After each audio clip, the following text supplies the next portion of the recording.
Testing, testing. 1, 2, 1, 2. Test, test. Is everything working? Are we live? Late equals 8. You are live? We live? Hey, there we go. There we go. Hello, hello. Second stream this week. And the main one at that. Change the icon to bye bye bye. I thought about that for a second, but I decided that this one, I like this one better. I like this one better. And you'll soon see why. You'll soon see why. Definitely by the end of the stream, I hope. You'll be able to see why I like this image better as a way of sort of foreshadowing what we're going to be talking about. Alan, welcome to the stream. First stream in a long time that I see from the start.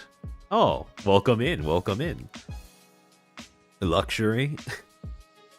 Yes. Oh, there are... As I alluded to in the last stream that I did, there are a lot of threads that I've been chasing down in preparation for the stream. Actually, while I'm on the topic of the things I needed to prep for the stream, I want to give a quick shout out to the Virtual Asylum, because when it comes to putting together the stuff for this, excellent place for resources. And again, specific user on the Virtual Asylum that I want to shout out in a little bit, but again, we'll get to that later. I also want to shout out Depressed Nasagi, because he's been kind enough to share things like archive links to various different like tweets, posts, etc., web pages, and a lot of the material from around when the controversies we're going to be talking about first happened. A lot of that stuff's been deleted since then, so that helped considerably when it comes to just building a general picture of how things have gone with Brave Group's history as a company. But yeah, no, this has been, I think fittingly, because of the way that Brave is, being the behemoth, the corporate behemoth that it is, this has been a little bit of a slog to put together. There's a lot of stuff that, again, a lot of stuff to look at, a lot of stuff to read, but all in all, I think that it is summarized in a manner that should be relatively easy to follow along with. He leads others to treasures he cannot possess. I suppose. I remember Nasagi saying that. Oh, Nene Love. All right. I saw you in chat earlier, but I wasn't sure if you were still around. Welcome to the stream. Welcome to the stream. Again, for those who were watching my previous streams, Nene Love is the user from the Virtual Asylum that I was alluding to, who has been cataloging the expansion of Brave over the course of the last few months. So I'm going to be using his work as a way of sort of showing off how the company has evolved. You say Behemoth, I say Leviathan. Yeah, I think Leviathan is a pretty good descriptor. If Brave had the option, I do not doubt that they would try to buy out the entirety of this industry. But as we will soon get to, it's probably a good thing that that is not realistically on the table as of yet. User, we prefer we prefer autist. Well, if you insist, I'm not going to deny you that. Before we start, I saw the Twisty thing. I'm not going to lie. I think more so than anything she said, the real thing that I think Twisty's situation demonstrates, and this is something that I hope a lot of VTubers, especially smaller ones, take away from the Twisty situation, is if you make a habit of hunting whales, eventually one is going to sink you. That girl has had a recurring pattern of behavior where she has spilled her spaghetti in front of people who realistically she should not be trusting with any sort of sensitive or personal information, and yet it seems to happen anyways. So you'd think that after the first time it happened with the whole, well, with the way that the Aster situation was first leaked onto the public stage, You'd think that that would be enough to sort of deter that kind of behavior, but apparently not. So it's a point that others have belabored before, but if you have whales that keep shilling out tons of money, that's not automatically a reason to trust them with your deepest, innermost thoughts, or even your most improper thoughts. She seems like a non-filter individual. Not even that, just... There is a difference between having a dysfunctional filter and having a tendency towards... Well, not even tendency, an attraction towards oversharing. Or just... Well, yeah, essentially just oversharing. Eiji Sanji in my Brave stream, blasphemy. We do a little bit of everything here. We also joined Nietzsche at the worst possible time, so I don't have any sympathy. See, the thing is, her genmates have managed to make it work, right? Her genmates have, put their head down, they've kept doing whatever it is they do for content, and then there haven't been any dramas with them. It's just Twisty. So at this point, I don't even think you can say it's a Nietzsche thing, really. It is just... Well, the Aster thing is a Nietzsche thing, but Twisty sharing information with people she shouldn't share it with, that's on her. Doesn't think before acting and talking. Yeah, I'm getting that. I've gotten that impression as well. I've gotten that impression for a while, yeah. It's an old post. The problem is if she doesn't do it in the first place, trusting others with sensitive topics, eventually it will be leaked. Yeah. Again, how do I say this?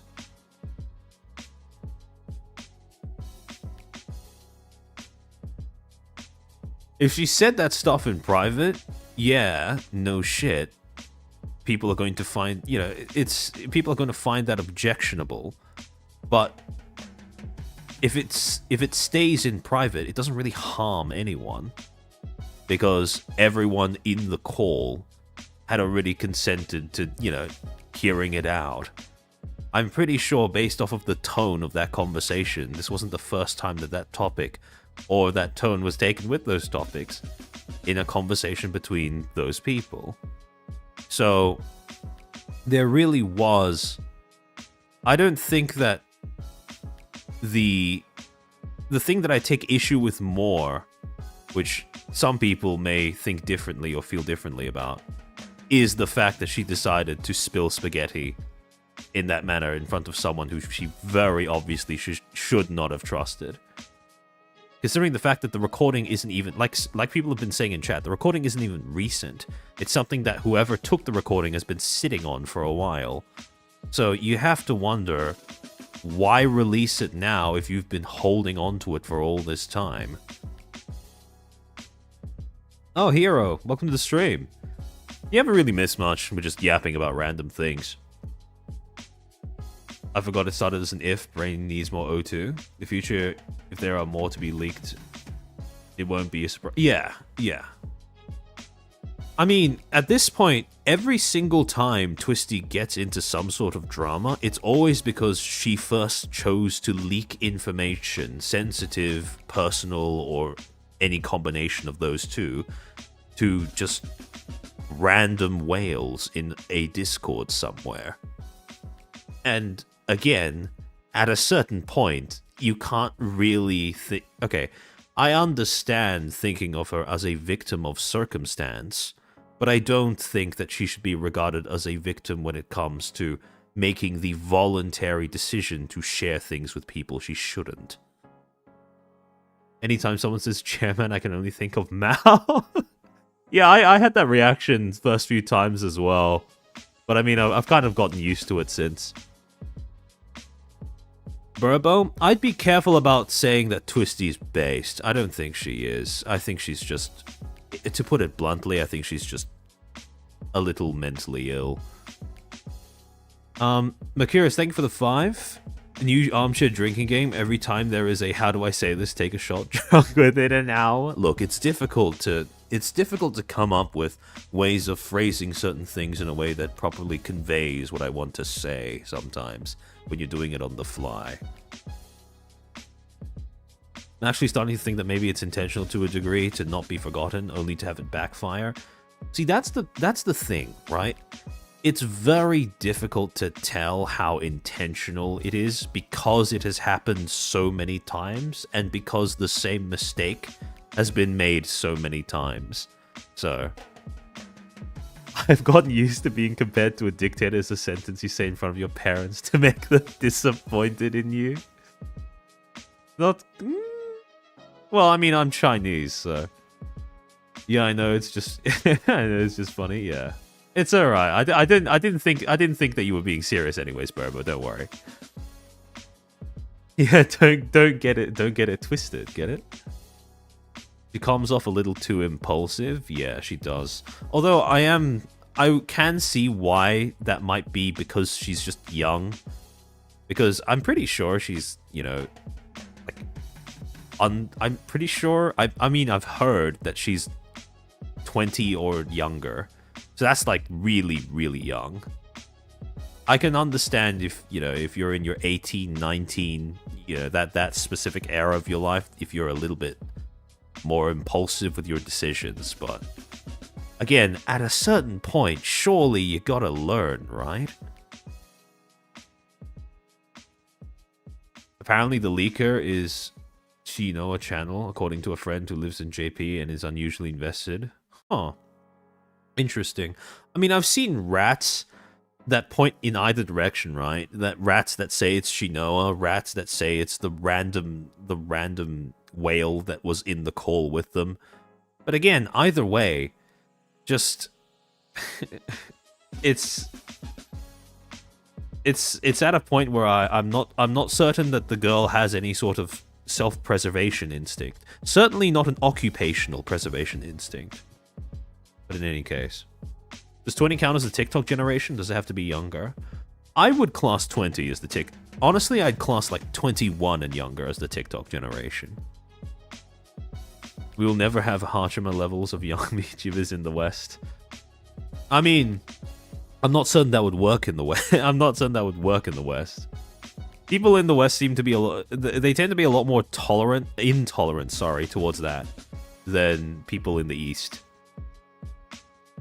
Like a lot of VTubers, they need to learn when to stop talking, or even just who they talk to, right?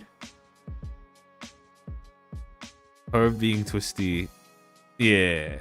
I've seen how some people have tried to use this as a sort of, oh, this means that nothing she said should be taken seriously about, you know, the Asta thing, and I'm just thinking, potatoes. This you're talking apples and oranges here. They're two different situations.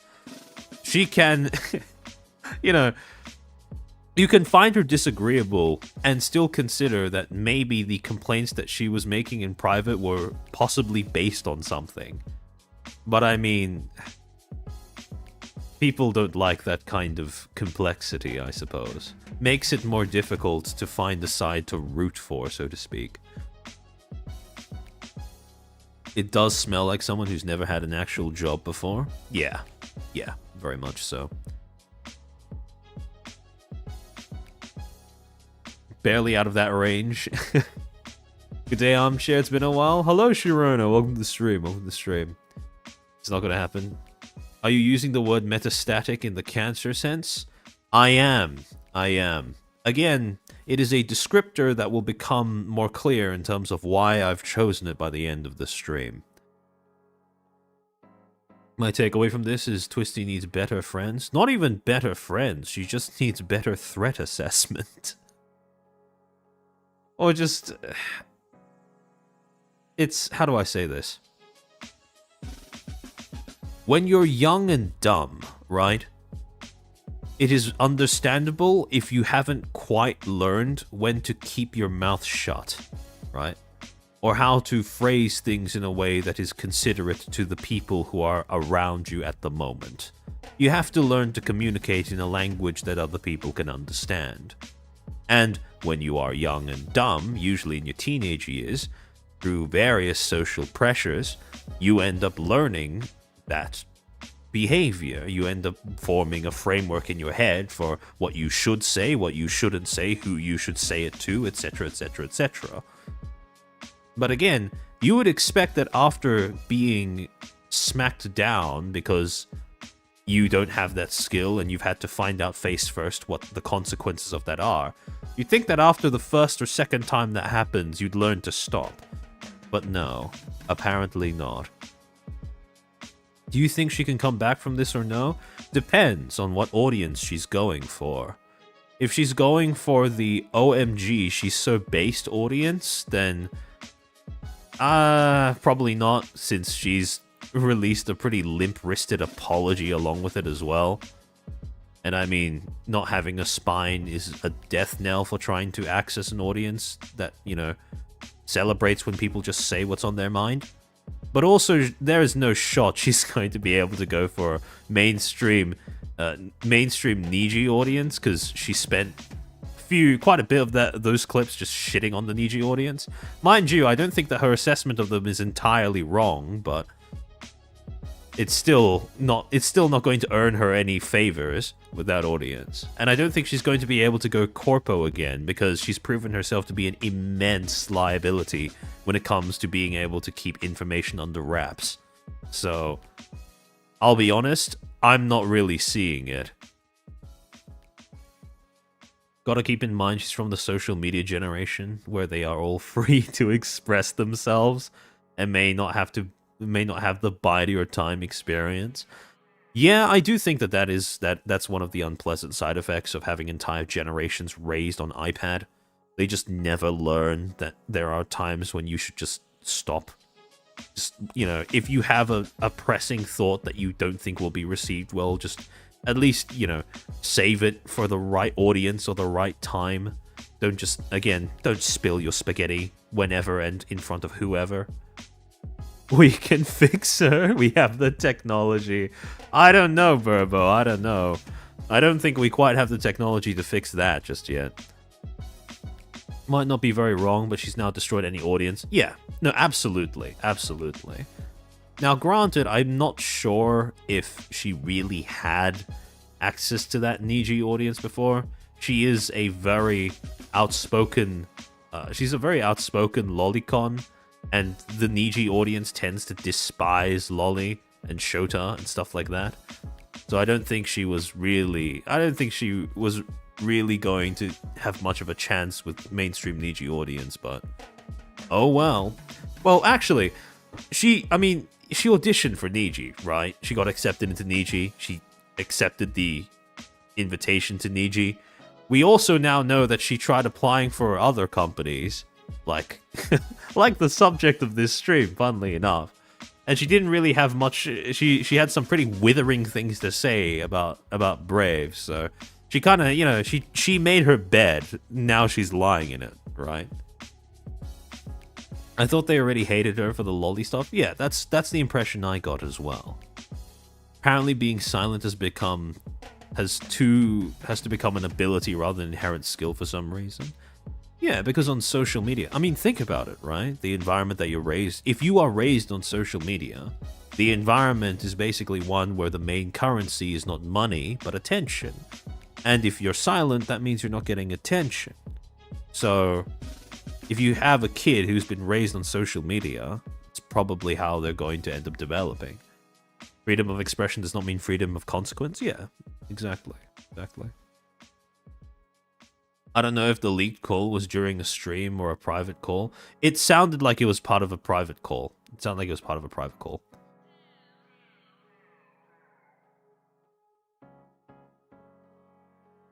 For mainstream fans, of course no, but for her whales would support her regardless of what she says, at least until they feel like she's not giving them enough attention, upon which they're just going to turn around and do something stupid.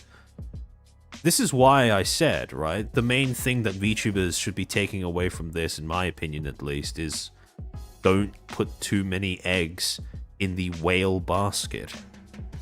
Especially not if you are trying to grow your audience, because that's suicide, right?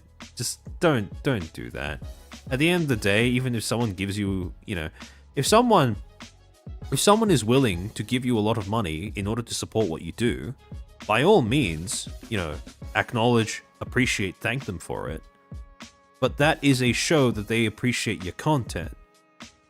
Don't take that as a sign that you and them are now friends, because that's not how it works. Niji keeps getting people like when... Yeah, it does. I mean, to be fair, at that particular point in time, I don't imagine they had a lot of selection to go off of when it comes to onboarding new talents, but yeah.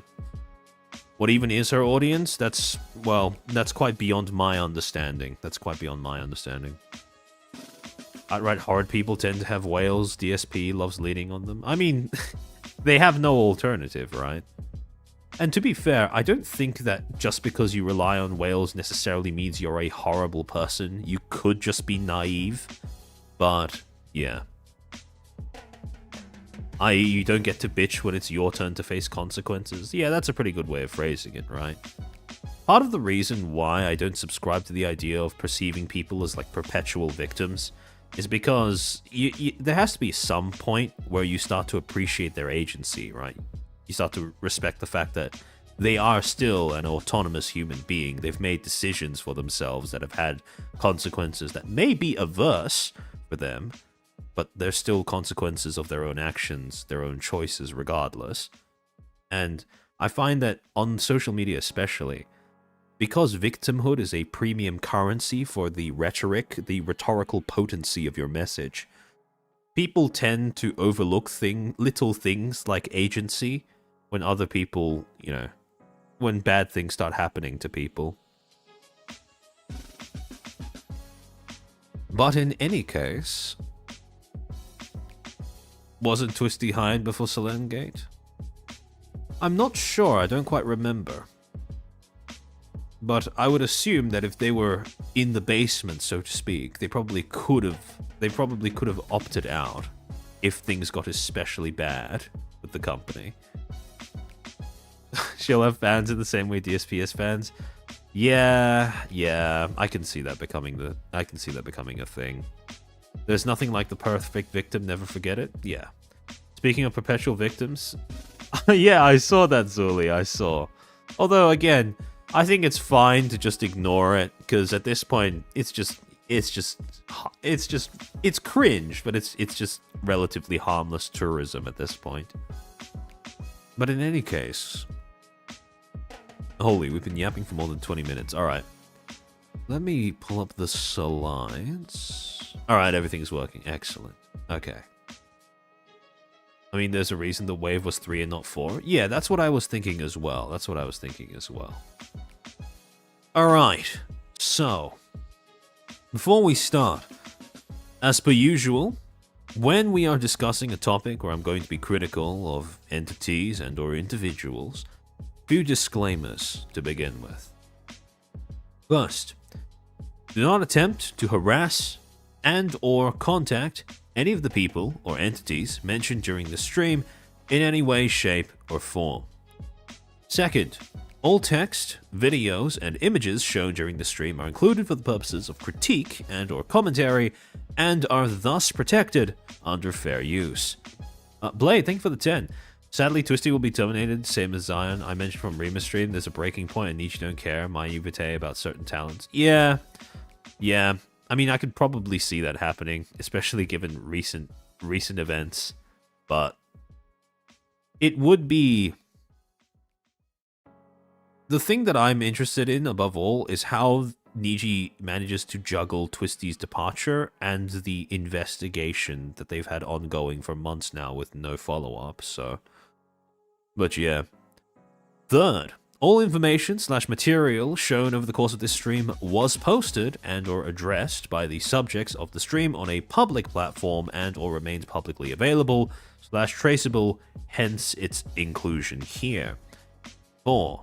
Dates may be affected by time zones, and finally, 5, I'll be narrating everything on screen, so if there's something you can't see because it's a little blurry or a little small, don't worry, I'll probably end up reading it out loud anyways, so no pressure to look at the screen the entire time. Alright, so, when I was first, just considering this topic, tossing it around in my head, I was looking around at the way that a lot of people in the EN side of the VTubing audience tend to view Brave. And this is no surprise, right? This isn't some sort of revelation, but I've noticed that when people think of Brave, right? When people imagine how Brave functions and what Brave consists of as a company, people tend to default to thinking of Brave and defining Brave by a very small set of what it consists of, the companies that it owns, right? When people think of Brave, they usually think of, Brave Group Europe, Globee, Brave Group US, Idol, V4 Mirai. They think of Riot Music, their music agency / label, and they think of VSPO, which is their biggest agency by a long, long mile. And this tends to be the only lens through which they perceive Brave Group, and also, coincidentally, the only lens through which they understand and interpret Brave Group's decisions and actions as a company. However, the problem with looking at Brave only through the lenses of these 4 arms of the company, I suppose, is that in reality, this is actually a very small part of Brave Group as a whole. When you consider Brave Group as a whole, in reality, this is a more realistic depiction of its size and its components. Now, this is a chart, like I mentioned before, that was made by Nene Love and posted onto the Virtual Asylum. Something he spent months, grabbing information from various different websites to put together into a visual representation of Brave's various different, arms, components, subsidiaries, etc., etc. If you're interested in taking a look at this chart yourself, you can find it by going to the thread named VTuber Historian Clubhouse, home of the chart autism on TVA, if that's something you'd like to follow up on. However, there is for the purposes of this stream, right? We're going to be looking over specific aspects of Brave Group's structure, and in particular, this big section called Enalist that I've blacked out because I want to save it for later on in the stream. However, we're also going to be using 2 iterations of the same chart, because this is not the final version of it. This, version 3 of this chart, he's made 4 at this point, but the 3rd version of this chart was last updated in April of this year.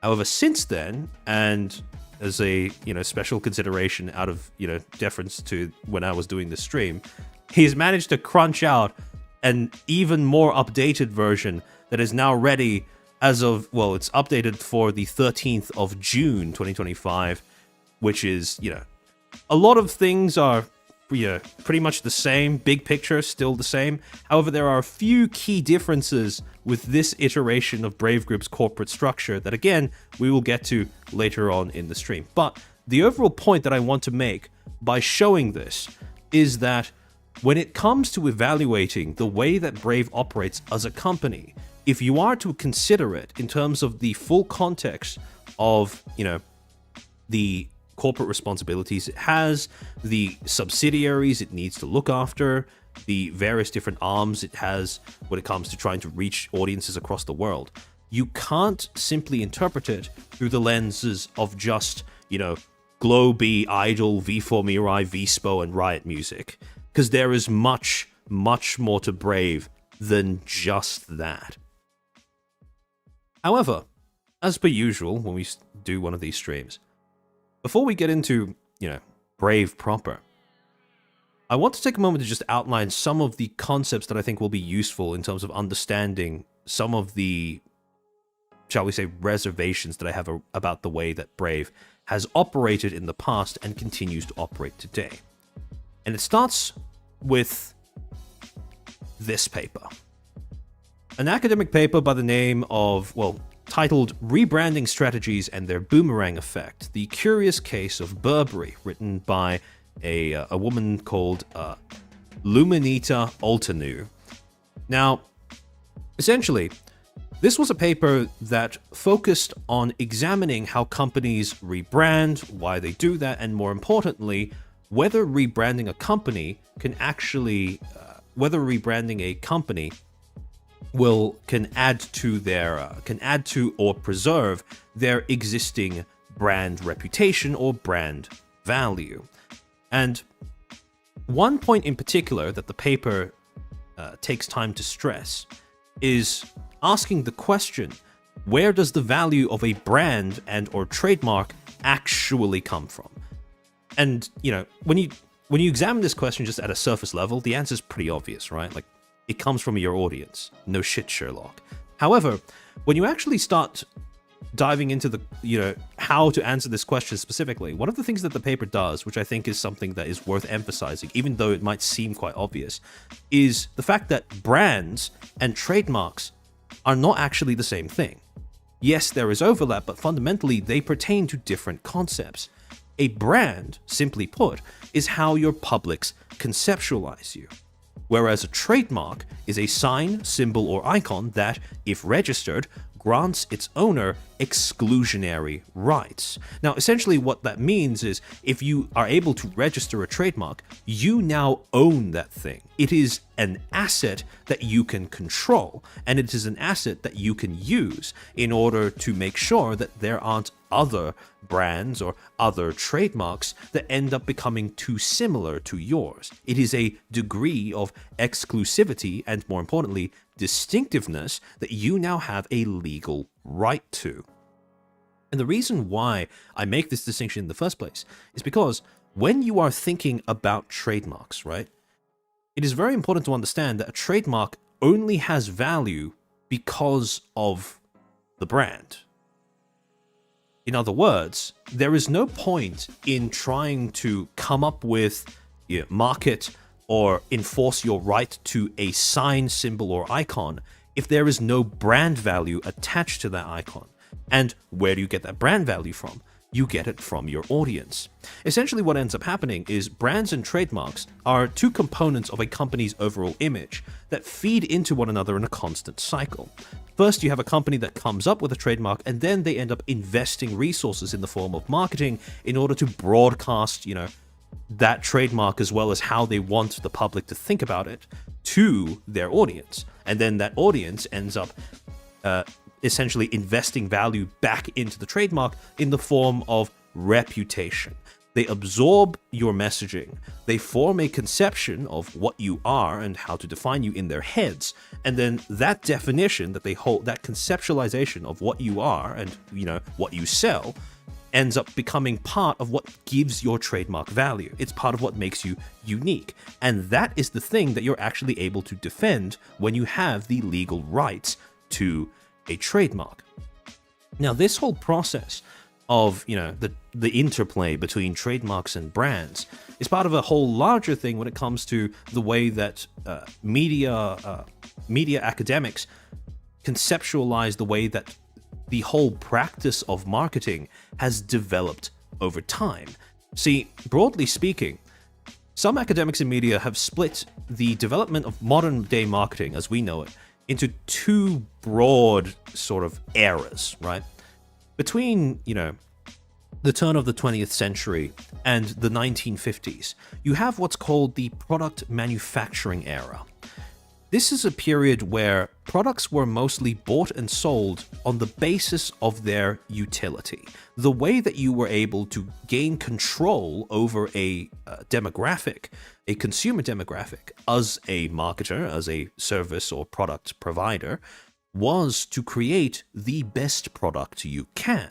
Because all of your advertising revolved around being able to tell your consumer, this is what you're buying and here is why it's useful. You talk about things like the quality of the make. You talk about things like the things it can be used for. You talk about things like how versatile your product is or how durable it is or whatever. And then around between the 1950s and the 1960s, you hit a bit of a pivoting point where you move from the product manufacturing era to what they call the product distribution era. And what ended up happening was, instead of the domination over the market being defined by solely just the quality of the products that you're capable of making, now it also pertained to things like your ability to control and open up supply lines. However, in addition to that, with the focus shifting away from just marketing things based off of the actual product itself to now thinking about how you can ship out your product into as many different markets as possible, into the hands of as many different groups of consumers as possible, you also had a shift in terms of how people conceptualized marketing. In terms of now, what ended up happening was you had what was called the emergence of a consumer culture. Instead of just talking about why you should buy a product because it has XYZ benefits or XYZ utilities, now people started shifting into marketing not so much based off of concrete traits in the product, like its durability, its quality, or its its appearance or whatever, but in terms of intangible conceptual things. Instead of selling stuff based off of the quality of the make, now you'd start selling stuff based off of style, or giving the impression of aristocracy or sex appeal, right? Now you started thinking about concepts, right? Attaching psychological concepts to the products that you were selling and using that as your primary tactic of getting people to buy it. In other words, what consumer culture did was it shifted the main premise that advertisers would use when they're marketing their product. Whereas previously, people conceptualized purchasing things as purchasing a utility, right? In the sense of, buying this product will get you something. Now people were starting to conceptualize it as purchasing as part of a consumer's attempt to create an identity for themselves, right? Buying this product will make you something instead of just getting you something. And so the reason why I take pains to actually explain this whole shift is because when you're able to understand that modern marketing is predicated on that shift from selling things based off of what they are to selling things based off of what people, how they make people feel, now you're able to now it's possible to actually grasp like a definition of branding that would otherwise seem quite pretentious, that I think is worth taking away from this paper, which is, quote, branding is a primarily communicative process that involves the efforts of corporations to shape human identity and influence the cultural and social landscape to sell consumer products. In other words, in modern day marketing, when you sell a product, you are selling people not just the actual thing itself, but an idea of something they want to adopt as part of their own identity in buying your product. And a lot of modern day marketing involves not just not just the message itself, but the attempts of corporations to mold the surrounding context in order to facilitate that as well. So that's what it means by saying influence the cultural and social landscape. Essentially, once you understand branding in terms of being an act of communication, you can then start to perceive it as a kind of something that can be broken up into three distinct phases, right? At the very beginning phase of this cycle, so to speak, you have a company that creates a trademark a company creates a trademark in order to represent what they are, right? How to define themselves, how they want their consumers to perceive them, think of them, etc., etc., etc. And then the company figures out how they want to communicate this trademark to the public, right? Messaging or marketing is developed to shape public perception of the company in a process of communication.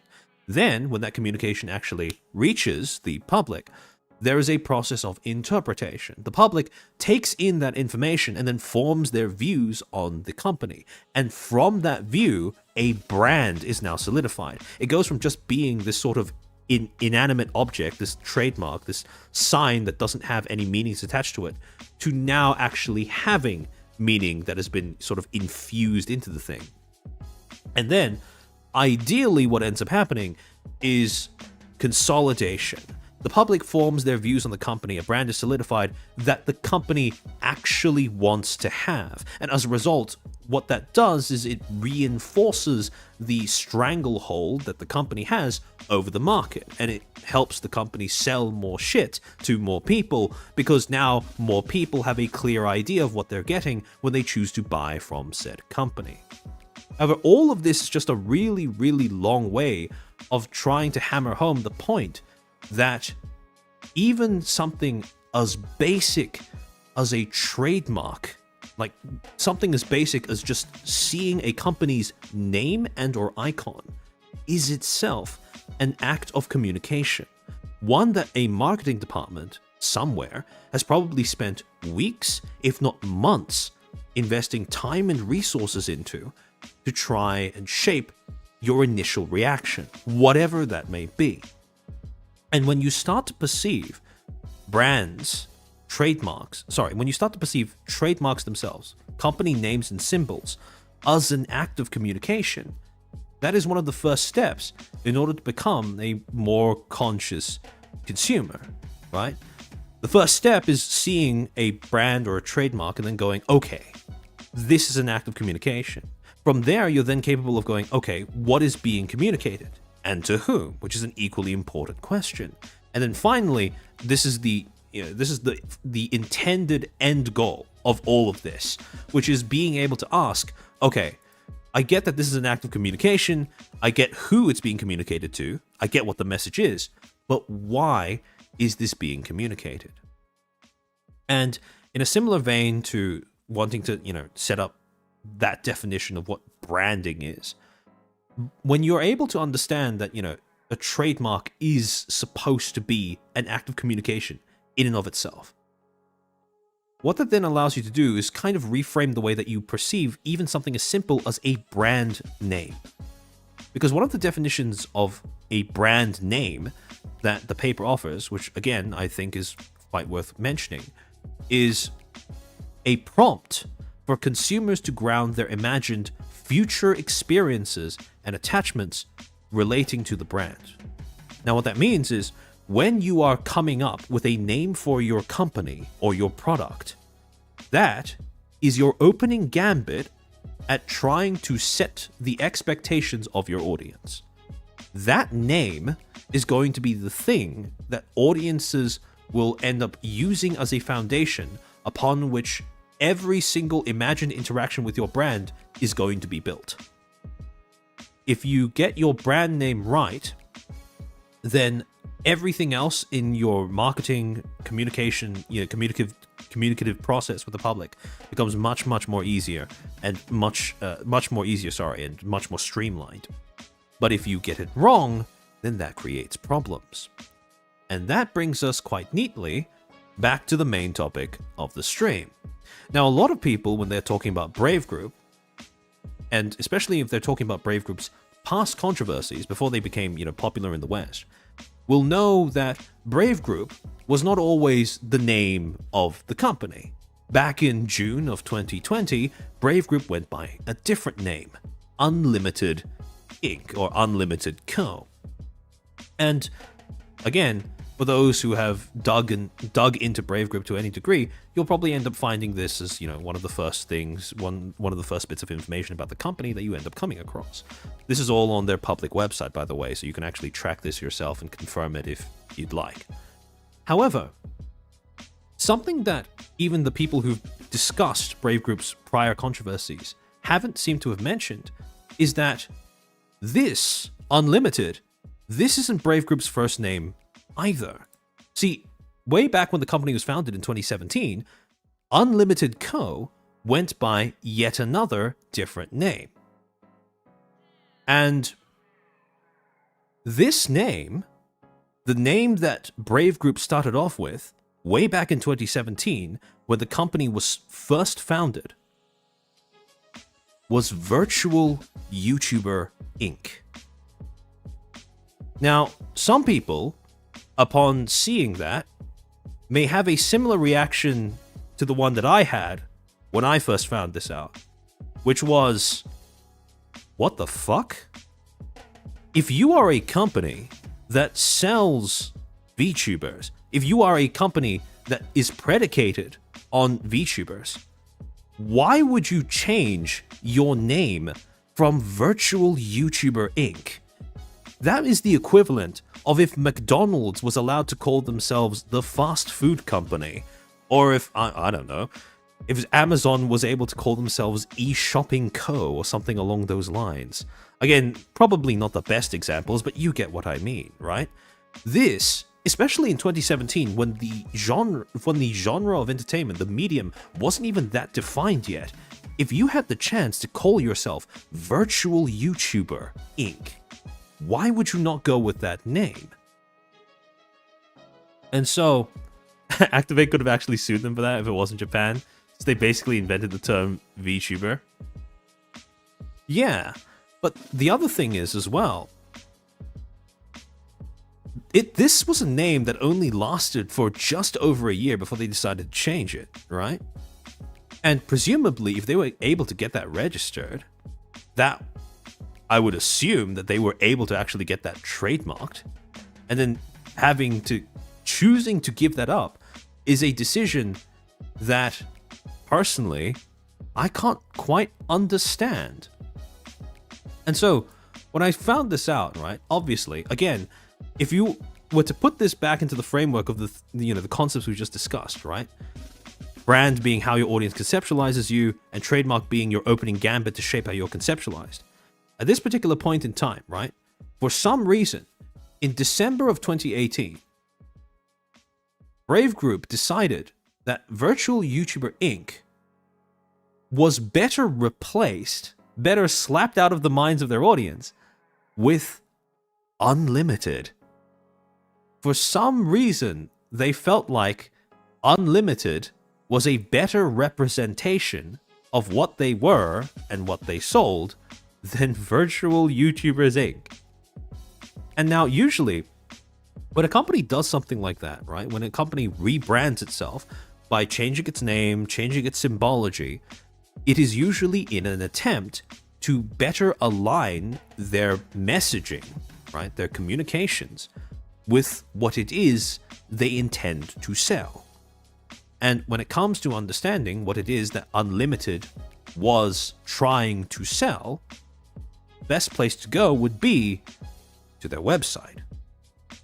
So, if you look at the Unlimited Co. website, as early as February 2019, so this is just 2 months after the name change went through, this is what it looks like. You have you have the opening slogan, and that sets the tone for the rest of what we're going to be looking at. Unlimited, make the next generation of IP and surprise the world. Make the next corporate philosophy, make the next generation of IP and surprise the world. The origin of the name Unlimited embodies the aspirations of the two founders to always believe in infinite possibilities and continue to create new value in the world. Our mission is to create the next generation of IP to surprise and inspire the world, and together with the best team of creators, we will continue to work on developing even more IP in the future. As a team, we will continue to take on new challenges in order to create the next standard and create a whirlwind of excitement that will not only delight our fans who always support us, but also many people around the world. And when you scroll a little bit down, you see that they outline their main forms of corporate values, right? The things, the principles that define how they operate. They have 3. 1, being creator-driven, to create more creative and uncompromising works. Now, bear in mind, this is translated via Google, so there might be some turns of phrases that are a little awkward. It's not the original, it's not the original website being phrased that way. It's just the translator. The second value, appreciate your challenge or appreciate challenges. I wouldn't really read into all this. All the corporates have a bunch of nonsense. Oh, no, don't worry. Well, I'll get to why this is relevant later. So, appreciate your challenge. Don't be afraid of failure. Celebrate challenges. And then finally 3, make fans happier. Everything is for the fans, to bring excitement and surprise. And again, this is very similar to what like Nene Love said, right? This is a lot of stuff that a lot of other VTuber corpos adopt in their public-facing messaging as well. A lot of, corpo speak, technobabble, slop, etc., etc., etc. However, when you look at the way that they define their service, right? IP development and ad agency, basically functioning in two halves as creating IPs and then using them in order to sell things, right? IP dev, ad agency. Now, again, on the surface, that looks very similar to what a lot of other VTuber corpos do as well. However, then we keep going. At the bottom, you have, join us. We're looking for people to join us in creating internet services through IP development. And then about us, Unlimited Co., just a basic company outline of their basic information, etc., etc., etc. However, they also have a section where they outline all of their main content, right? This is all of the, this is the forms of entertainment, the content that they use to grab their audience. This is, ostensibly at least, the main thing that they are selling. But again, they don't refer to it as our talents or or just our content. It is an IP list, right? And again, this is I point this out because as we look at more and more of Brave Group's messaging and more of their practices, you start to realize that that's more than just jargon that they like to throw around when they refer to their creators, when they refer to the content that they put out as IP. Funless, thank you for the 5. You should have went with Unlimited Content Core, abbreviation, Unlimited Unlimited Cock. Potentially, yeah. And at this particular point in time, beginning of 2019, Brave Group, or Unlimited, I should call them, oversaw 3 different IPs. Game Club Project, otherwise known as Game Boo Project, Aogiri High School Game Club, and a V-Singer label / V-Singer content creator, individual content creator, by the name of Coco Music. And they oversaw, as part of under these 3 IPs, they oversaw 7 talents. 4 of them, Yumesaki Kaide, Miria Sakuragi, Haruto Domyoji, and Ryo Kazumi, were associated with Game Club Project. The 2 associated with Aogiri High School Club were Otodama Tamako and Misunatsuki Natsuki, and finally, the V-Singer, who was part of the label, Domyoji Koko. Now, interesting thing, canonically, Haruto Domyoji from Game Club Project and Domyoji Koko from, Coco Music were supposed to be siblings with one another. Now, I have no idea if that had any bearing on the relationship that the IRL talents had, but in any case, this was a connection that the 2 talents had going into this corpo. This was an advertised connection that was part of the messaging, the so-called lore behind the way that these IPs were presented to the public. Now, again, to put this in perspective, this rebrand, you can very easily see that whatever this, the way that this website is laid out is very much designed to be something that reinforces the way that Unlimited wanted its audience to define it, right? Whatever shift had happened, this should have exemplified how Unlimited wanted their audiences, their consumers, to perceive them, to conceptualize them, what it is they sell, what it is they do, etc., etc., etc. So, to put it back into context of this cycle, right? The cycle through which, a trademark actually gains its value and gains its meaning, right? This 3-step process of communication, interpretation, then consolidation. Essentially what had happened is, at some point after the company was founded, in October of 2017, under the name Virtual YouTubers Inc., Brave Group had decided that that name did not match up with what they wanted to communicate and what they wanted to sell. So they decided to change their name to Unlimited Inc. But again, like I said before, the first step to understanding how a company operates is to be able to perceive even the most basic components in its messaging, its name, as an act of communication. And so that brings us to the question of, well, obviously, if a company wants to pivot the way that its audience perceives it, if they want to change the way that the public views them, they're going to have to develop some form of messaging or marketing in order to get that idea across. And when I was thinking about it in reference to Unlimited Ink specifically, I had a bit of a revelation where, I mean, this is something that, again, it's kind of like a no shit Sherlock kind of moment, but it's something that I do feel like gets overlooked quite a bit. See, if you have a VTuber company, right? What is the main form, main medium, main avenue that these companies use in order to market themselves to the audience? Epiphany. I said that a little funkily, but yeah. Yeah, like, what is the main thing that VTuber companies use in order to market themselves to the audience? It's the VTubers, right? The VTubers are their main form of messaging. The VTubers are their main form of marketing. Without VTubers, you don't have a VTuber company.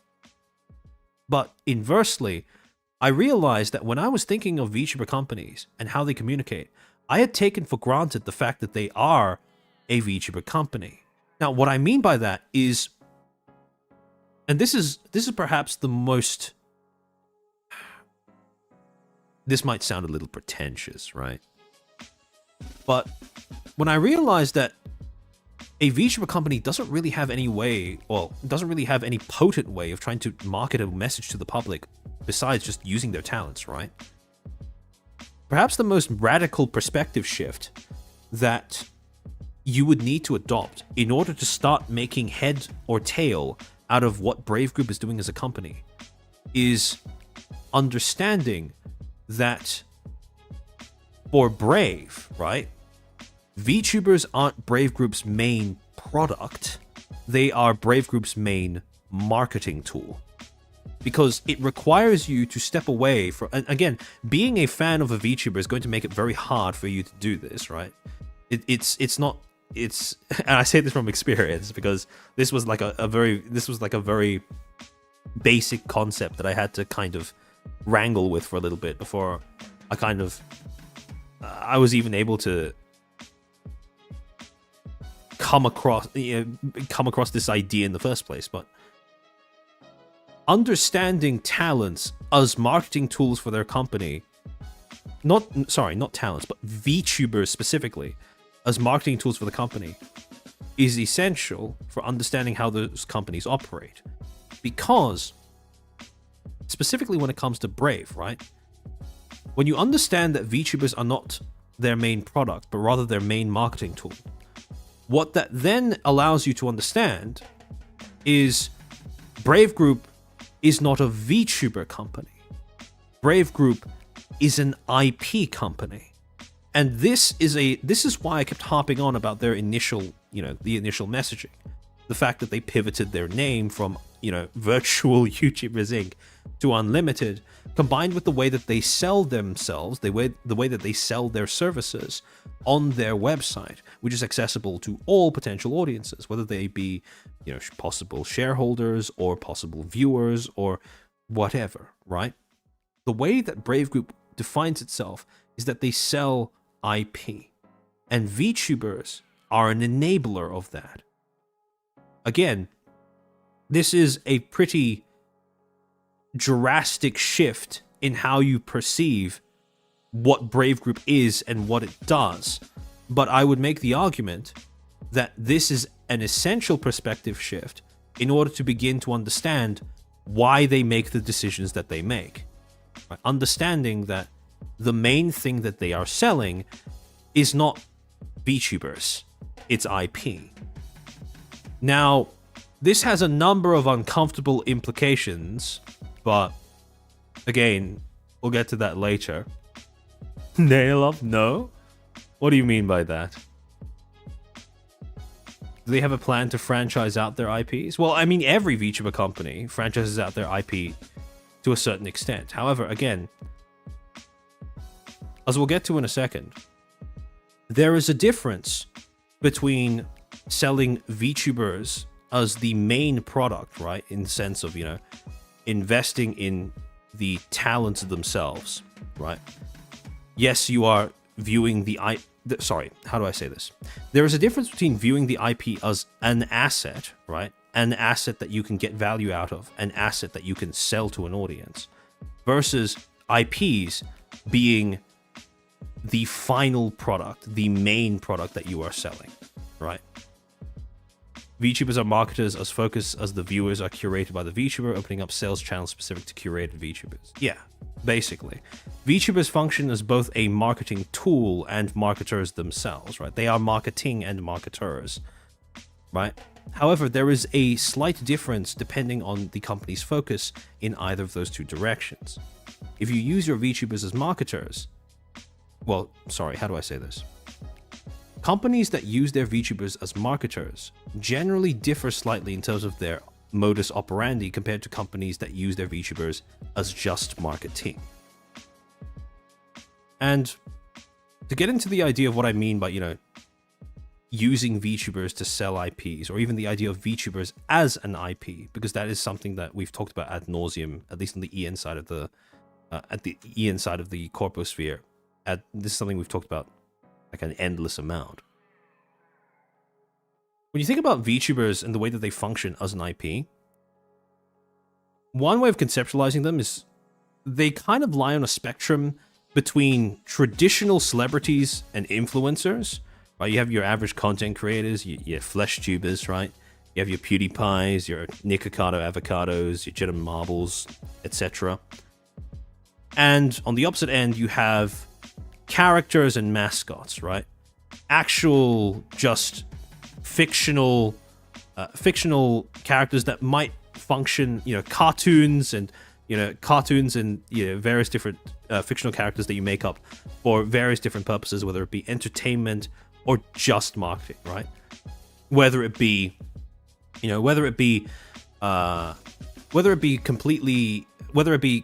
making up characters as an art form, as a medium to tell stories and entertain others, or creating characters for the express purpose of trying to sell a product better. Now, closer to the middle, where the lines start to get a little bit more blurred, on the side of celebrities and influencers, you have idols, right? Traditional idols. These are, real people, but they are a more idealized version of of an average person, right? There is a very high degree of curation and performativity that you need in order to get that across. If you see Bluino and Aussie is involved, look, it's the first form of soft power that Australia has held internationally for decades, so I couldn't not include that. Now, more leaning towards characters and mascots on the spectrum, but not quite in the middle, would be something like Miku, who is, again, a fictional character, but she has been marketed in a way that makes her very, very similar to a more traditional celebrity or influencer. She is at once a figure and a tool. And this is the thing that, this is part of the reason behind her appeal. And again, right in the middle between these two things, you have VTubers who combine traits from both of these extremes. Yes, the physical appearance, the model that you actually use in order to communicate with your audience, right? The thing that people see on screen and most of the time is fictional, right? It's not real. But the person behind it is. And for many VTubers, the performance is it can vary significantly in terms of how authentic, quote unquote, it is to the talent themselves. Sometimes talents are basically just talking to their audience as the way they would in real life, but just from behind an anime avatar. But other times they come up with entire characters. They really lean into the kayfabe in order to create this thing that might be very disconnected from the way that they are, the way that they are in real life. But you wouldn't be able to tell just by watching, because they don't share that side online. And so, when you think of VTubers as IP in this sense, right? IPs, well, a form of IP that combines traits of both celebrities and influencers and characters and mascots. When you're starting to view VTubers through that lens, right? You start to see that the way that VTubers function as a trademark consists of, you can break them up into two main components, right? You have your virtual model and you have your talent. And when you combine the two, you get a VTuber, right? Virtual model obviously being something that is, made, right? Probably hours, days, weeks, sometimes invested into the design process for the purposes of making something that solicits a specific reaction from a specific audience. And then you have a talent, somebody you cast to bring that model to life. Otherwise, it's just this sort of dead thing that's not really going to do much on its own. And when you combine the two together, you get something that the audience can actually become attached to, a VTuber. Again, it might be a quote-unquote character. The degrees to which it might be a quote-unquote character is different, or it will differ quite significantly between individual VTubers. But nonetheless, there is at least some degree of performance to that whole thing. There's some degree of creating a character every time someone chooses to use a VTuber to communicate with an audience. However, the reason why I break up this communicative process in this manner, right? The reason why I use, both the virtual model and the talent as mediums that the company uses in order to communicate with their audience is this way of conceptualizing VTubers allows us to then break it up into brand versus trademark. The virtual model and the VTuber, the final VTuber themselves are both trademarks of the company. They are the IP, the stuff that the company can legally own. However, when it comes to the way that the public perceives the VTuber, right, the thing that the public actually gets attached to, the brand, that is more so the VTuber and the talent. Because especially in the West, what ends up happening usually is the longer a VTuber is able to operate for, the closer they get to their audience / community, the more the audience starts to become attached to the talent behind the VTuber rather than the model, to the point where usually, when it comes to most corpo VTubers, the ideal life cycle would be that the audience starts off equally invested in the VTuber as is, and slowly become more and more invested in the talent behind the VTuber, to the point where even after they finish their stint at a corpo and they move on to using a different model or streaming under a different identity, that old corpo audience, or at least a significant portion of it, will transfer over with them. And so, when you conceptualize it this way, you start to understand that there is a difference between investing in the brand of a VTuber, so to speak, perceiving a VTuber as a brand and perceiving a VTuber as just a trademark. And so, another thing is, around the time that Brave Group was first founded as a company in 2017, right? This was an era where, like I alluded to before, VTubing was still very young as a medium, right? This was before people even started using VTuber as a widespread term. And so, the idea of what a VTuber was, the ability to define what a VTuber was still very much up for grabs. And again, generally speaking, you could kind of conceptualize it as a sort of three-way tug of war between three different parties to define what a VTuber was, right? For audiences, VTubing is a form of entertainment. For talents, probably more of a medium for self-expression. For corporations, a marketing tool. A way of generating, adding value to, and eventually monetizing / commercializing an IP. And in theory, at least, each of these three parties will have their own, slightly different motivations, slightly depending on which two you're comparing, sometimes quite major differences. They will have at least slightly different motivations for wanting VTubing to be defined as in one direction or another, right? Entertainment, most audiences, don't worry, we'll get to that, Nene Love, don't worry. We'll get to that. However, even though, in theory, each of these three parties might want something slightly different out of what VTubing should be defined as, in practice, what ends up happening more often than not is you get a two-way tug-of-war, where for the most part, audiences and talents kind of align and tug in one direction, whereas corporations end up tugging in the opposite direction, right? And the reason for this degree of alignment between audiences and talents in terms of how they want to define VTubing can be tied back to something we've talked about on this channel before, which is uses and gratifications theory.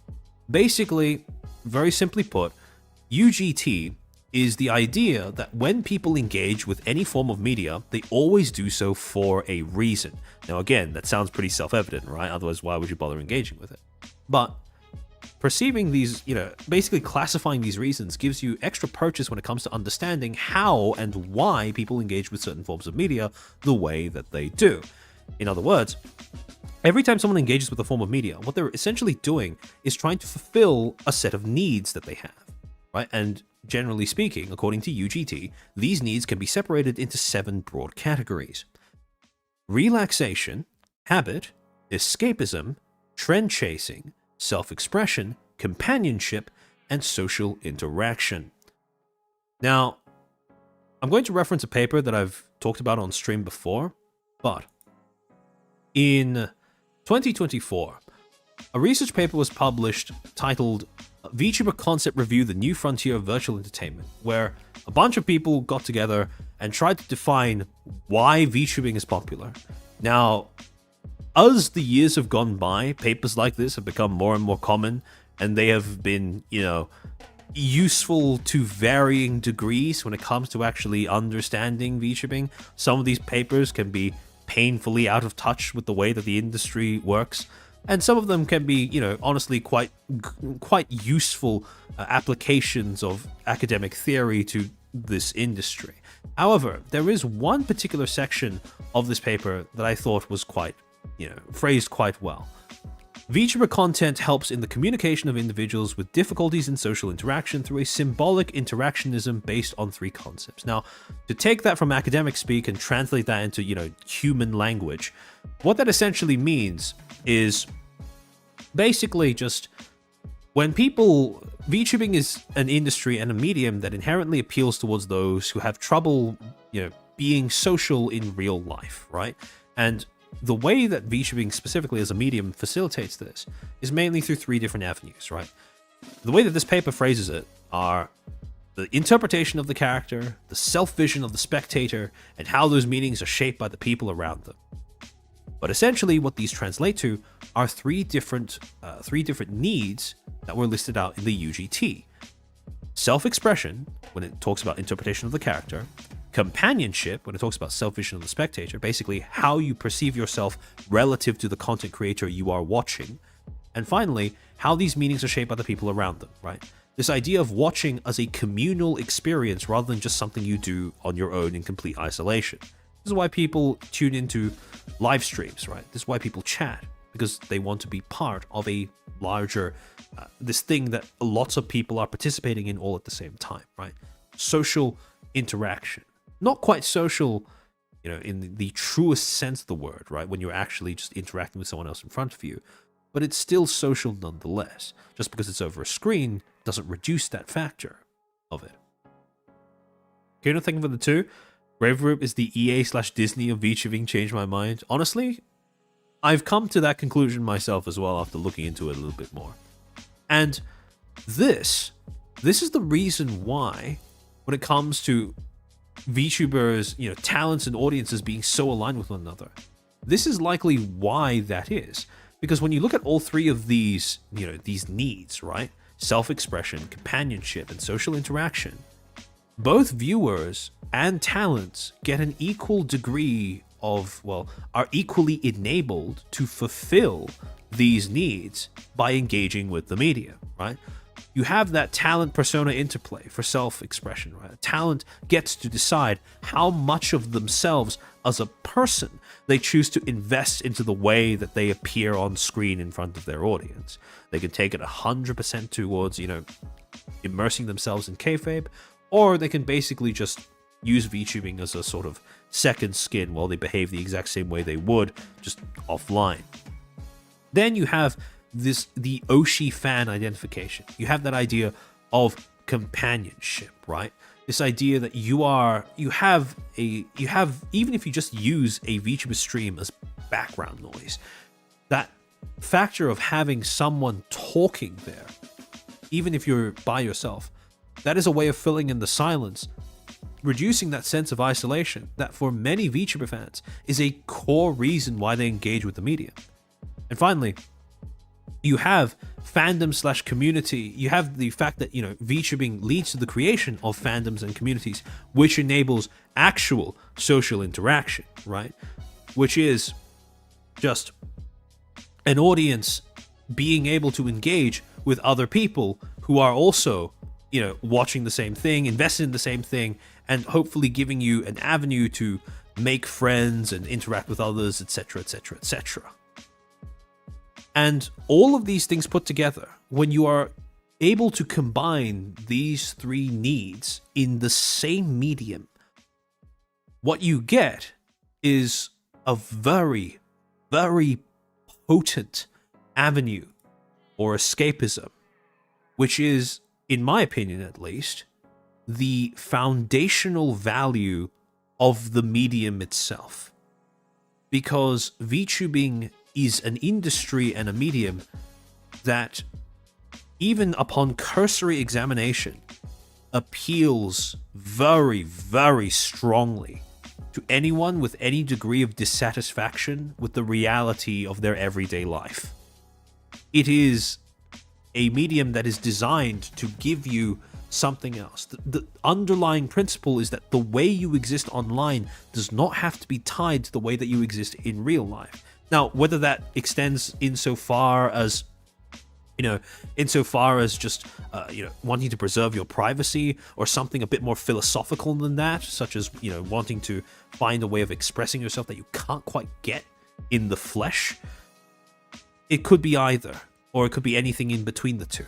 But nonetheless, this is a medium that is founded on being able to provide that value of escapism, a value that is, at least in part, built on top of all of the other forms of the other needs that are satisfied by the medium intrinsically as well, right? Self-expression, companionship, and social interaction. And so, when you look at the various reasons, the various needs that audiences, viewers, and talents manage to fulfill as a result of engaging with VTubing as a medium, you get these four, most commonly. Yes, the others play into it as well, but for most viewers and for most talents, these four tend to be the most prominent, right? Escapism, self-expression, companionship, and social interaction. However, we're not thinking about this from the perspective of viewers or talents. We're trying to think of this from the perspective of a corporation. And from the perspective of a corporation, there is one need out of these seven that stands head and shoulders above the rest in terms of importance. Does anyone have any idea what that one need might be out of these seven? Sorry, give me a second.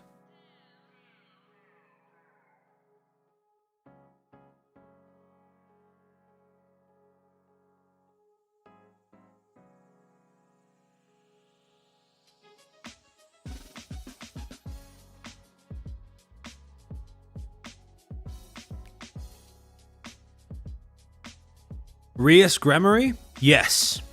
Habit. For corporations, this is hands down the most potent, the most important out of any of these 7. And the reason is because when consumption of your product becomes a habit, what you have is a stable source of revenue. And for a corporation, that is the most important thing that you can secure, especially if you are a corporation that has investors or shareholders that you need to answer to. From the perspective of a corporation, the best thing that you can accomplish, the thing that is the most important to chase in your audience's consumption of your content, is to build up habitual use of it. However, when you understand that, you then realize that corporations have a little bit of a problem, because habit is the most important thing that they can pursue, right? That is the need that they would like to secure above all else.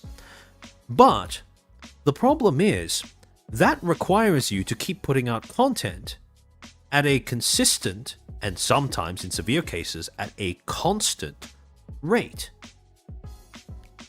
which doesn't gel well with VTubing because it is a form of entertainment that is heavily reliant on the talents.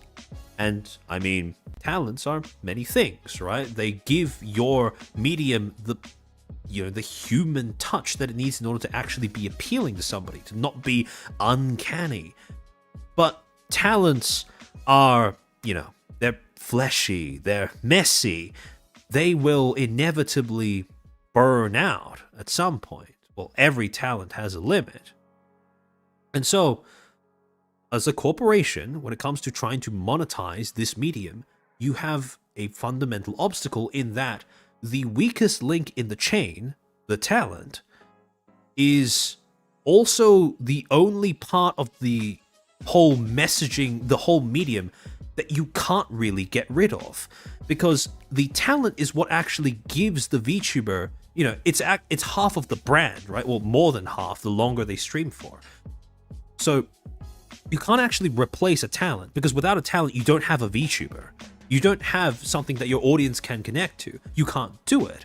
And so you can't get rid of a talent. But at the same time, if you have the talent there, you need to deal with all of the things that come along with them, right? Things like burnout, things like, things like brainworms, etc., etc., etc. And so this entire process is basically, for most companies, the fundamental obstacle that they need to overcome, the service problem, so to speak, that is present in VTubing, is needing to figure out how do you deal with talent burnout. Because talent burnout is, again, inevitable. Every talent has a limit, regardless of how high or low that limit is. It's just a matter of, okay, how do you deal with that inevitability? Now, for some companies, they try to prevent it from happening in the first place, right? They put a lot of resources into trying to provide the talent with everything that they need in order to keep doing what they do without taking too many breaks, right? And they just cross their fingers, they hope that's good enough. For others, other companies, they kind of accept the inevitability that it's going to happen, and so they try to put in measures in place to make it so that even when burnout does happen, the effects of it are minimalized, right? You make it so that you create an environment where the VTuber, the talent, enjoys what they do, and so even when they have moments where they need to take breaks, they are willing to come back of their own volition, right? And so when it comes to managing the prospect of burnout, companies usually fall into two kinds of approaches. On one hand, and this is the approach that has become, widely praised, celebrated, and quite popular in the West, you provide all of the underlying infrastructure, support systems in place to try and minimize the effects of burnout if it does happen, and or hopefully minimize the frequency at which it happens as well, right? These are things like providing managerial support so that your creators aren't just slogging through making things all on their own. You provide things like healthcare benefits, maybe pay for them to be able to see a therapist, or pay for their gym membership so that they have some way of keeping themselves healthy, so they aren't just like, hunched over streaming the entire time and eventually their body ends up breaking down on them. And finally, this is the most obvious one, you create a safe and supportive work environment, right? Making sure that the environment in which they make their content isn't hostile to them is something that sounds like the most basic thing that you can provide, but it goes a long way towards extending the longevity of your talent's ability to continue doing their thing, to continue streaming, to continue being a VTuber. However, there is another avenue that you can go down as a company. If you want to overcome the service problem, the obstacle, so to speak, that is the inevitability of talent burnout, right? If you just want to be able to push out content as consistently and as constantly as possible, there is another path that you can go down. And this is a path that, at least in some part, in some small part, was basically defined by Brave Group in its infancy. On January 25th, 2018, a YouTube channel was created by the name of the Game Club Project. Now, if you look at its bio, it reads, quote, "Nice to meet you. I'm Yumisaki Kaide, the head of the Game Club Project. We started a game club at high school in Tokyo and are active in it. Together with other members who love games, we will be posting videos as virtual YouTubers. If you think it's even a little bit interesting, please subscribe to our channel." And 2 months later, on March 6th, this channel would end up posting its first video. Virtual YouTuber Yumisaki Kaide will be playing Pokemon rated matches, basically ranked matches in Pokemon, Ultra Sun, Ultra Moon. With the description reading, "Nice to meet you, I'm Kaide Yumisaki, head of the gaming club. Starting today, I'll be posting videos as a virtual YouTuber. I hope you enjoy watching our gaming club activities. So if you're even slightly interested, please subscribe to our channel. This time, I've participated in a rated match of Pokemon Ultra Sun and Ultra Moon. It's my first time, so I'm nervous, but I hope you enjoy it." And enjoy it, people did. This video is currently sitting at over 1 million views. Now, granted, not all of those views came from when it was first published, but this is a really, really high number regardless. Kirino, thank you for the 5 gifted memberships. Welcome to 5 new Footstools. I hope you enjoy those emotes. And given this initial success, this particular YouTube channel did end up making quite a bit of a splash. It built up quite the significant audience. As you can probably see by just taking a cursory look over the catalog of videos and live streams, they would end up racking up views that numbered in the hundreds of thousands. Now, on YouTube especially, when you're thinking about VTubing, which is, granted, a pretty, at this point in time, pretty niche, it's still kind of a pretty niche form of entertainment, form of media, even online, these are pretty good numbers for anybody to achieve. And so, especially for one of the first VTuber groups, like formal VTuber groups released by a corporation, this was a pretty promising performance, right? Yeah, Game Boy was super popular back in the day before Niji and Hollow was even a thing. Yeah. Mercurius, thank you for the gifted membership. Reese Gremory, I hope you enjoy those emotes. And so, for a time, it looked like this was going to be the, well, Unlimited Co.'s breakout success story. Or I should say Virtual YouTuber Inc.'s breakout success story. Until about April 1st to April 2nd of 2019, when Kaide would end up going live with 2 separate live streams across this 2-day period. The first was an 8-hour live stream. No. Alright, OBS says we're reconnected. Can you guys hear me? Testing, testing.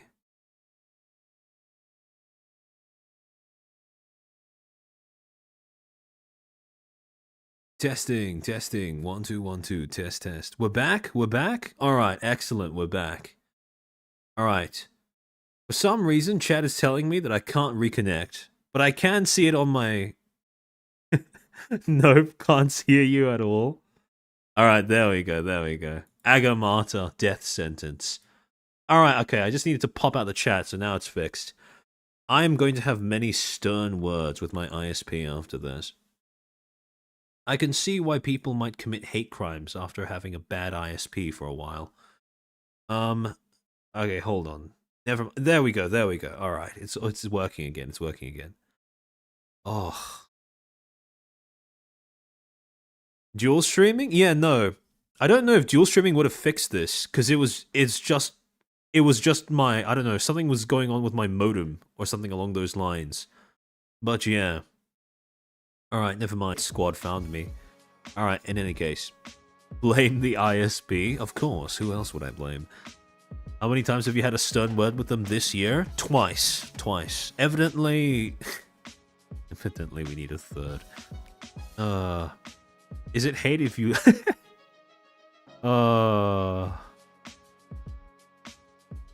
In any case...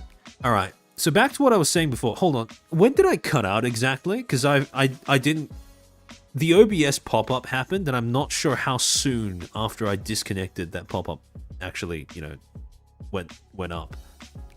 What was I yapping about before then? Oh yeah. So between April 1st, April 2nd, Kaide went live with two different streams. First one, an 8-hour stream titled World Number 1 is about to be decided, live broadcast until the morning of final day of ratings.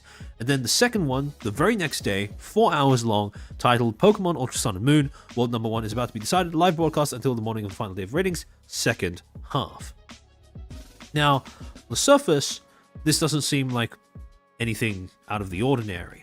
However, on the same days, that this was happening, you also had what people at this time were had assumed to be the talents, the Twitter accounts, the talents behind the Game Club project VTubers, taking to Twitter to vent about some of the mental health struggles that they've been going through as of late. Tanaka, the talent behind Kaide, says, quote, "My mental health is so bad, I want to get counseling, I want to cry." And then, the next day, apparently there are companies where you have to go to work after working all night with only 4 hours of sleep, alluding to the fact that she just had an 8-hour stream and then followed it up with another 4-hour one not too much later. And then you had the talent behind Ryo Kazumi stating, quote, "There were a lot of personal conversations and extremely dirty conversations in my company history. I was planning to quit from the beginning, but there's no point in being oppressed to this extent. Since the beginning of this year, it's been more simple bullying than power harassment. It's pointless to even talk about it anymore, but I'm going to consult with the Labor Standards Office soon." Now, there were other talent accounts who were speaking out around this time, but those tweets have been deleted. These were the only ones I was able to get off an archive of a online publication. I believe the name is Yuzuru, that recorded these at the time. And so, quite understandably, when the fanbase saw that the talents behind the VTubers were tweeting out things like this, complaining about how they were supposedly being mistreated at work and how there are companies that, you know, this was a company that wasn't even allowing them to sleep properly, you can understand why some people were starting to get antsy. And so, on April 5th, the very next day after Kazumi, the talent behind Kazumi, tweeted that out, the channel released another new video, this one titled Waking Up Prank, the result of waking someone up with a VR horror movie. And if you go into the comments, all of the top comments seem to be commenting on the tweets that the talents had been posting for the days prior. So this is what they mean when they say you should support your idol when you can.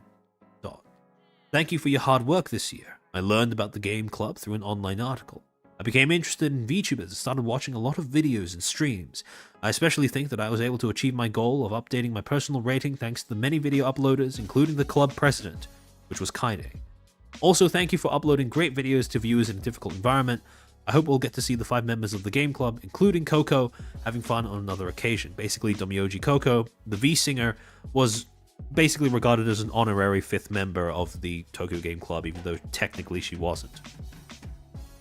I hope that we'll get to see the on another occasion. Thank you. And then finally, I enjoyed watching it. I felt like the people behind the scenes were having fun too, and we were able to share that fun. But what really makes me sad is that the people behind the scenes were hiding a lot of hardship and pretending to be having fun for the sake of their job. Comments like this may not catch anyone's eye, but there are plenty of people other than me who are drawn to the existence of the game club. And even when everyone is running away or fighting, there are people who support and care about them. I hope that you can at least take a rest for now. I love you all.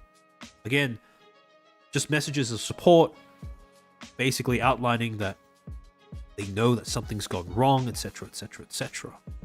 And for a time at least, it seemed like things were kind of up in the air. Between April 5th and April 19th, there was a 2-week period where nothing happened on the channel. No video uploads, no streams, nothing. In fact, when it comes to live streams, the next one that would happen on the channel didn't happen all the way until August of that year, multiple months later. And so, it looked like, for a while at least, that this was just going to be a mystery, that whatever was going on behind the scenes wouldn't be addressed by either talents or the company. That is, until April 8th, when Unlimited put out a formal statement regarding what was going on behind the scenes at Game Club. Quote, "Report on the Game Club project.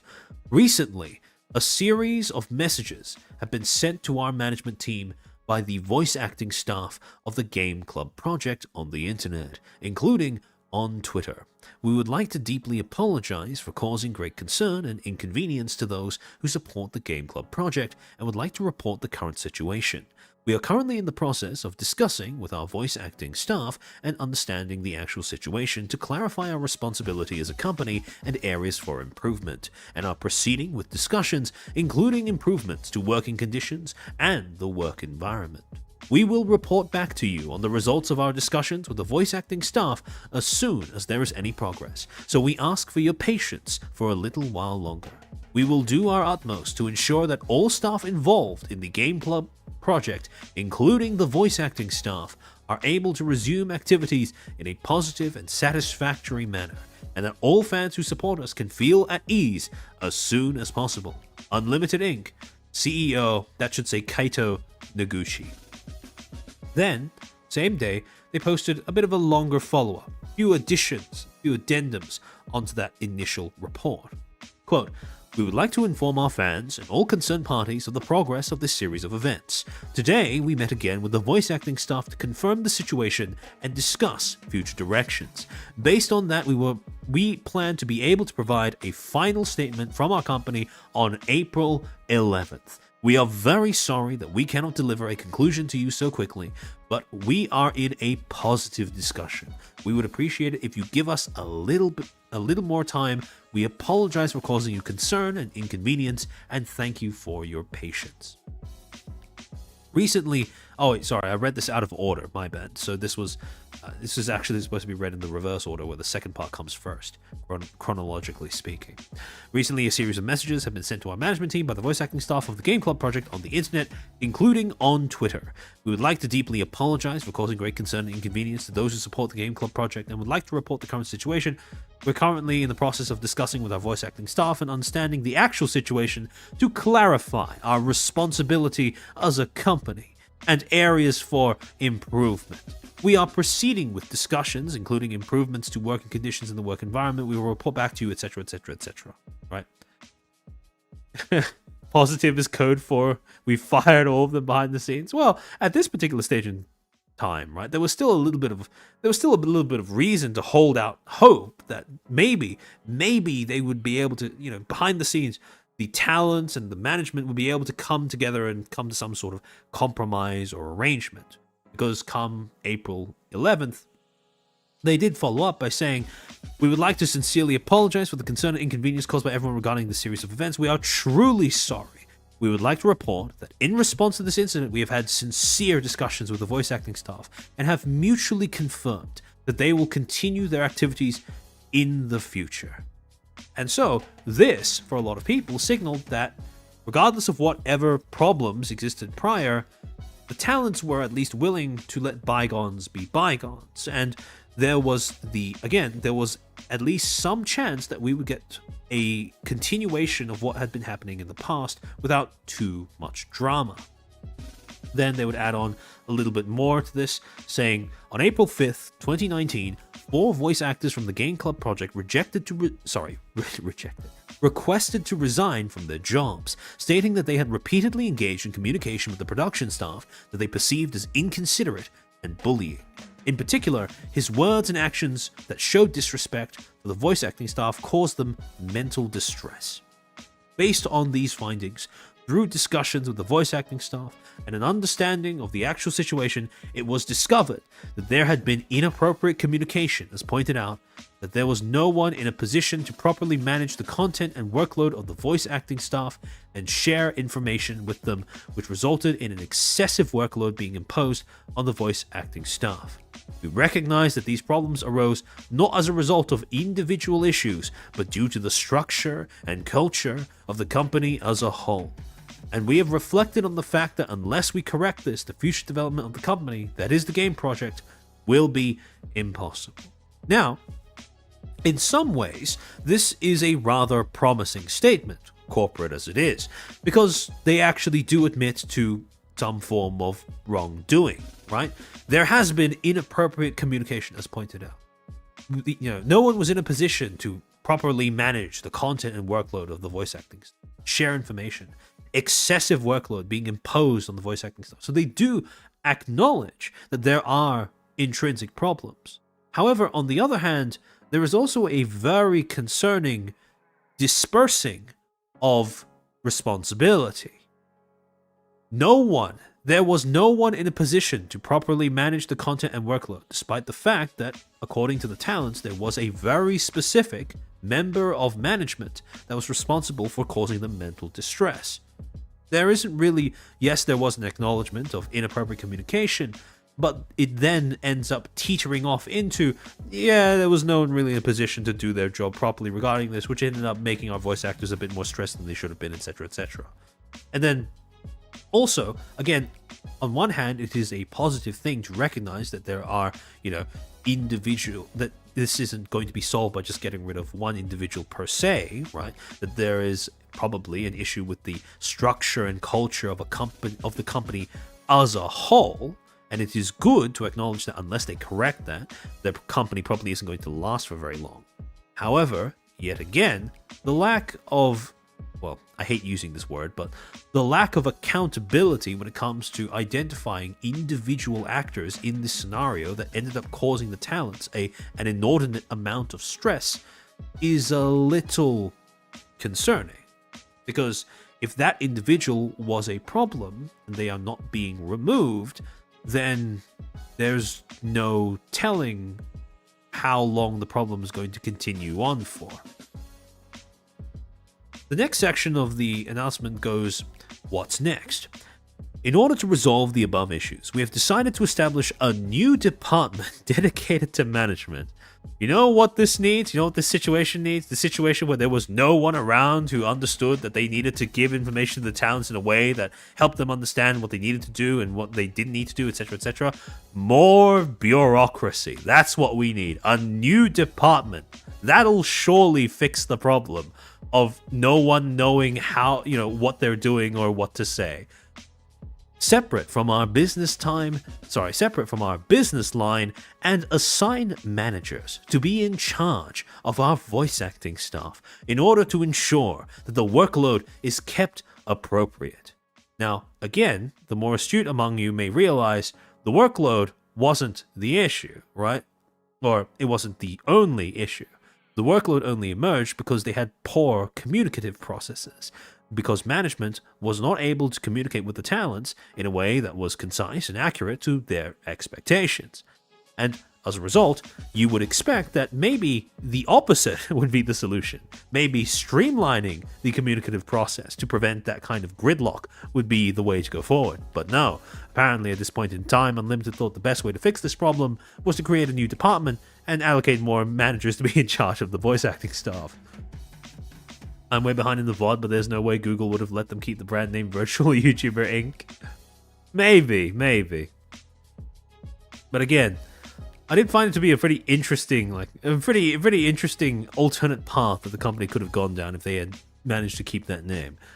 However, again, furthermore, in discussions with the voice acting staff, we confirmed and agreed that the conditions for continuing to work on the Game Club project are to improve working conditions, improve internal communications, and ensure that similar issues never recur. Again, it's a good thing that they're acknowledging that these are issues present in the situation and that caused this current crisis, but the solutions that they arrived at are, to say the least, not quite what I would have gone with. We have promised that our management will take responsibility for creating a system that allows the voice acting staff to continue to be fulfillingly active in the future. So, at this particular point in time, at least in their messaging to the public, they were very clear, Unlimited was very clear, that the aim, the objective, was to keep the current roster of talents on the job for as long as possible. The aim was sustainability. The aim was to ensure that they could continue forward with the same group of people.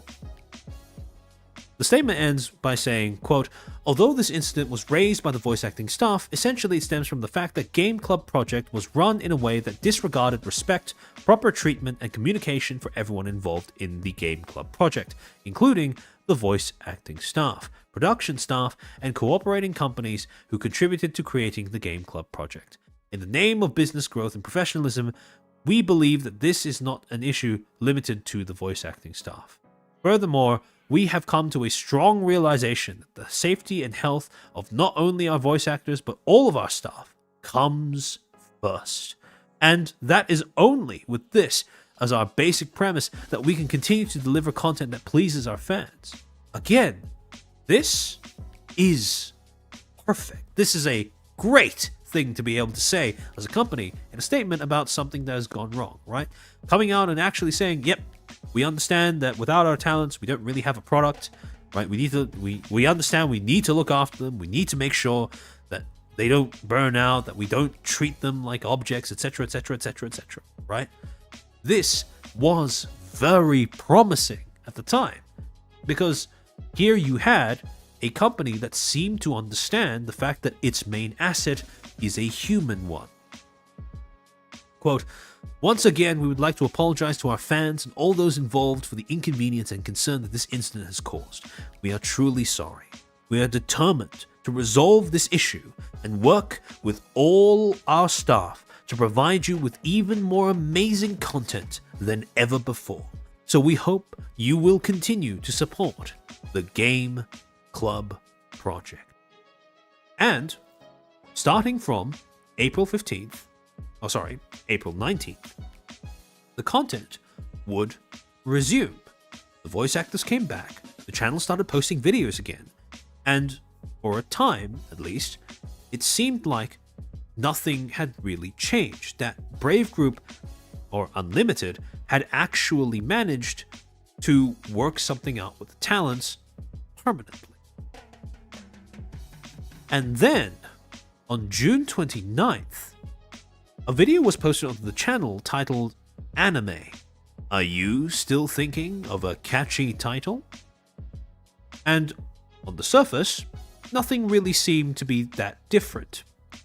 But then, when you played the video, viewers realized that something sounded a little off. Specifically, Miria, the pink-haired member of Game Club Project, sounded a little different. And when you go into the video's like to dislike ratio, 5.6k likes to 6.3k dislikes. Something is very wrong there. And then you go into the comments, and you get a bit of a clearer picture of what people were taking issue with. Top comment, linking timestamping to 209, where Miria says something, but there is a heart, right? Saying, this is the most ironic thing ever, especially with the timing of the voice actor change.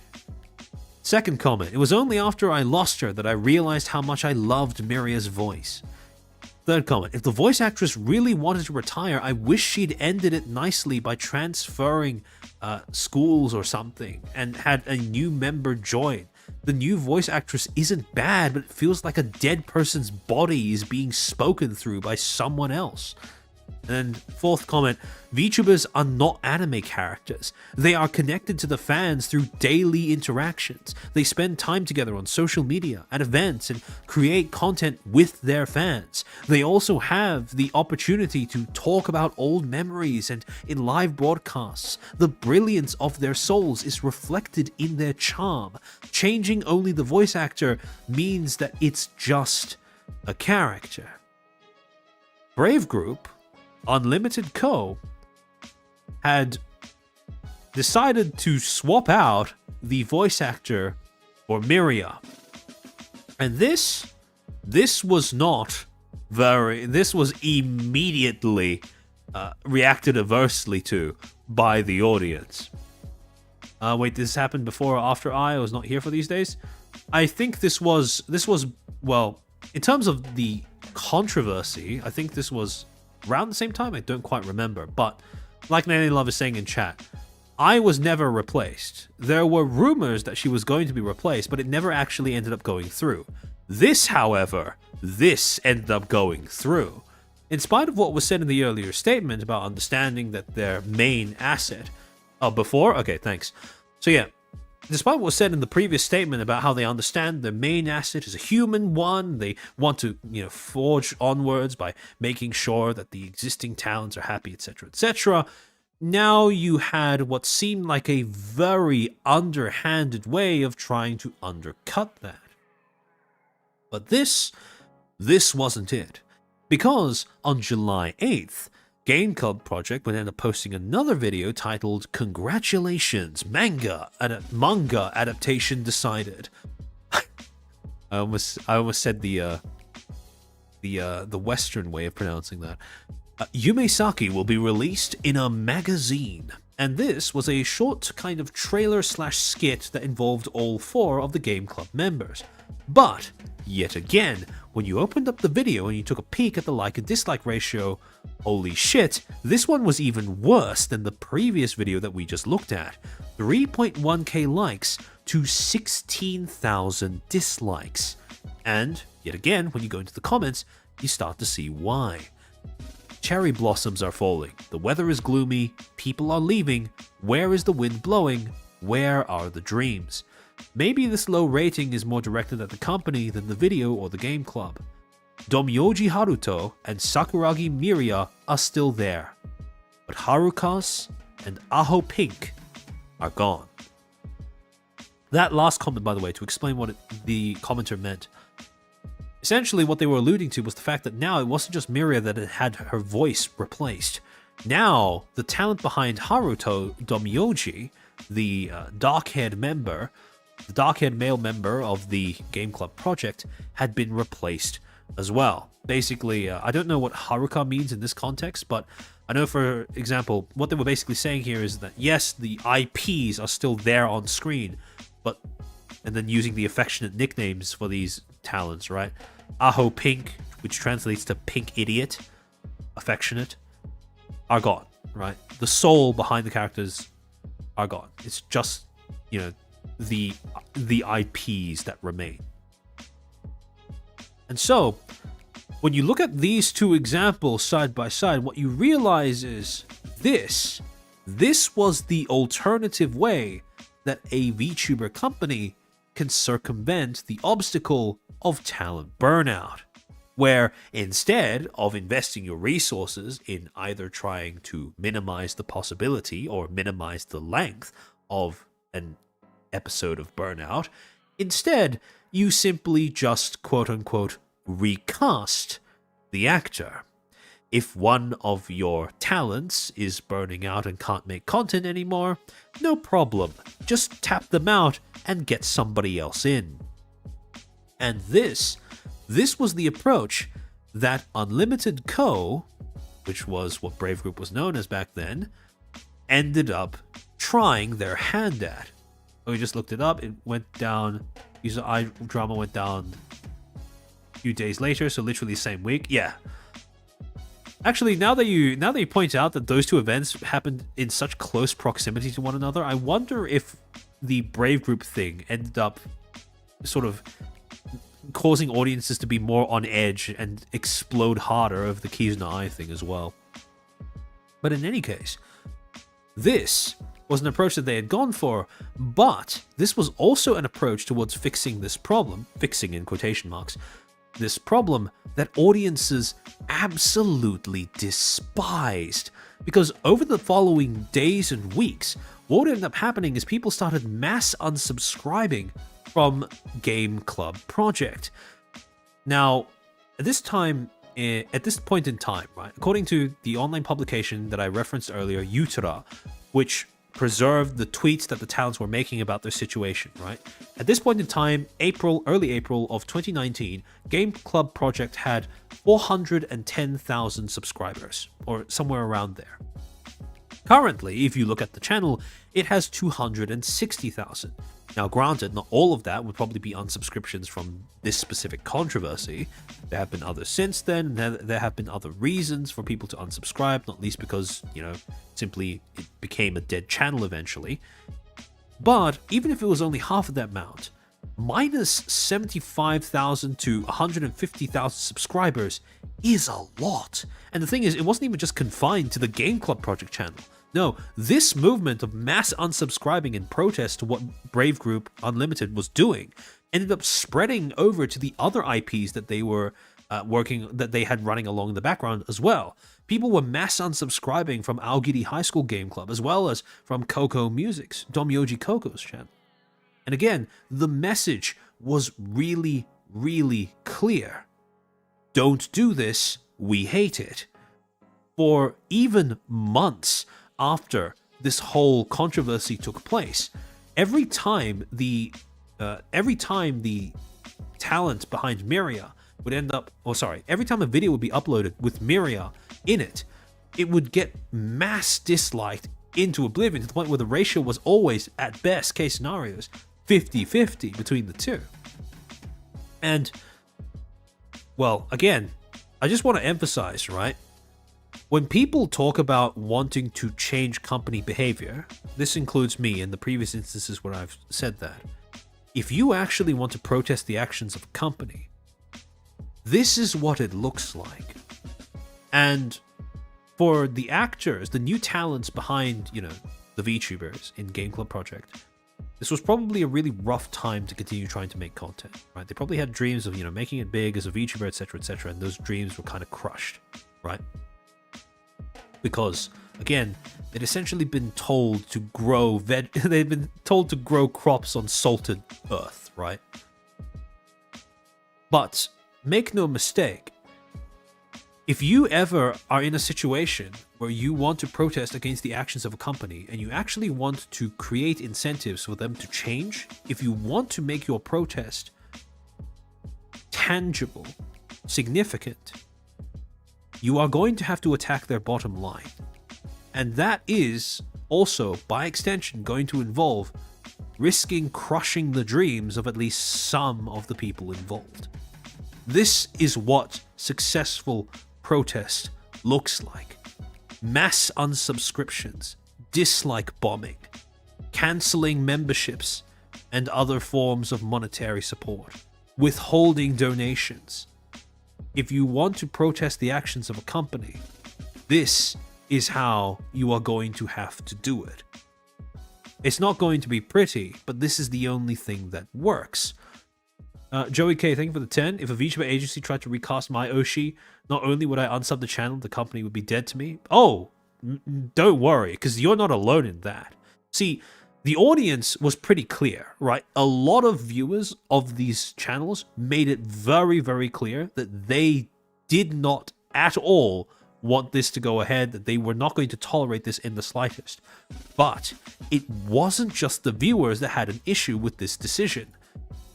On July 17th, 2019, Brave Group Unlimited would finally end up putting out a response in light of all of the unsubscriptions, not just from Game Club Project's channel, but from all of their other channels as well.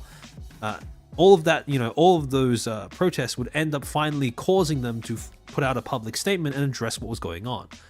And this was a statement that, to be honest, was a little bit of a stinker. Quote, "How we started the Game Club project and the future it aims for. Thank you very much to everyone who has been watching and supporting the Game Club project. My name is Kaito Noguchi, and I am the co-representative of Unlimited Inc. Today I would like to explain to you about the background to the launch of the Game Club project and the future we are aiming for." So again, I really want to make it very clear that between this statement and the last one that they put out, they pivoted in position from "we know we fucked up" to "look, here's what we had planned from the beginning," right? Quote, "Unlimited Inc. is a company founded by members who truly love games, spent a lot of their youth playing them, and have dedicated their lives to them. Let me start by telling you about the beginning of the Game Club project that we created, our desire to inspire young people across the country who love games to be proud of their love for games, their skill at games, and of themselves. Also, I wonder if people of our generation who are now adults could have had the same youthful years as the current members of the Game Club project if they had been born in a different era. Is there any way to give them a simulated experience of that youth? With this in mind, we started to shape the concept for our current Game Club project. A cute girl like Kaide has started a gaming club on her own and is openly active on YouTube. Maybe we could start our own gaming club." Now again, as a public statement to hopefully quell the flames of controversy, This is not a great start, because it reads as if you're trying to shill your product while you're defending accusations of unethical practice that infest it, right?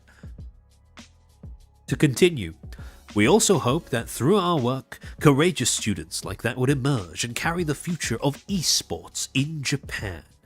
Rather than calling it a VTuber, the Game Club project is more accurately described as a character content work that tells the story of 4 high school students who are devoted to gaming for various reasons and motivations."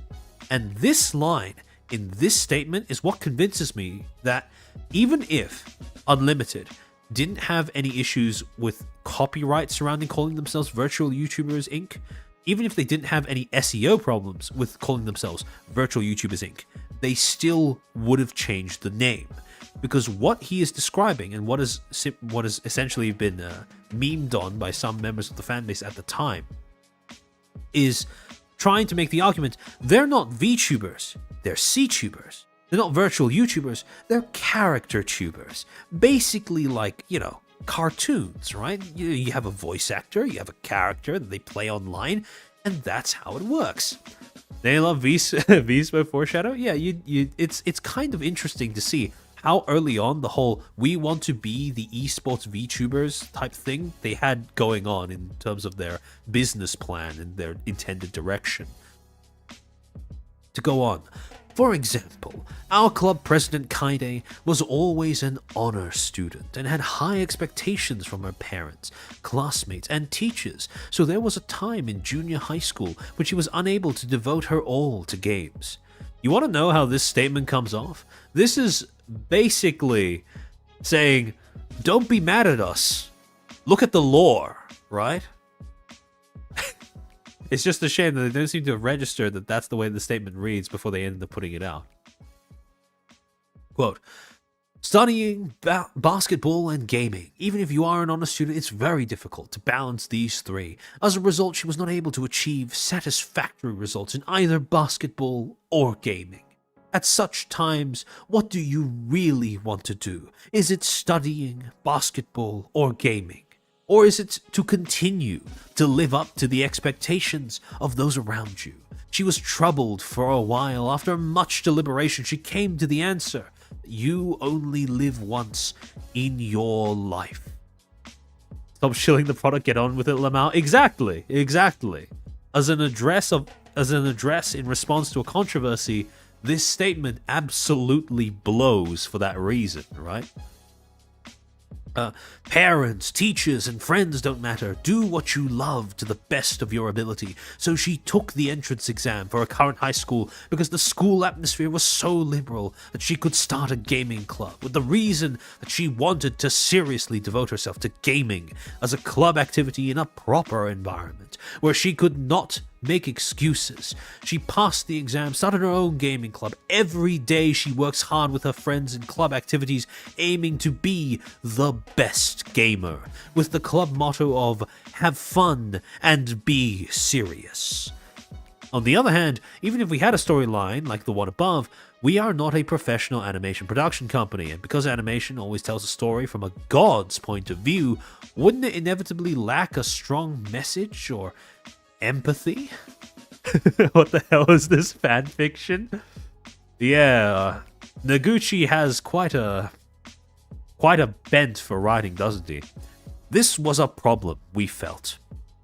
So, with the idea that we wanted these girls who are living their lives to the fullest to be YouTubers who could speak to the viewers behind the camera, we borrowed the term VTuber and have continued to run the Game Club project. Therefore, rather than calling them VTubers, it may be more appropriate to call what we are aiming for a CTuber, character YouTuber. Meanwhile, as I'm sure you all already know, there have been changes to the voice actors for the characters in the Game Club project. After much consideration about what the Game Club project should aim to achieve and what the roles of the company and voice acting staff should be in order to achieve that, we have decided to make the change to new voice acting staff. Note the way that that's worded. We have decided to make the change to new voice acting staff. Now, here's the thing that is interesting about this. This is a very classic case of an instance where a corporation, a VTubing corporation, or any entertainment corporation for that matter, has a set vision in mind for how they want their content to go. And they have approached the process of making content, getting talents to make that content for them, with the mindset of this is how it should be made, either make it the way we want it to be made or get the fuck out. Even though their content creators, their talents, have been doing things their own way, and it's been working. For those of you guys who are also FaZe fans, you might remember that in the early years of FaZe, Sakuna had a bit of this problem as well when it came to Pippa and Tenma and pretty much a lot of members of Gen 1, where he had a set idea of how he wanted the content to be made, and he ended up coming to blows with the talents about their own, his vision of how he wanted the content to be made versus their vision of how they wanted to make their content.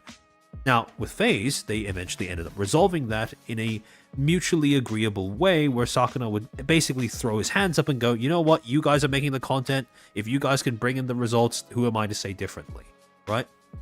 However, with this is the complete opposite of that. This is the corpo overheads, the executives coming in from on high and overwriting the vision or the approaches of their talents in order to reassert their initial intended direction for the content. I want you to file that away in the back of your mind because that is going to become very, very relevant later on in this stream. However, this is actually a phenomenon that Randon the Orc had talked about a bit in terms of, explaining reasons as to why corpo VTubers tend to burn out, which is a lot of the tension that emerges between management and management and talent in corpo VTubing stems from the fact that it is essentially the job of management as non-creatives to tell the actual creatives how best to do their job. Now, on one hand, that is a good thing, because if you're operating as part of a company, you need to pay attention to things like optics. You need to make sure that you communicate in a way that doesn't conflict with anything else that your company mates or other representatives of your company are communicating with the public, etc., etc. If you are, if you comply with the overall image and direction of the company, all of that requires an outside hand to come in and it's occasionally push you back on course, right? That's understandable.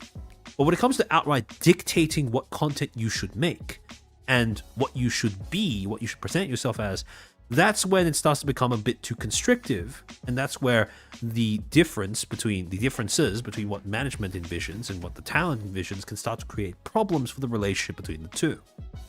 And this is a textbook case of that in all the way back as early as 2019. Disagreements, yeah. We sincerely apologize to our fans for the delay in informing them about this matter, and for the anxiety and worry caused by making changes in such a short period of time after the company's statement in April. Sorry. Oh, I had to sneeze for a second there. Alright, I think I've gotten it all out of me. In a short period of time after the company statement in April of 2019. Additionally, it has been decided that the voice actors for Yumesaki Kaide and Kazumi Ryo would be replaced in early September 2019. We will notify everyone of the specific timing as soon as it's confirmed. And again, the reason why nobody would buy this statement is because they released it after switching the voice actors without telling everyone. Inherently, that comes off extremely underhanded. And you could probably understand why most audiences, most viewers, would go into reading this statement already primed to believe that this is simply damage control and they don't actually mean anything they say. Although we will be walking separate paths from now on, we are deeply grateful for the contributions of the 4 voice actors who have supported the Game Club project up until now.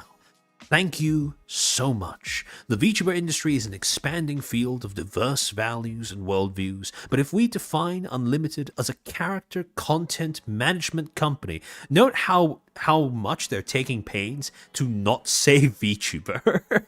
We will work as a team to create new works that everyone can enjoy. With the cooperation of voice actors, animation production staff, corporate staff, and various other people outside the company. We also plan to launch several new channels soon. We will continue to work hard to make the Game Club project even more appealing content, so we hope you will continue to support us. And to absolutely nobody's surprise, this statement went down like a lead balloon. Nobody was buying it, nobody liked it, and the fans were more pissed off than ever. However, what this statement does point out though, which is, again, quite interesting, specifically in the case of Unlimited/Brave, is that during this point in time, when you had companies, audiences, and talents all vying to define or vying over who gets to define what a VTuber is, you had a tug of war going on, a proverbial tug of war going on, where you had, on one side, you had the talents pulling in the direction of wanting a VTuber to be treated more like an actual influencer, a content creator, somebody who puts aspects of their real self into the content that they make and form a connection with their audience in a kind of semi-authentic manner, right? Parasocial or no. Whereas in the other direction, you had Unlimited, the company and its executives, pulling for it to go in the direction of characters and mascots. These are characters that have a preset backstory. They have a prescribed personality, an image that you should try to achieve above all else. And failing that, you can be replaced by literally anybody else who is willing to do a better job at living up to that prescribed notion of what they stand for and what they are better than you can. And the entire time you just had the audience spectating. And barring any involvement from a third party, the company likely would have won. They have more resources. They are the ones making the content, even though they need the talent in order to make the content. They could have tried to do this. However, at this particular point in time, and I would make the argument that, as others have before me, that this was quite a pivotal controversy for this reason. The audience didn't just observe, but they very vehemently took a side. The audience sided with the talents, and as a result, what ended up happening was, instead of VTubing being defined, or the definition of VTubing being dragged further in this direction, now it was pretty much solidified as being this thing that was either smack bang in the middle of characters and mascots, or something that leans more in the direction of being, content creator, celebrity, online celebrity, or influencer. Tug of war is still going on. If you think about it, nowadays, if you have people arguing for kayfabe and others that claim the character is just a dumb gimmick, yeah, I think that's a pretty valid argument that it's still going. Yeah. However, at this particular point in time, this was a pivotal moment, because this set the stage for, Carlos, like you pointed out, right?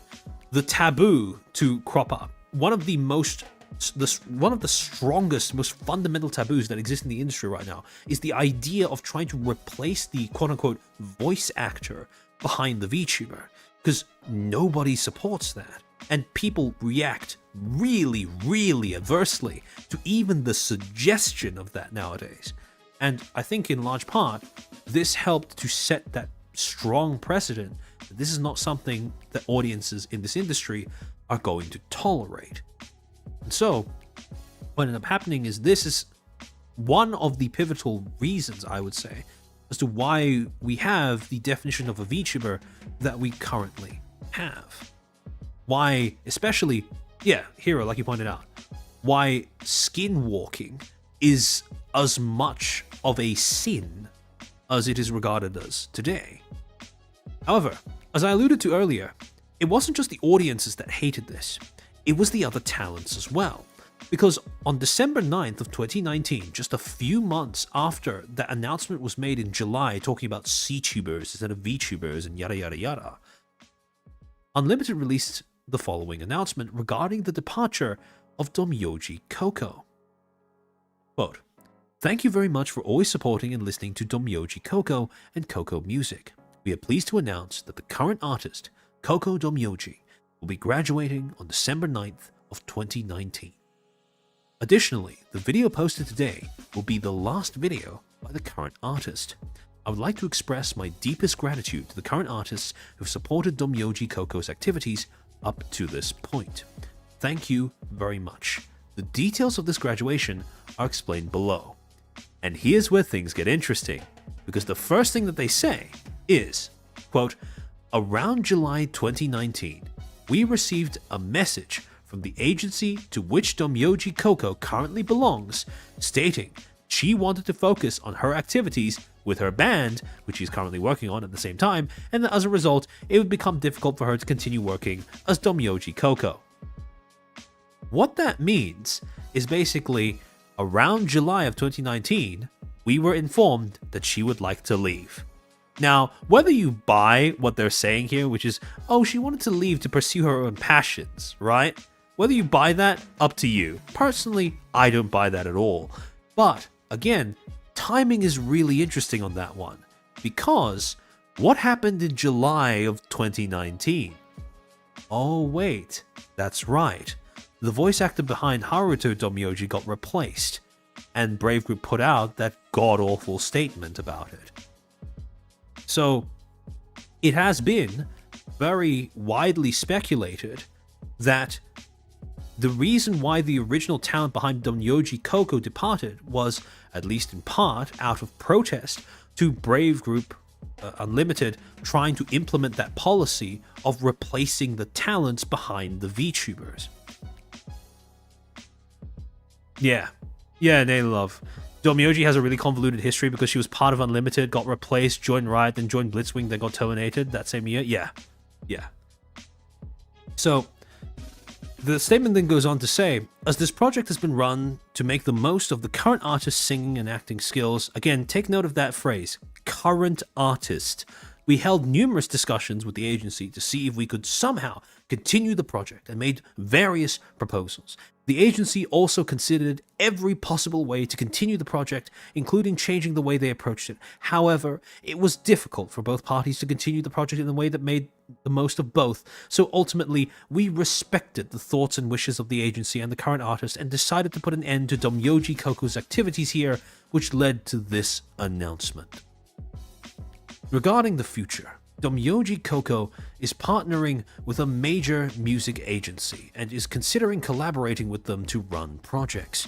We plan to announce the new structure as soon as possible and restart our activities. We will provide maximum support for these activities through the production of content, including videos, and intend to deliver more amazing content than ever before. In accordance with this, the current Koko Music channel will stop uploading videos as of today and will remain public. When Domyoji Koko resumes her activities, she will be active on a new channel. Thank you so much for all your support so far. We would like to ask for your continued support for Domyoji Koko. Now, at this particular point in time, Brave Group wasn't ready to throw in the towel just yet, right? They still were convinced that this was the way to do things. This was how they wanted to run their VTubing agency. They really wanted to push the whole replacing talents behind the VTuber thing, even though it was really unpopular among their audience and really unpopular among their talents from what we can see. It wasn't the fact that they didn't have a problem with replacing the talents, it's just that now they had conceded to announcing that they were going to do so before going ahead with it, rather than afterwards. Fast forward to December 31st of 2020, Brave Group would then announce, Unlimited would then announce, that even in spite of replacing the original voice actors behind the Game Club project, it was no longer viable. In the end, the viewers managed to get the last laugh. Notice regarding our characters. Thank you very much for your continued support of the characters belonging to Brave Group Co. Ltd. Again, notice how they're referring to them as characters rather than VTubers or IP, or even IP, I should say. This is a sudden announcement, but we would like to inform you that Game Club Project, Yuika's Room, Ayahina Channel, the latter two were other IPs that they started up at some point during 2020 after the whole controversy took place. While the whole controversy was taking place, if I remember correctly. As a result of repeated discussions between the management and the characters regarding activities from 2021 onwards, Game Club Project, Yuika's Room, Ayahina Channel, the activities of 6 members have been terminated. Furthermore, Miria Sakuragi, who is a member of the Game Club Project, will continue her activities. Additionally, all other characters affiliated with our company, other than those mentioned above, will also continue their activities. However, again, in the same year, March 9th, 2020, right, they also announced that they weren't quite done yet, right? Pull up the chart, yeah, and that's all the dates. I didn't include it in these slides. Apologies, but we'll get to it later on in the stream. We will cope. So on March 9th of 2020, Unlimited put out an announcement stating that Domyoji Koko would be receiving a revival. Quote, I would like to express my sincere gratitude to all the fans who have supported Domyoji Koko and to all the people involved who have supported my activities. Today we have an announcement regarding Domyoji Koko. As announced by our company on December 9th, 2019, the artist providing her singing voice decided to focus on, her career. At that time, Domyoji Koko decided to take a break from her activities for the time being. After the live broadcast, the artist and I talked about how we should continue to support each other's activities and work hard on our separate stages, and we now have started to walk our separate paths, wishing each other success. There was much discussion within the production team about whether to allow Domyoji Koko to resume her activities, as her singing voice was one of a kind. But we have been able to welcome a new artist with a different appeal to our previous artists, and we have decided that Domyoji Koko will resume her activities. we will start a new channel called Coco Channel. Activities are scheduled to resume at 7 p.m. on Friday, March 13th, 2020. While cherishing the Domyoji Coco we have known so far, we will deliver a different charm to her by not only singing, but only depicting her story and way of life as an artist. We look forward to your continued support of Domyoji Coco. Now, in the aftermath of this, the original channel would then be terminated. Coco Music, which was the channel that was hosted by the first Domyoji Coco, would be on September 22, 2021. They would now announce that they are formally closing that channel as well. Thank you so much for your continued support of our YouTube channel. After much discussion with our team regarding the future operation of our YouTube channel, Coco Music, we have decided to close the channel on October 19, 2021. We deeply apologize to all of our fans for this sudden announcement. We would like to once again thank everyone who has been watching our channel up until now, and we will continue to support us until the closure. So, at this particular point in time, just to take stock of where Brave Group was at as a company, where Unlimited was at as a company, in late 2021 to early 2022, out of the 3 original IPs that they had started with, 2 of them were functionally dead. And those were 2 of them that they had tried to revive as well. Now, Domyoji Coco, the new version of Domyoji Coco, was working out decently well. It wasn't until earlier on this year, actually, that the talent would be formally terminated because she took an extended hiatus, essentially fell off the face of the earth. However, the original channel was gone, and while the Game Boo channel is still up to this day, it has been dead for quite a while. On top of that, even 2 IPs that they had tried to start up in the interim period to tide themselves over had been shut down as well. Ayahina and Yuika's Room, both dead in the water. So, at this particular point in time, I think there is an argument to be made that this is probably the most vulnerable that Brave Group as a company has ever been. They just shot a good deal of their goodwill among a large segment of their audience. They had killed their debut cash cow in Game Club Project with their mishandling of the whole voice actor replacement controversy, and as a result, out of all of their IPs, they were starting to lose options in terms of how to appeal to their audience. They were far from dead, right? They still had IPs under their belt, and they were still trying to expand outwards, but in terms of relevance, they were on a timer, because if they didn't figure out what to do in order to regain some form of goodwill or relevance, then they would be fucked. And so, if you are a company, right, if you're in a position where you're facing stagnation, you lose a lot of your goodwill, your public standing, etc., etc., etc., if you are a corporation, what do you do? How do you fix this problem? And I mean, upon looking back at the history of this industry, the answer is quite obvious. You accelerate. In June 7th, 2022, Brave Group put out the announcement that at some point in between 2021 and early 2022, they had opened up their company to receiving outside investment. And on this day, June 7th, 2022, they revealed what they had managed to achieve. Quote, Brave Group raises an additional 10 million USD to accelerate metaverse business, finalizing total Series C at 18 million USD. Quote, investors are Japanese companies such as Dawn Capital and Osaka Gas, foreign investment funds, and individual investors. Brave Group, a virtual IP business based in Japan, has 10 million USD in new capital to anticipate business expansion and global development in the metaverse and Web3 domains from Japanese companies such as Dawn Capital, Osaka Gas Co. Limited, foreign investment funds, and individual investors. This brings the total raised capital to 18 million USD. With this new capital, Brave Group intends to strengthen its existing business operations and global expansion, expand its solution services for clients in the metaverse marketing business, develop additional quote-unquote Brave Engine products. This was basically their, I believe, their VR engine or something along those lines. Develop new businesses and strengthen its management structure.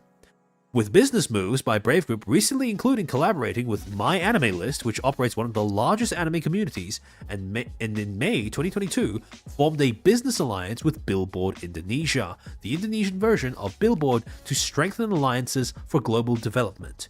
In addition, the metaverse marketing business launched last year. Brave Group has developed a series of solution services for corporate clients and are steadily building a track record.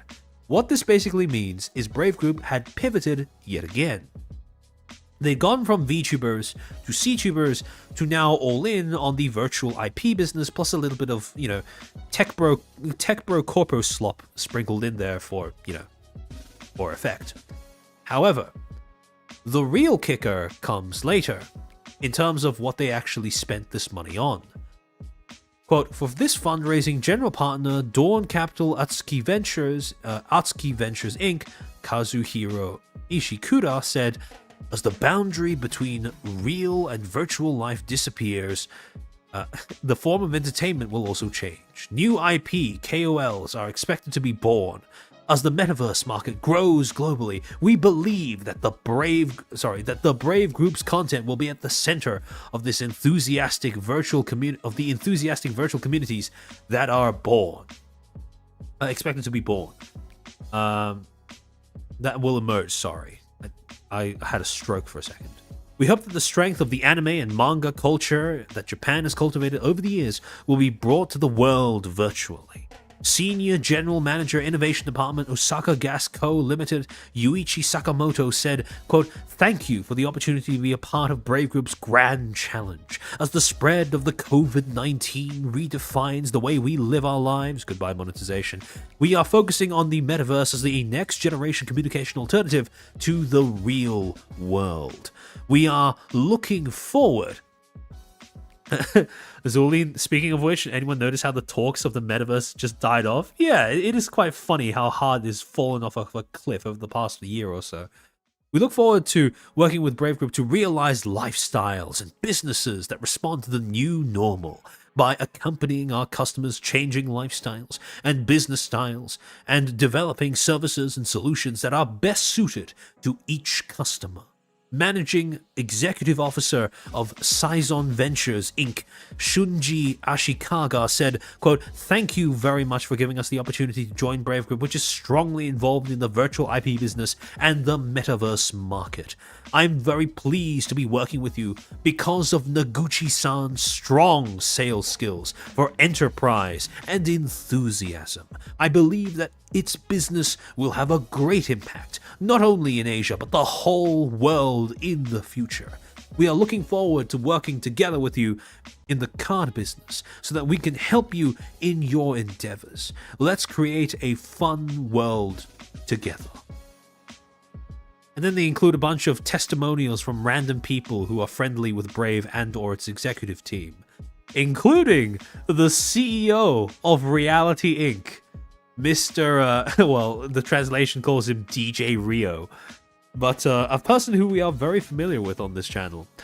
He says, quote, in the age of the metaverse, where the physical real world and the digital real world mix without boundaries, the entertainment business will also be restructured. We support Brave Group as it takes on the challenge of recapturing such an era on a global scale.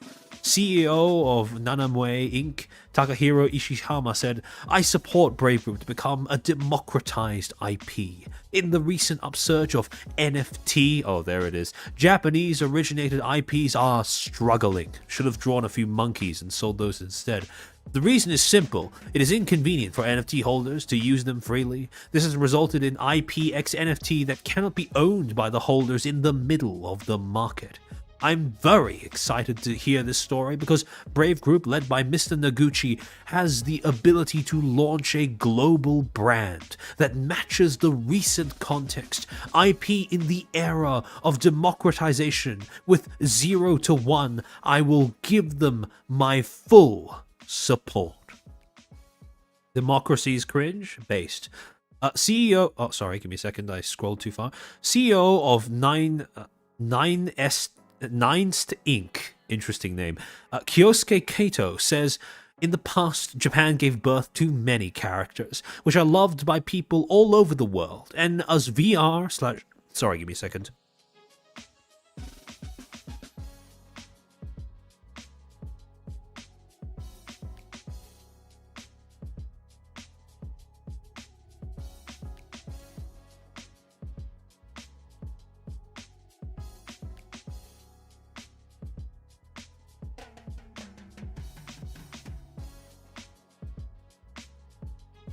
I love the nonsensical Japanese corpo names. That is a classic, yeah. Remember to scroll up? Oh yeah, true. My bad. Hold on. Thank you for reminding me. Alright. Where was I? Oh yeah. As VR AR technology evolves and the metaverse gives birth to development, we have a once-in-a-lifetime opportunity to create IP in a new form. I'd like people to see the artists they have created performing. People will be thrilled by the fresh experience. We are rooting for them with the hope that they will become a new source of excitement and enthusiasm for the people around the world. CEO of Third Verse Inc., Hirano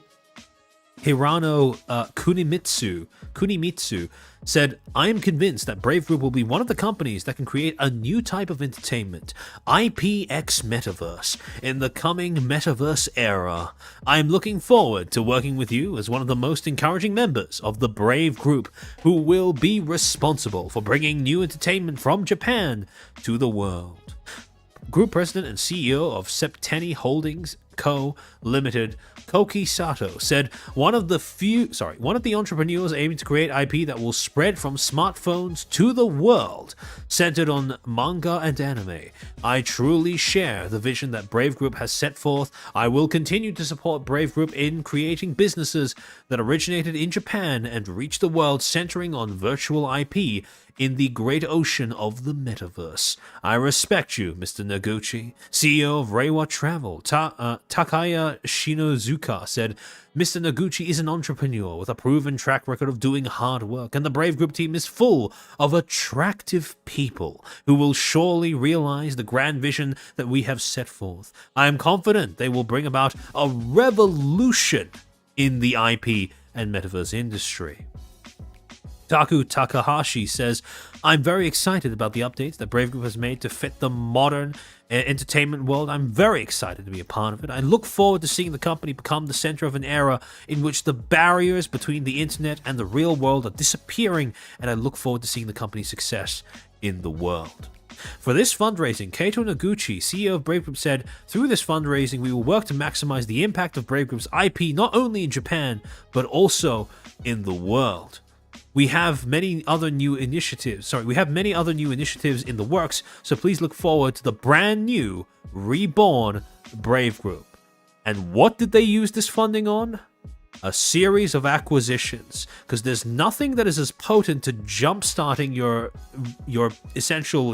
public image reform than leeching off of the goodwill that people have towards other agencies. Now, obviously, as many of you know, this is the same month that they announced that they had acquired Vispo. But in addition to Vispo, they also started acquiring, quite strategically, other companies that already were quite popular at the time. For example, Himehina, and also forming a partnership with Vivion. Now, Himehina, they basically just absorbed Studio Lara, which was the agency that was in charge of them, into Brave Group itself. However, in January of 2023, Brave Group also announced that at some point later on in the year, they were going to be transferring Aogiri High School Game Club over to Vivion, another content creation agency, in order to establish a strategic partnership with them. But that wasn't it, because as a result of now having all of the industry clout that they inherited from the companies that they have acquired, Lara still exists? Okay, yeah. I misspoke by saying absorbed into. I meant they operate, under Brave. But yeah, they still exist, yeah. But they operate under Brave's umbrella. So, what they essentially managed to pull off is a new burst of relevance. They now had these all of these popular agencies that, the biggest one being Vispo, that they could now throw around as being their IPs, as being IPs that are under their control. And as a result, this ended up opening a whole new series of doors for Brave Group in terms of investment. See, over the course of 2023, in light of all of their acquisitions that they carried out over 2022 and 2023, they would have 3 more funding rounds. One in January of 2023, where they would receive 2.31 million USD. One in August of 2023, where they would receive 13.6 million USD. And finally in December of 2023, when they would receive 21.6 million USD. A whole number of different venture capital companies and different investors. And what did they do with this? This was where Brave managed to capitalize on all of the investor hype around going international, because they funneled these funds into establishing handholds, foundations in other continents around the world. In March of 2023, they established Brave Group Europe. In the same month, they established Brave Group US as well. In November, they established Brave Group APAC, which is basically Brave Group's C branch. And in December, they established Brave Group China. And just like that, by the end of 2023, they had essentially gone through a complete 180 from where they were at the end of 2021, where now they were very, very much primed to start going international, as was stated in this press release that they put out on December 18, 2023, titled Brave Group establishes new subsidiaries in Thailand and China, making the total number of newly made overseas offices in 2023 to 5 in 4 countries.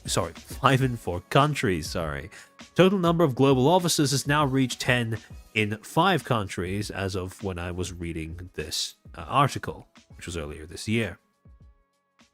Each of these has an office in their respective countries? Yeah. Background of our global expansion. Brave Group's purpose is, quote, Japanese adventure, worldwide romance, end quote, with the mission to, quote, strike wonder in 8 billion hearts, end quote. With this purpose and mission in mind, Brave Group has been working on IP businesses such as the next generation of virtual esports project, Vispo, and the virtual music label, Riot Music. The platform business which operates Me Campus, a virtual school city, and the esports business, which produces the esports school, CR Gaming School. We intend to work on further business fields such as XR business, DX business, and incubation businesses. This year, in order to accelerate the global expansion of our business, we established overseas corporations in 4 countries, held global auditions targeting the English-speaking, Chinese-speaking, and European markets, and launched several overseas projects, with a total of 20 overseas VTubers debuting, including those from existing projects. And then they list them out: Vispo, Riot Music, Me Campus, CR Gaming. And then they go on to say, the VTuber market is currently expanding both domestically and internationally, and the number of overseas production companies and individual talents is increasing one after another. Brave Group believes that it is important for local staff and cast to work closely together to create businesses while experiencing firsthand the unique local culture and customs. And this press release finishes with 2 little testimonials or 2 little comments from the representatives of Brave Group APAC / Brave Group China and the CEO of Brave Group, let's say, the umbrella, respectively. From the representative of Brave Group APAC / Brave Group China, Jun Funabashi, he states, quote, this year we have taken a very aggressive global expansion by establishing offices in the UK, the US, Thailand, and China. We believe that it is meaningless to just establish a company or a business and do nothing. So we will take action and do our best to embody our vision a symphony of innovations pioneering a brighter tomorrow. Comment from Kaito Noguchi, CEO of Brave Group. With the establishment of the Thailand and China subsidiary, Brave Group now has 15 group companies. I would like to express my sincere gratitude to Director Funabashi, the Human Resources Division who conducted recruitment under him, and the Corporate Growth Division the Business Administration Division, Public Relations Office, CFO Office, Sales Planning Division who supported our rapid expansion, and the Corporate Growth Division who supported our global expansion.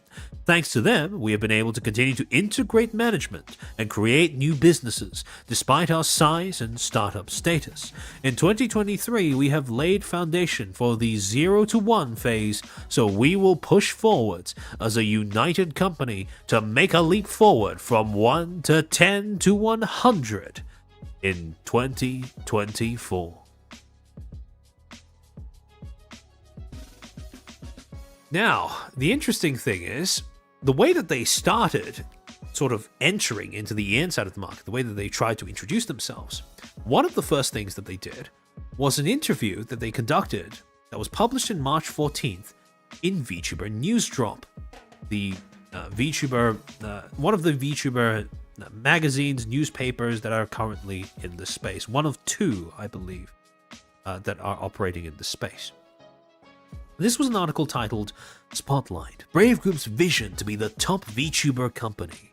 Understand the steps the Japanese VTuber umbrella is taking to, quote, strike wonder in 8 billion hearts, end quote. And the reason why I point this out, the reason why I want to take a moment to sort of look at some of the things that were said in this interview is because, again, when you're looking at how companies seek to make their proverbially make their debut in front of a new audience, you always want to pay very close attention to how they want to present themselves. The article opens with the following, quote, among all VTuber companies existing worldwide, Brave Group strikes a punch. VTuber News Drop has been covering the Japanese VTuber conglomerate and its branches both domestically and internationally several times. As with any other VTuber company, Brave Group had a challenging start before being known as a VTuber powerhouse. Initially, they are only managing Riot Music and Aogiri High School, now under the management of Vivian. However, in June 2022, their merger and acquisition of virtual esports project VSPO, one of Japan's most popular groups, was a head-turning moment. They did not stop there. As the company managing singers Koko Domyoji and Yuka Nagase has taken singer duo Hime Hina to its fold. Their international branches, V4 Mirai and Globy, are also expanding their roster of talents. VSPO has also set up shop in English and Chinese markets. Oh, Gabriel, hit my limit. Have a great stream, everyone. Thanks for the stream, option. No problem. I hope you have a good rest. Meanwhile, management of Idol Virtual Talents Ltd. merchandise is working directly with Brave Group, that is aside from its other companies under its umbrella which conduct research and development into the metaverse. As they rebrand themselves in November last year and open offices in Bangkok and Shenzhen, they affirm their mission to be number one, the very top of the VTuber scene. There are more reasons to put Brave Group into the spotlight. On this edition, CEO Mr. Kaito Noguchi spoke to News Drop about the business. Nihongo chair, Nihongo.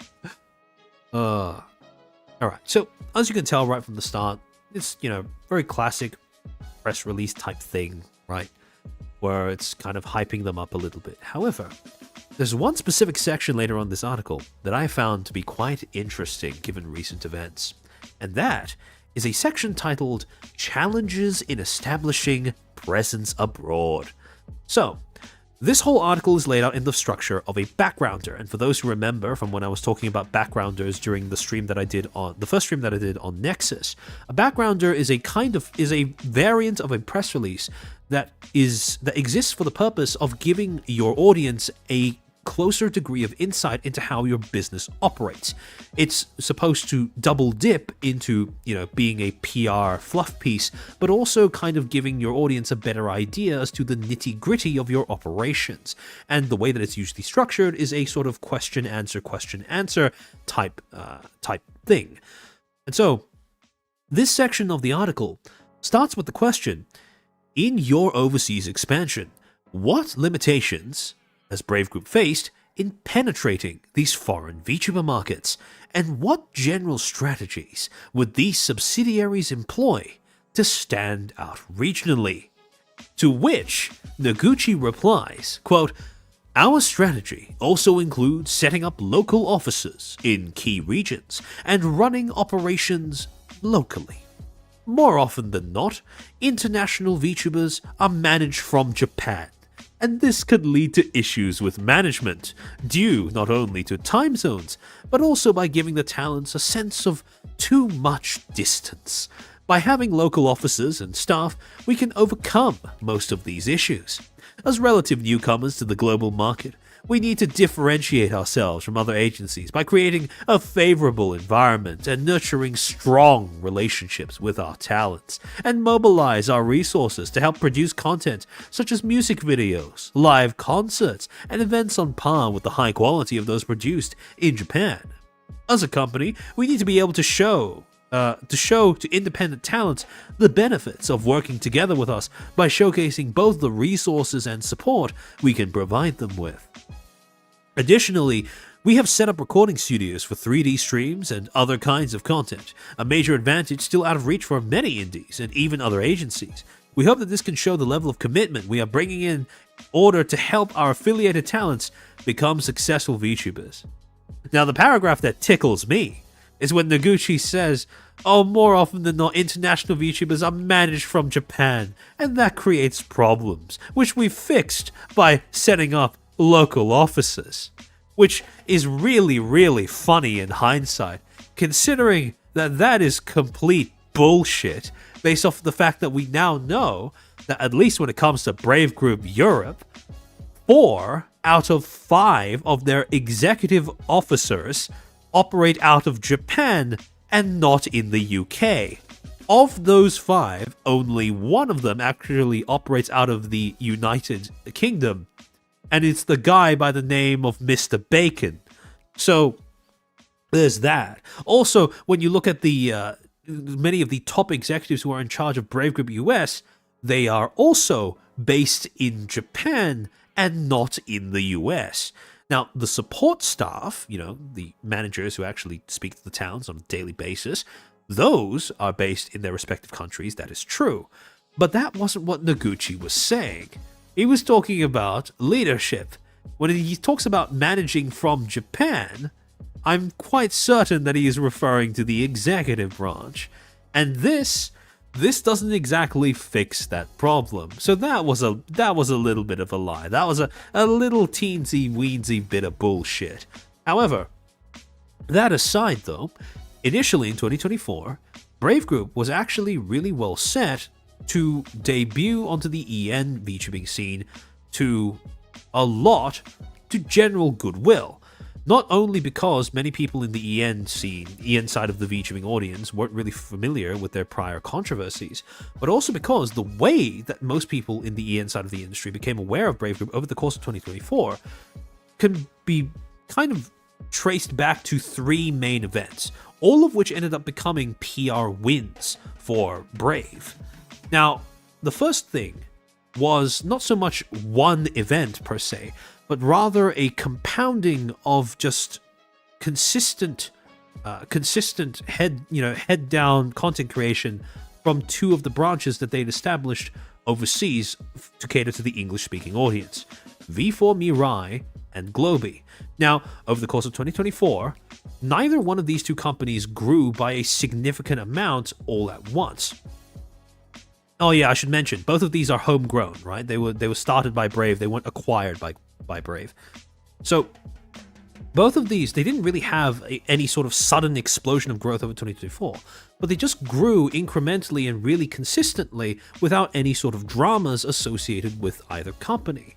And so, in wake of all of the corpo collapses, quite understandably, a lot of people ended up flocking towards these two companies because they were performers, stable, steady, consistent performers, who were just growing and generating goodwill passively without really doing anything that will turn too many heads.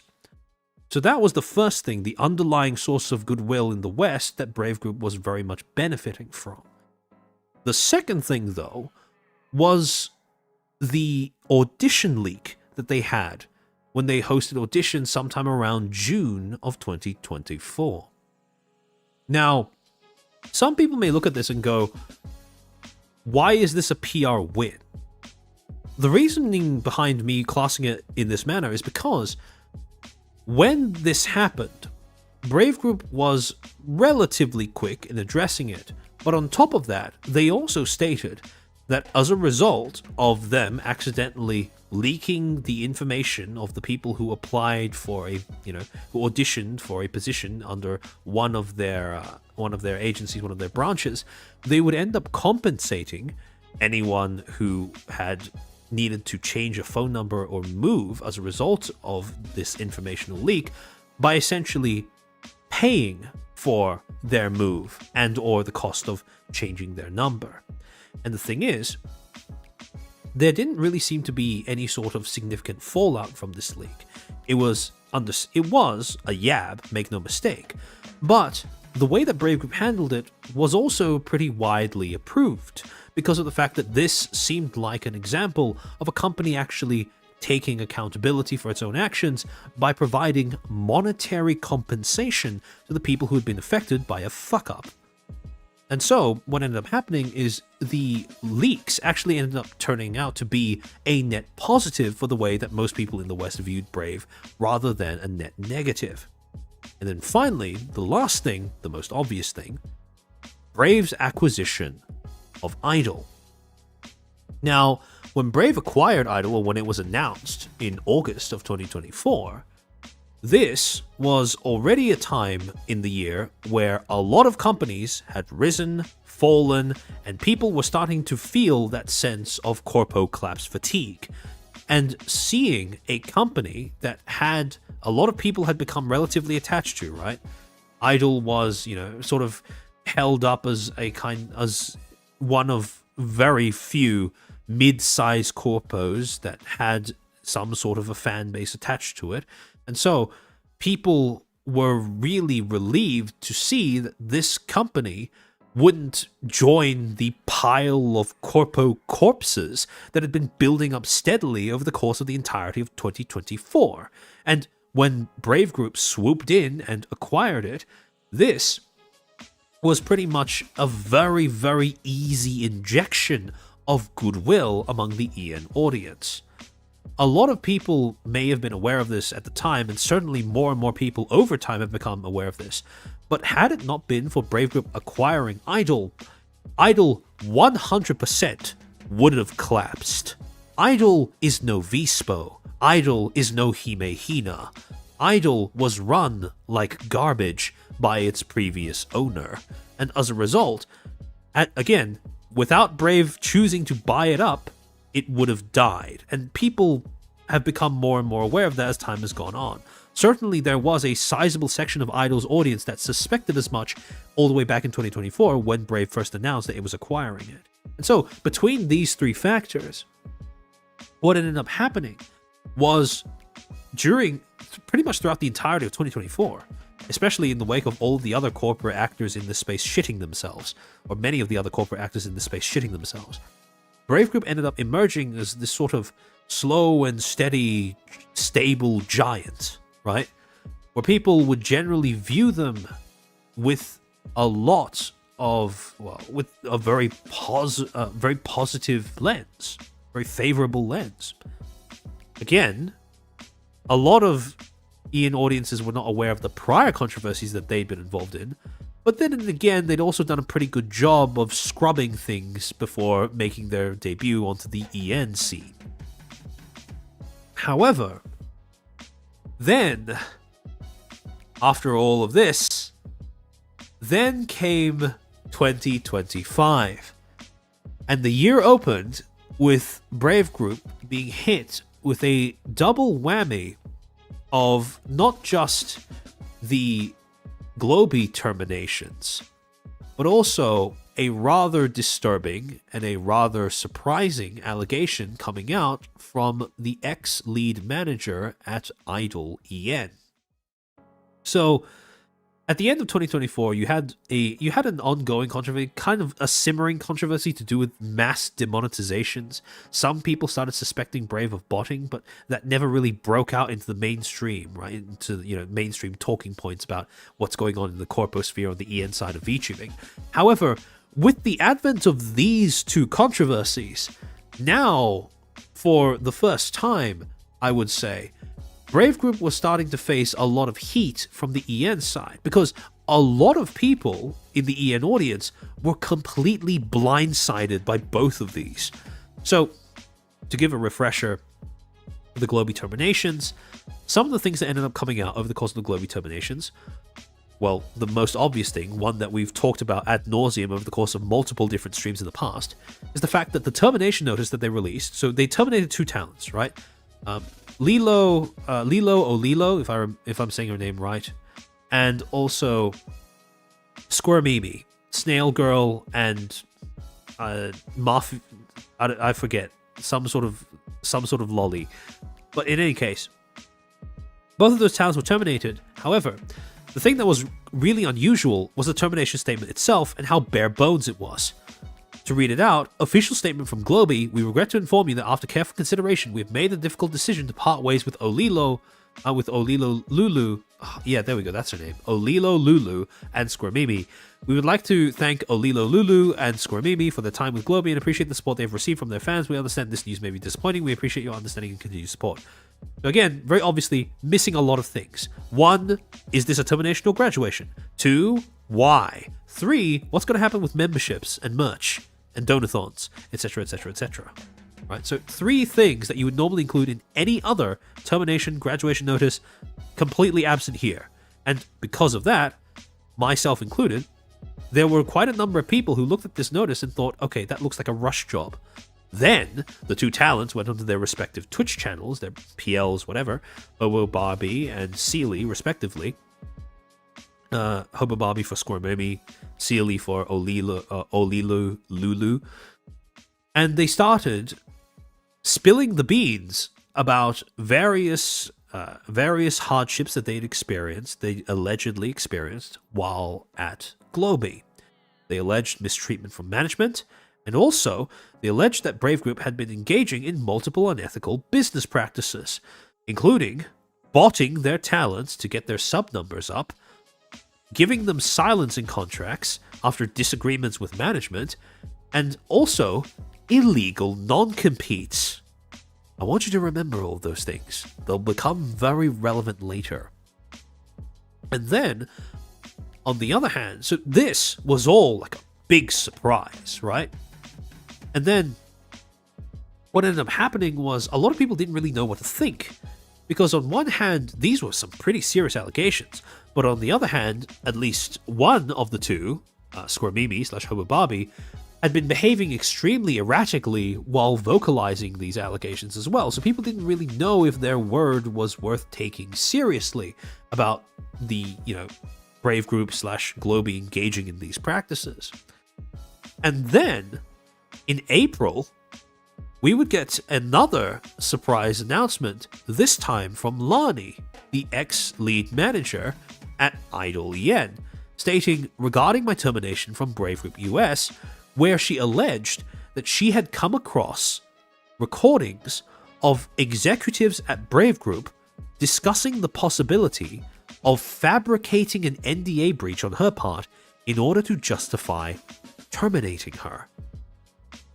And so, when you look at the allegations, right, the different things that Brave Group was being accused of at the beginning of 2025, right? Rushing their terminations, mistreating their talents, unethical practices, including but not limited to silencing contracts, trying to shut talents up before shooing them out, as well as illegal non-competes and also character assassination style terminations. These were all things that the EN audience had become very used to from other quote-unquote black companies, but this was not something that they'd come to expect from Brave. Now, at least a part of that is likely because of how the EN audiences, for the most part, were not aware of the prior controversies that Brave had, especially the ones with Game Club, insofar as alleged mistreatment from management goes. But the others were, like I said, complete blindsides from Brave, the EN audience. However, and this is the reason why I made this stream, when you consider the way that Brave Group has been doing business, not just on the EN side, but on the JP side, and the reason why I keep harping on about the importance of considering Brave Group's actions in the context of how they've operated as a company, even outside of the EN market, even outside of their EN agencies, is because all of these accusations, this is not the first time that they've been accused of these things. And this is also not the first time that we've been given some form of evidence that they might be engaging in some of these practices. Specifically, things like silencing contracts, illegal non-competes, and character assassination style terminations. Oh, Lumi, welcome to the stream. How's stream going? Not bad at all.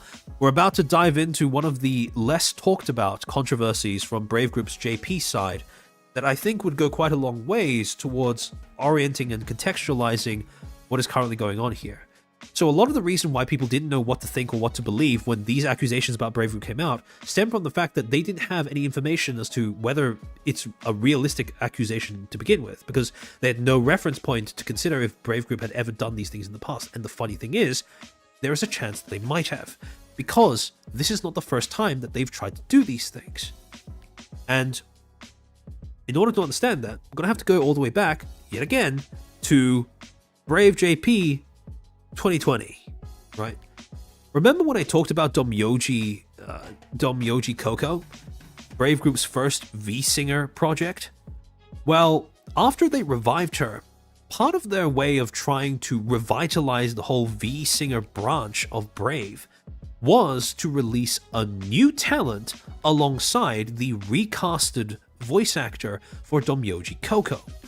On May 13th, 2020, the official Riot Music Twitter account would make the following post, quote, "Notice, a new artist will be debuting on Riot Music soon. To commemorate this, we will be releasing the manga Coco music for free. The first episode will be released today, and the second and subsequent episodes will be released one after another starting tomorrow. Please give it a read."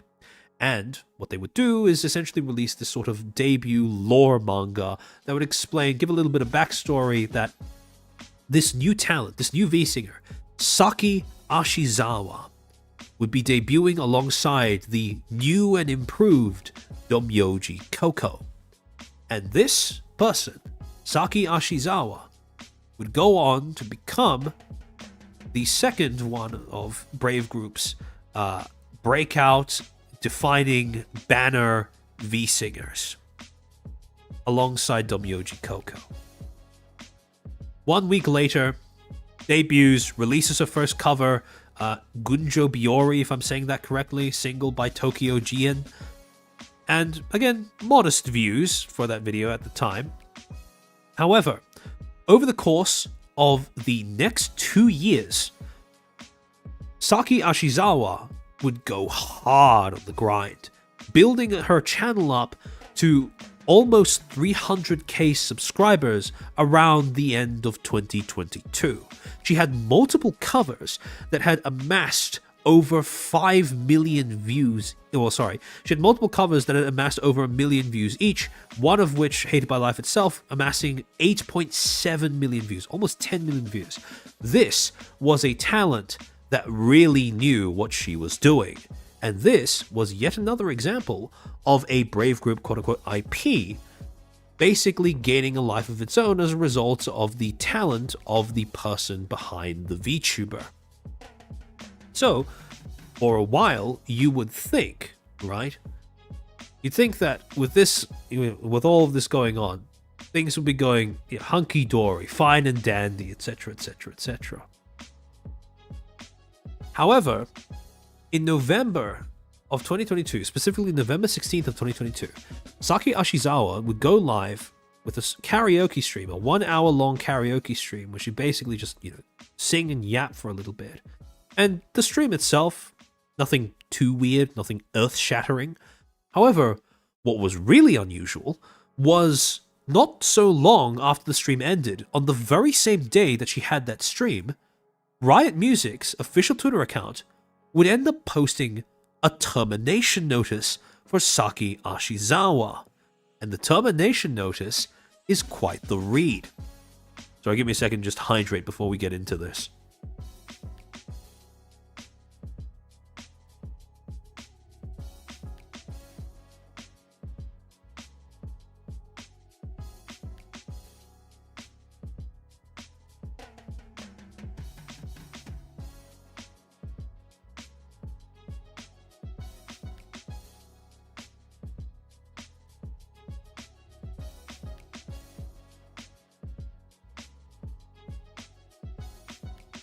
Right. So, the termination notice goes as follows. Quote, "Notice of Saki Ashizawa's contract dissolution. Thank you for your continued support for Riot Music and our artists.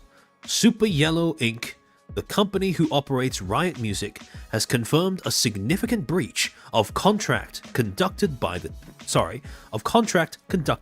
talent, hereby referred to as Person A, who plays the character of Saki Ashizawa, hereby referred to as Saki Ashizawa, intellectual property of Super Yellow Inc.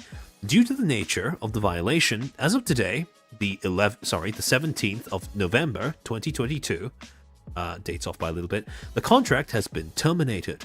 We would like to summarize and make transparent the violations of the contract below." And these accusations are kind of serious, right? They're pretty heavy. Engaging in VTuber activities under another name without Super Yellow Inc.'s express permission. After a thorough investigation by Super Yellow Inc., we have discovered Person A, the talent portraying Saki Ashizawa, has been conducting VTuber activities under a different name starting at the latest August 2022. According to the terms of Person A's contract, taking on outside VTuber activities without Super Yellow Inc.'s explicit consent is forbidden. Oh, I forgot to mention, Super Yellow Inc. used to be the name of the subsidiary that was charged with overseeing Brave Group's V-Singer agencies / labels. Later on, they would go to change their name to Riot Music as well, as if it wasn't confusing enough. But at this particular point in time, they were still called, even though Saki Ashizawa operated under Riot Music, the label, the agency, the subsidiary that was in charge of that agency was Super Yellow Inc. Alright. Absolutely no consultation about these activities took place. Alright, so again, that to us, probably not too big a deal, although if that is explicitly outlined in the contract, then that's another matter. Second, Person A conducted activities overly similar to Saki Ashizawa's, utilizing an outside VTuber model and name. Now, this is the one where I think we can all universally look at it and kind of point and laugh and go like, yeah, Lamau, no way, right? Quote, "While Person A did not go so far as to use the name Saki Ashizawa, they had posted images exceedingly similar to those on the official Saki Ashizawa accounts. Further, they streamed game footage, playing the same games and same characters in those games as the Saki Ashizawa character had been. Through many various small acts, fans would have been able to discern that this VTuber was being portrayed by the same person as Saki Ashizawa." Yeah, she continued to save on another VTuber identity. How dare she? How dare she? And then the final one, karaoke audio. This is the one that's actually, this is the one that I can actually see being a pretty serious problem, right? Karaoke audio produced by Super Yellow Inc. had been utilized by Person A during their outside VTuber activity without explicit permission. The aforementioned karaoke audio was licensed and produced by Super Yellow Inc. explicitly to be used for Saki Ashizawa's activities. Person A's actions openly violate the non-competition and confidentiality conditions stipulated in their contract with Super Yellow Inc.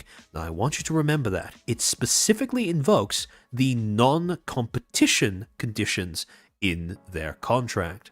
To continue, they state, quote, "You cannot engage in any outside VTuber activities without our permission," end quote. And again, this is them quoting from their clause in their contract, their non-competition clause in their own contract, right? This is presumably a direct quotation from that contract. This is the only form of information that we get confirmed by Super Yellow Inc. themselves, right? And again, you'll see why that's important in a little bit. We perceive this as an illegal act that infringes on our rights and property. To that end, we feel it is difficult to proceed with our contractual relationship with Person A, who has continually breached the terms of said contract since August 2022 at the latest. Regarding the VTuber activity conducted under a different name outside Super Yellow Inc., we've already requested Person A to delete their accounts through their lawyer, and plan to take legal action we have deemed necessary after consultation with our lawyer.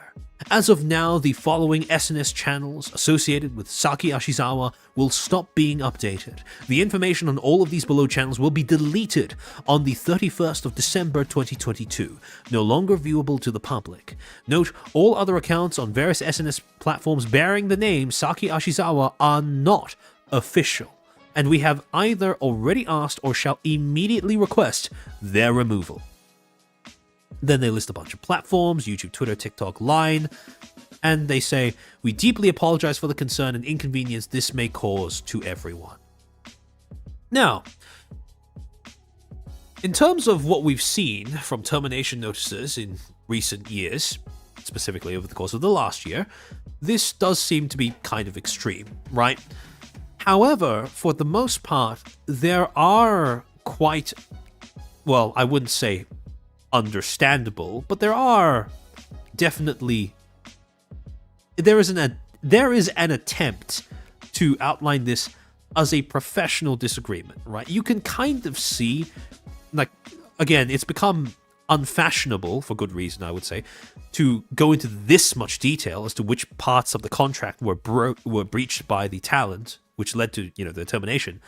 But they have still made an effort to kind of present why they are terminating Saki Ashizawa, and those reasons are tied to her contract, right? If you just read this statement without any of the context of the past year or so and how that has affected the way that the EN, how we perceive these sort of disagreements and these notices, this would be a pretty stock standard termination notice, mostly due to contractual violations by the talent.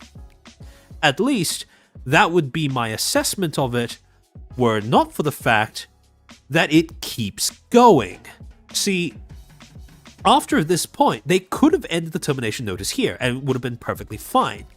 But they then have another section where they keep talking about how difficult it was to manage Saki Ashizawa. Quote, "We want to further be transparent," there's that word again, "about what has occurred with Person A regarding Saki Ashizawa over the past few months.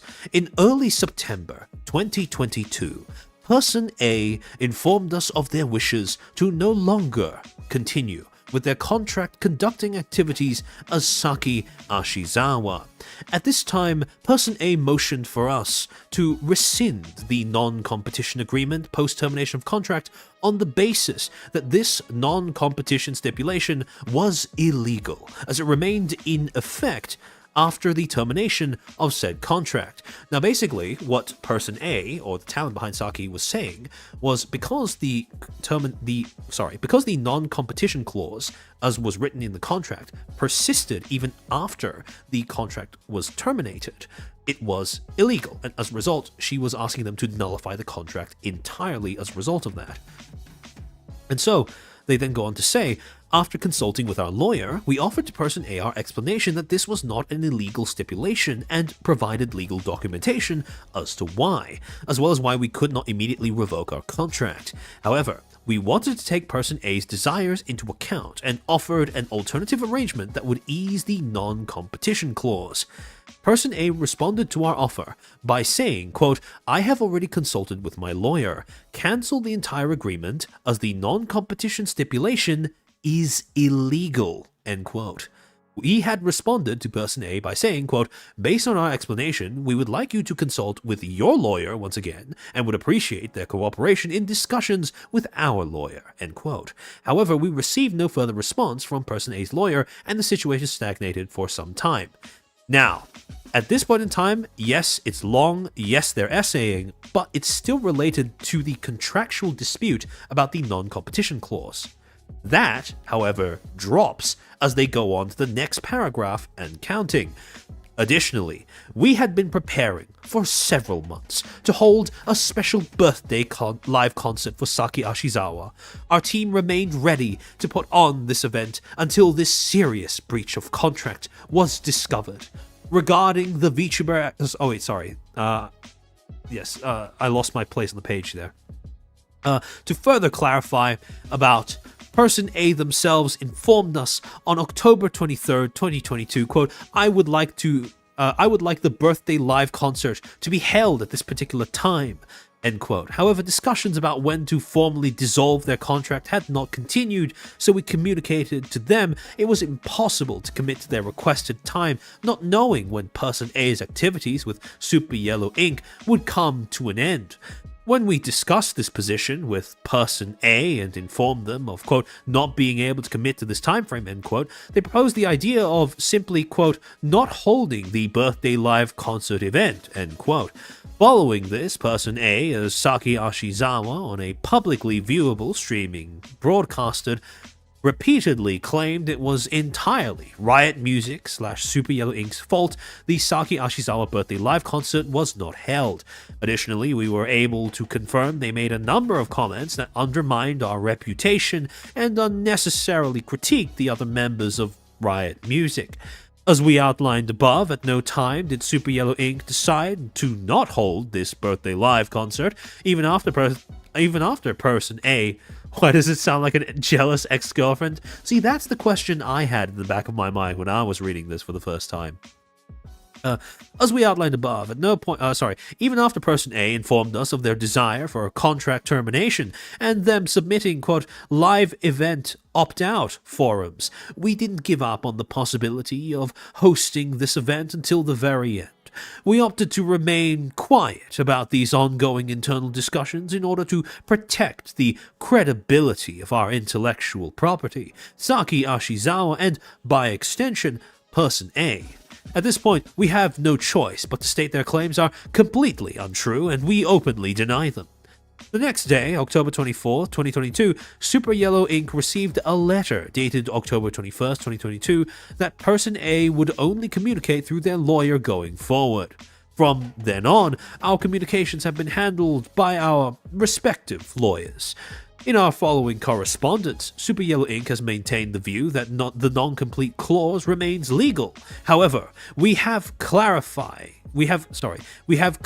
clarified to person A's lawyer that our real concern was with the dissemination of Super Yellow Ink's assets and information, that in no way did we wish to interfere with person A's future activities, even if they were to join a competing organization. Yeah, we wouldn't do that to you. We just want you to sign the clause, right? We'd never enforce the clause. Just sign it. We wouldn't do that to you. Just trust us, right? To that end, we presented further alternatives for easing the non-competition obligation. We also reiterated to person A's lawyer that we would be open to holiday the aforementioned birthday live concert if we could come to an agreement on a date for contract termination. Unfortunately, while these negotiations were ongoing, we discovered person A's serious and ongoing breach of contract, leading to the immediate dissolution of said contract. To everyone that supported Saki Ashizawa until now, we deeply apologize for potentially upsetting you with this information, and so suddenly. At that, we are committing to further compliance training to ensure an incident like this does not occur again. Now, there are a few reasons why upon reading this termination notice I started getting deja vu. But one of the reasons is because that entire diatribe that starts from when they say, we want to be further transparent about what has occurred with Person A regarding Saki Ashizawa over the last 3 months, and then they start bringing up all of the stuff to do with the birthday live concert. They didn't need to do that. There is only one reason why they would, and that is character assassination. They wanted to salt the earth. They wanted to signal to the fans, hey look, you know this thing that you didn't get, this thing that you missed out on? Yeah, you missed out on it because of Person A, right? Not us. It was all on her. She did this to you guys. And then we caught her breaking her contract, so we just had to terminate her. Sorry. So it was bringing up these prior grievances that don't really have anything to do with the non-compete nor the confidentiality clause that they had ostensibly terminated her for. But there's something else. Something about this statement that reminds me of the Globy termination notice, or at least the initial Globy termination notice. One reason why I suspect, and again, I want to make it very clear, this is my personal speculation. This is a rat, right? My personal rat regarding this. But there are several points there are things about this notice that make it look like a rush job. And one of them is the fact that for the first page, basically up until... Hold on, let me grab it. Basically up until this point, right, where they say, we deeply apologize for the concern and inconvenience this may cause to everyone. This has been a notice that, while not the most professional, at least has the veneer of professionalism. There are no grammatical errors, no inconsistencies with syntax. They use words that make sense according to where they put them in the sentence. And again, this is not a translated... this was not translated by me, by the way. This was the translated to English version of the termination notice that Riot Music posted themselves. So, with this, the first half, very consistent with your average termination notice for the time period. However, when you get to that second portion, starting from when they start talking about wanting to be more transparent about all the things that were going on with Saki Ashizawa after, the birthday live was cancelled, what ends up happening is you may notice that there are several different points in the writing where you do get a grammatical error, a syntax inconsistency. For example, Person A informed us of their wishes, right? Wishes, as opposed to wish to no longer continue with their contract. To further clarify about, really awkward way of opening that sentence. Saki Ashizawa on a publicly viewable streaming broadcasted instead of a publicly viewable streaming broadcast. As we outlined above, etc., etc., etc. Submitting live event opt-out forums as opposed to live event opt-out forms. Saying protect the credibility of our intellectual property as opposed to another more suitable synonym that would work better when it comes to the general reputability of their intellectual property. However, at the same time, this is a pretty minor one, admittedly.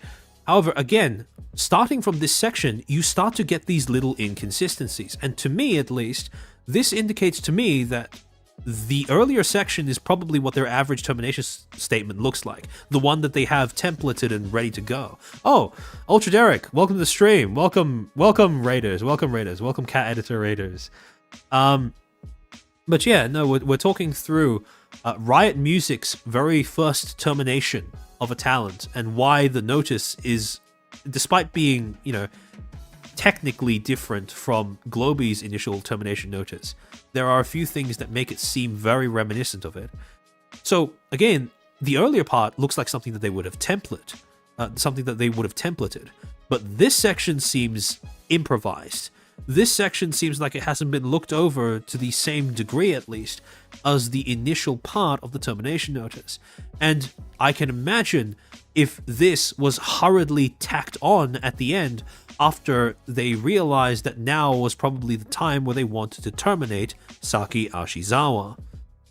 And it's this that makes me, this combined with the attempt at character assassination, which makes me believe that, in retrospect, the claims that were being leveled by the Globy Talons, as well as Lani, are not as outlandish as they might first seem.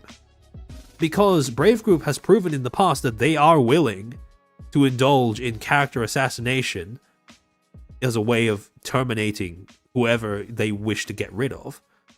And also that they seem to have a problem when it comes to including clauses in their contracts that might not be entirely legal, since that was such a huge dispute in this particular instance. Now, the thing is, the playbook is different, but the objective is still the same. When you look at the way that Brave Group handles terminations, there seems to be a pattern that's recurring over and over. One, which is that their initial attempts at doing so seem to be rushed at best, which probably means that somewhere down the lines, negotiations or communications with whichever party they're in conflict with have rapidly deteriorated for some reason or other, which is weird considering that this and the Globy terminations are 3 years apart, almost. But the other thing is them rushing through the terminations and also resorting to character assassination when they want to get rid of someone. Yes, what would have happened with Lani probably wouldn't have been as long-winded as this notice was, but the principle is the same. Accusing a lead manager of breaching NDA is a major accusation, and if you were to fabricate that, well, let's just say that's you making it a point to try and sink someone's reputation and future career beyond your company as well. And so, again, yes, this is very, when you look at the actual contents of the termination notice, it is very different from Globy's and very different to what we see when it comes to what Lani was alleging, right? It's written very differently. But again, the strategy is the same. And the shortcomings, funnily enough, are also the same. And so, there's something else as well, though. Because remember when Lilo and Squirmimi were both alleging that Brave Group had included clauses in their contract that were not legal, that wouldn't hold up in court? And how here, one of the major disputes that had caused this relationship to blow up as spectacularly as it did between Saki Ashizawa and Riot Music was the fact that she had pointed out that their non-compete clause was illegal. Well, I went to do a bit of digging on non-competes in Japan to see how they operate over there, and turns out that doubt that she had about whether the non-compete clause could have actually worked might not have been founded in nothing, because, well, I went looking for people talking about it, and I found this article that was written by two lawyers, Stephen D. Boer and Jiro Abe, who were two lawyers who were part of an international law firm called Nishimura and Asahi, who operated in multiple countries, one of which being Japan. And they created an article that was published in a legal journal called The Corporate Counselor in issue number 31, called Enforceability of Non-Compete Provisions in Japan. And there were a few things in this particular, in this little article that detailed how non-competes are usually enforced in Japan, or what might stop them from being enforced in Japan, which were quite interesting. First thing that the article raised was the fact that non-competes, when it comes to employees, non-competes in employee contracts, especially ones that survive beyond the termination of the contract, are really difficult to enforce. Specifically because, according to the Japan Constitution, they have a specific section, Article 22, where the Constitution states, quote, "Every person shall have the freedom to choose and change his residence and to choose his occupation to the extent that it does not interfere with the public welfare. Freedom of all persons to move to a foreign country and to divest themselves of their nationality shall be inviolate." Essentially what that means is it is a constitutional right in Japan to be able to choose where you work and to be able to choose where you live, right? And the ability to choose where you work is something that makes it very difficult to enforce non-competes among especially mid to low level employees, non-managerial role level employees, after the termination of the contract.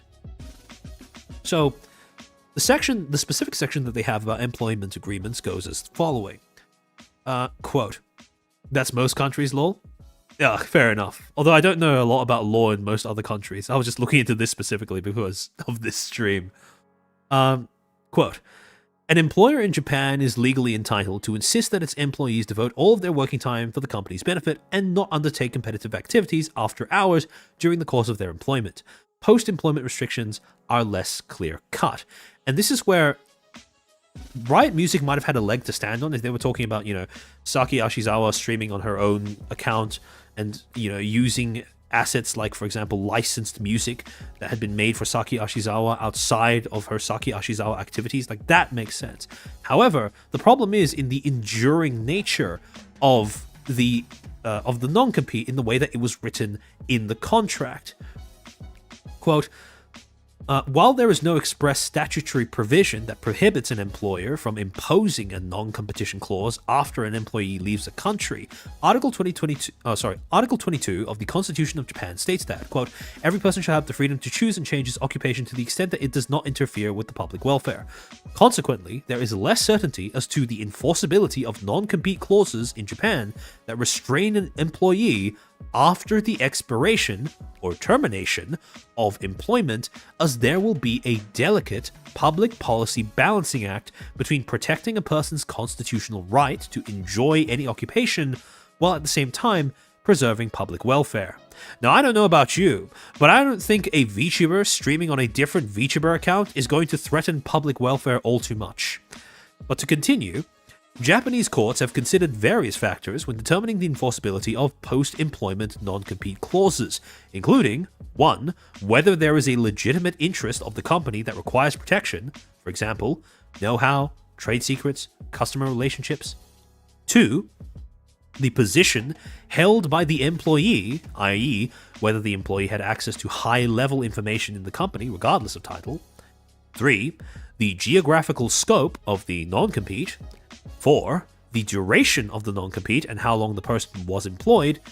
5. The scope of prohibited activities. For example, any employment with a competitor should be viewed as unduly onerous, while employment with a competitor with similar job responsibilities could be viewed as more reasonable.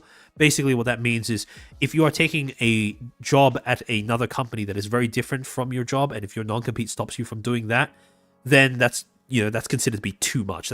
That's too far. But if you are going to another company to take on a job that is very similar to the one that you just left, then that's probably a bit more reasonable in terms of, a non-compete clause being enforced. And 6, the amount of compensation paid in exchange for the non-compete.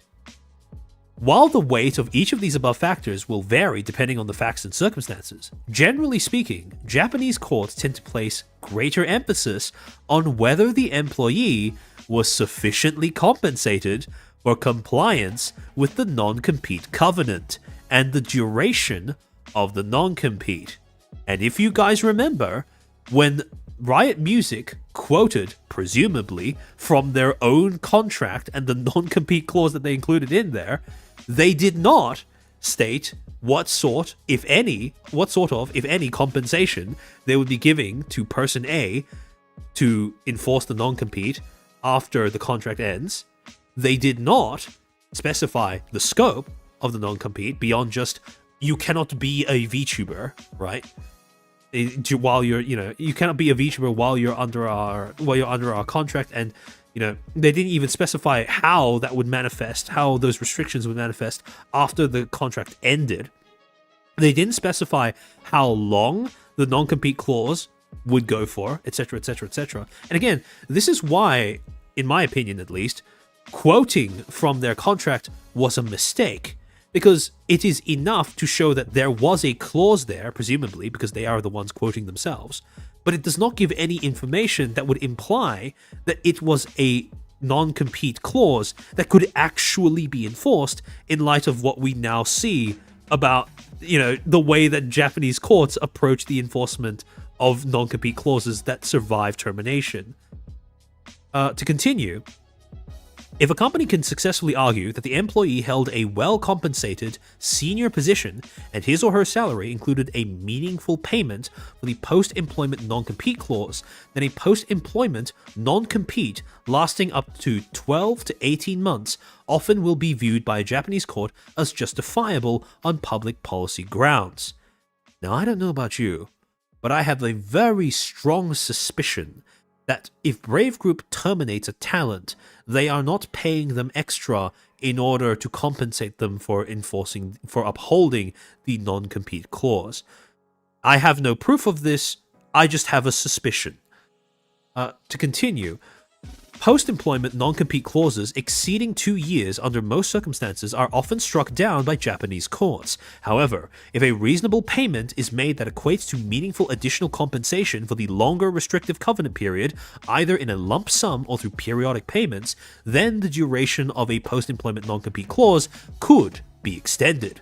The term of a post-employment non-compete applicable to a mid-level employee with above-average compensation is a matter of negotiation, but typically less than 1 year so long as a sufficient payment is provided for compliance with the non-compete clause, and post-employment non-compete clauses are typically not enforceable against junior-level employees.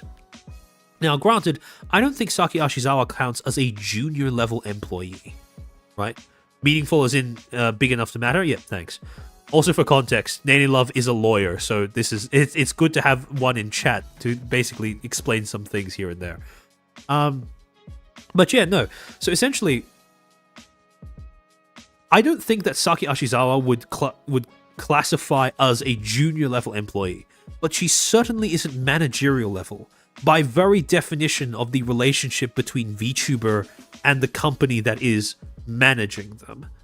So I don't know if they class as junior level, but I don't think they class as, senior position either.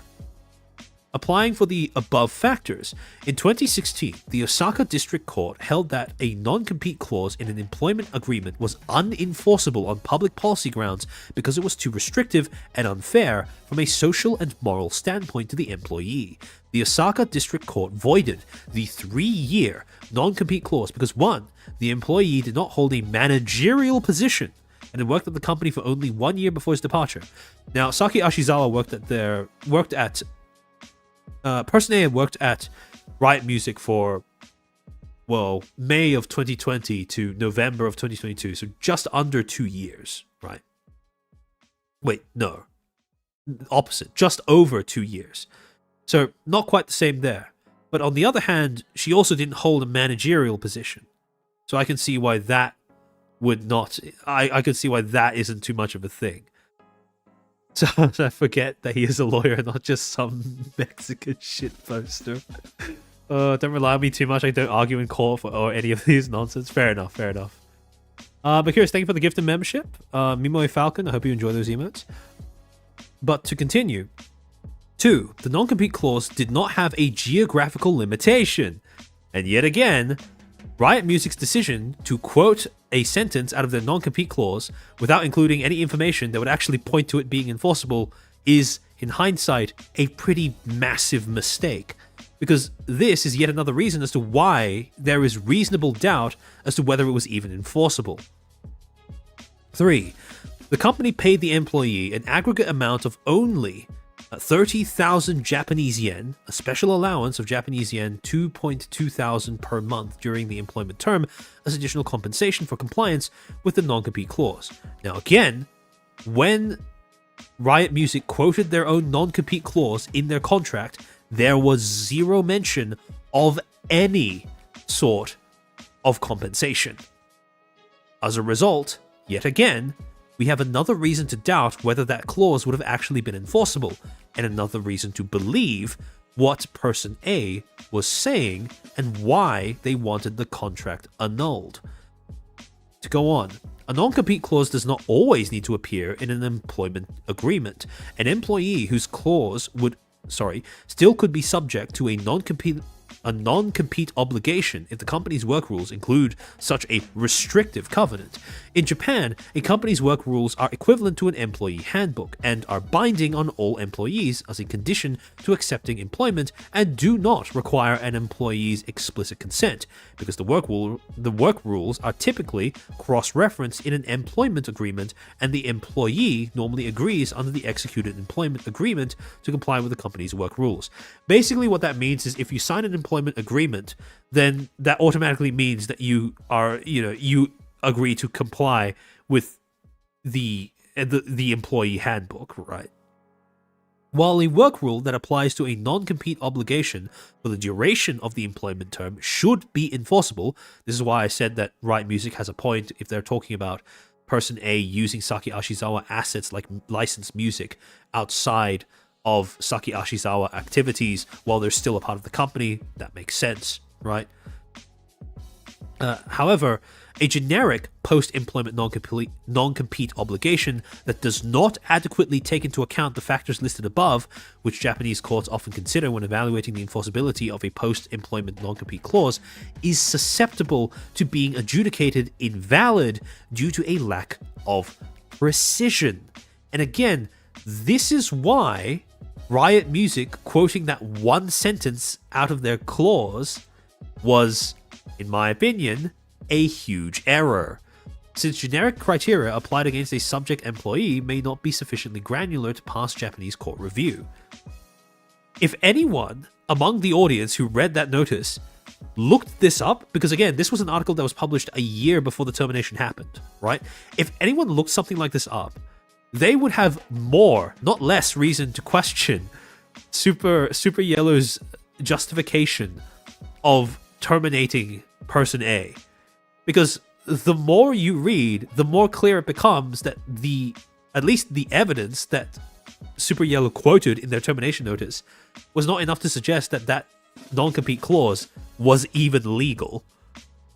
But to continue, it would behoove a company, therefore, to execute an employment agreement with its key employees that includes a tailored non-compete covenant instead of relying on a generic post-employment non-compete covenant contained in its work rules. Also, since directors and possibly top management of a company are not considered employees, the company's work rules would not apply to these individuals. So an executed agreement containing a tailored non-compete clause is required for such a covenant to be binding on these persons. So, long story short, the enforceability of Riot Music's non-compete clause with Person A and Saki Ashizawa seems a little shaky, to say the least. And again, I want to make it clear, I'm no lawyer, right? This is not legal advice. But, as someone reading through the notice, when you put all of those factors together, shaky basis in whether it could actually be enforceable in terms of the non-compete, an argument over parts of your contract that are either unethical or unenforceable or both, attempts at character assassination in the termination notice, and the termination notice itself having signs of being a rush job, all of these are echoes of the allegations that were leveled against Brave Group earlier this year. The only difference is that this is an example of the same things seeming like they've happened 3 years ago, or almost 3 years ago.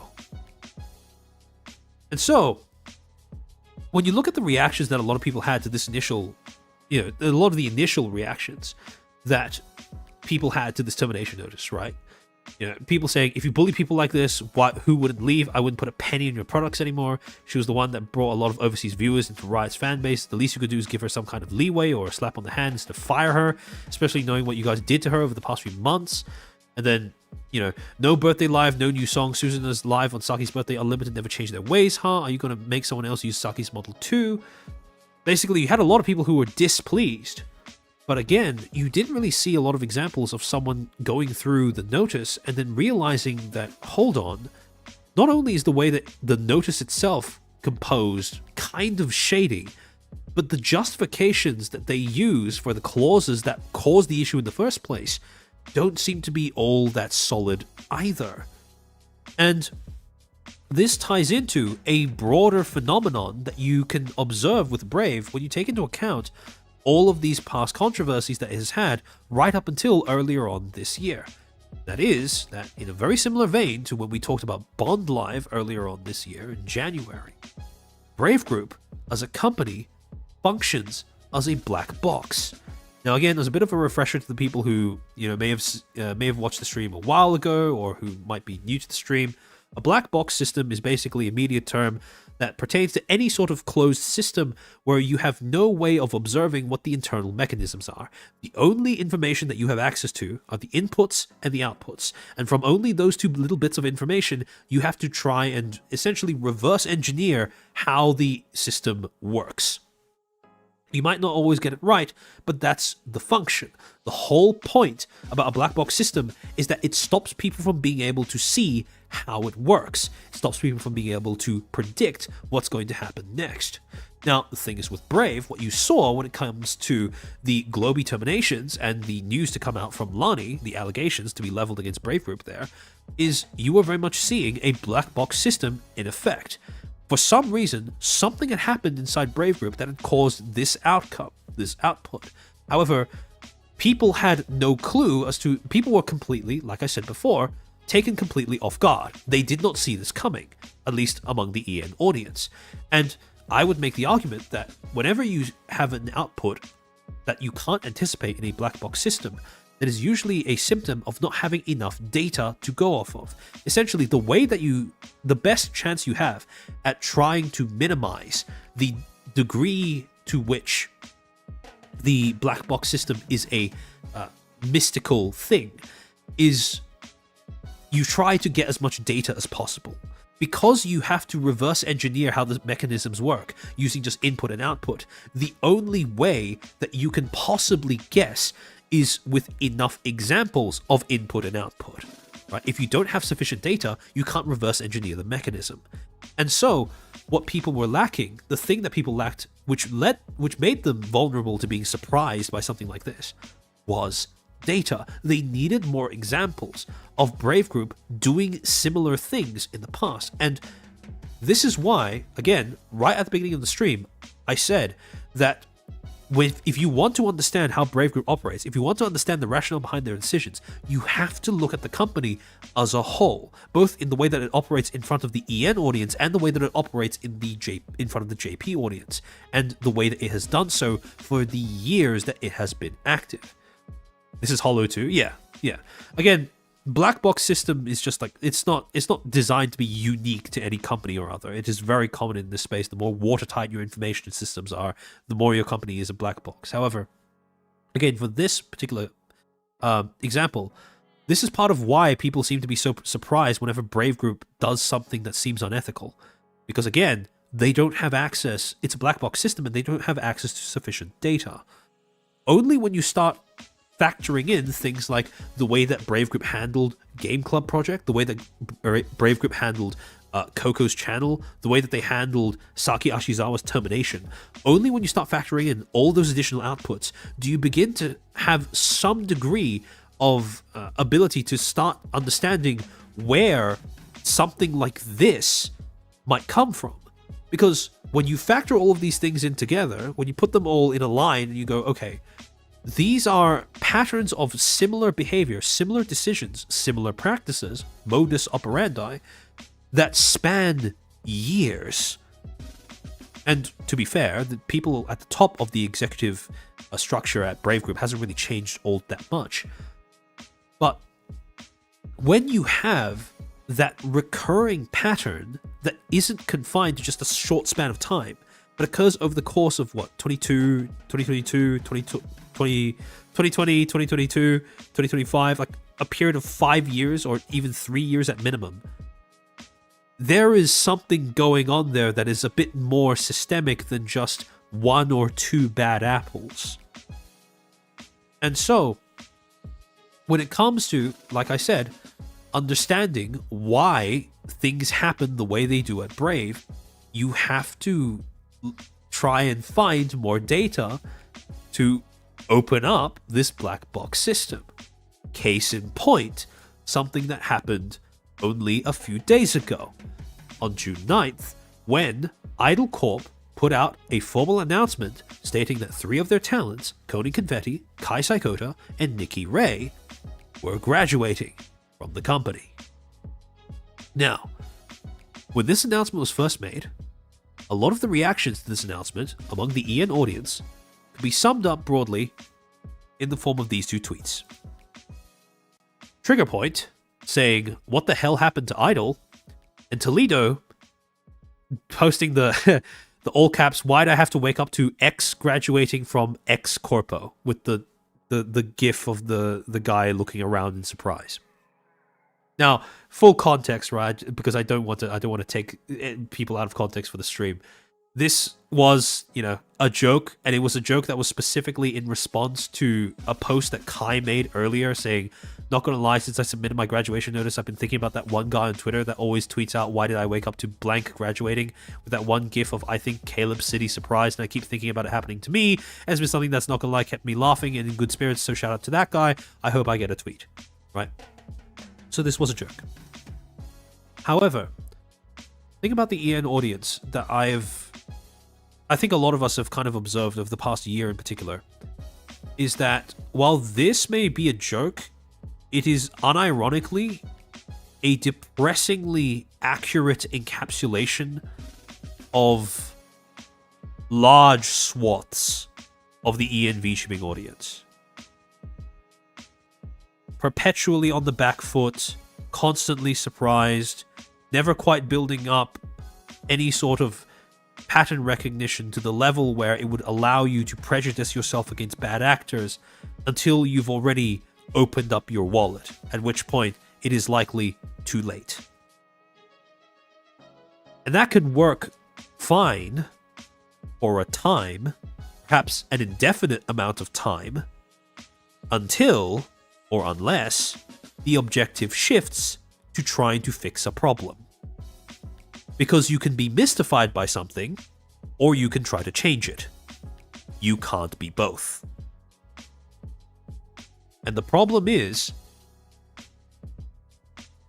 when it comes to Brave Group specifically, I think people on the EN side of the industry are waking up, but part of the reason why it took this long was because I don't think we are that much in the habit of considering corporations as a whole, spanning all of the countries that they operate in. And we're not in the habit of deep diving into the history of corporations that end up, rising up into prominence in our side of the industry. JP and EN tend to be quite insulated from one another, which is a problem when it comes to companies crossing over from one to the other while trying to either obscure or escape shady practices that they are either continuing to implement or have implemented in the past. And the problem is, very often what I end up seeing, although I don't know how much of this is EN VTubing and how much of this is specifically EN VTubing Twitter, is people taking a moralistic stance against certain companies, right? Not quite identifying the practice that they are arguing against, but I think they have the right spirit where they say X company is doing a bad thing, right? But whenever someone expresses that, it's never in advance. It's always in reaction to something bad happening. And at a certain point, I think it would be the reason why I make the content that I do is to hopefully set a precedent, give you guys an example of how you could be a bit more proactive when it comes to looking at this kind of stuff, if that is indeed something you care about or something you're interested in. Because I understand if it's not something that most people concern themselves with, right? I'm not going to pretend like everyone has some sort of moral obligation to vet every company they end up supporting. But at the same time, if you're going to get up on a soapbox and start talking about how XYZ, how could this happen with XYZ company? It's so tragic how XYZ talent was screwed over. How dare they? This is why it happens. However, on the note of trying to better understand how this came about, right? Essentially what we were seeing here with the idol announcement, with the idol graduations, with the announcement of the idol graduations, was yet another example of Brave Group's black box keeping hidden the mechanisms through which this happened. A lot of people were confused because, you know, they had this company, right? You have this company where, you know, it went into Brave, there was this initial expectation that, oh, idol is saved, it's no longer going to collapse. And then fast forward, like, you know, slightly less than a year, and 3 people are graduating at once. One of whom is a founding member of the last founding member of the company that's left.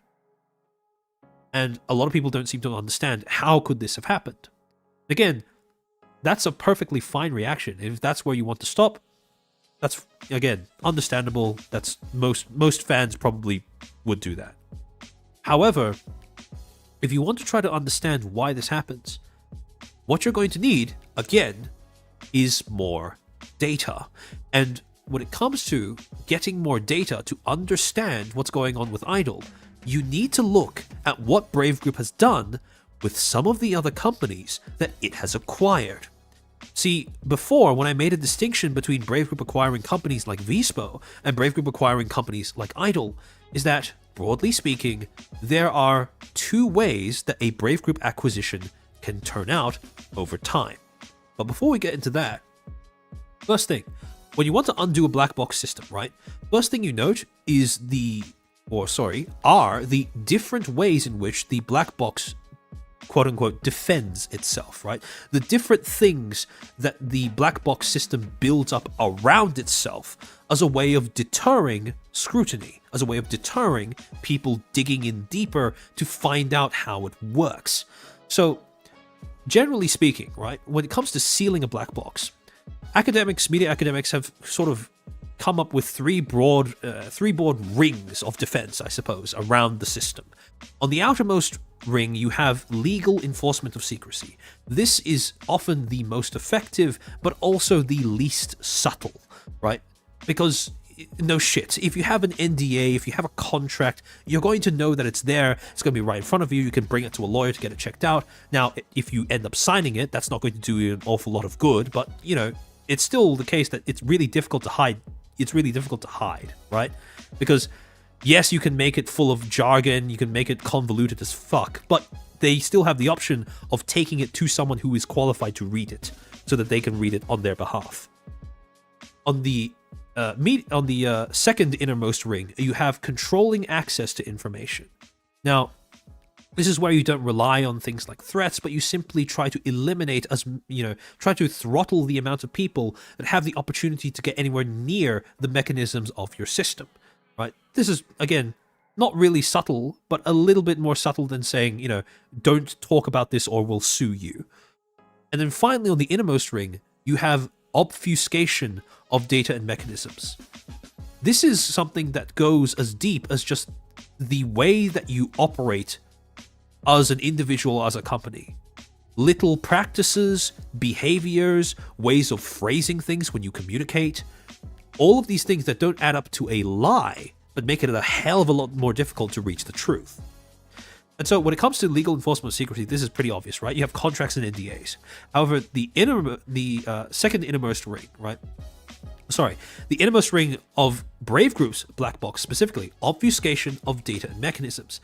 There is a very specific way that Brave Group goes about obfuscating its data and its mechanisms. And that is through subsidiaries, mergers, and rebrands.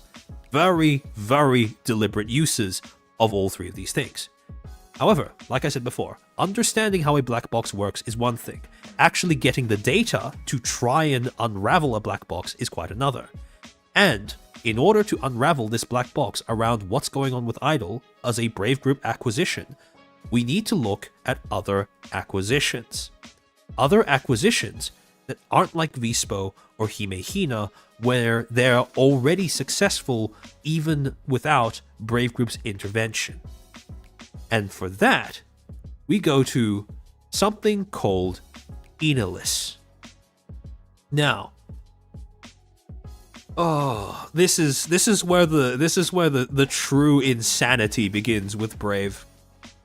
Because remember right at the beginning of the stream. Hold on, let me go back to that slide.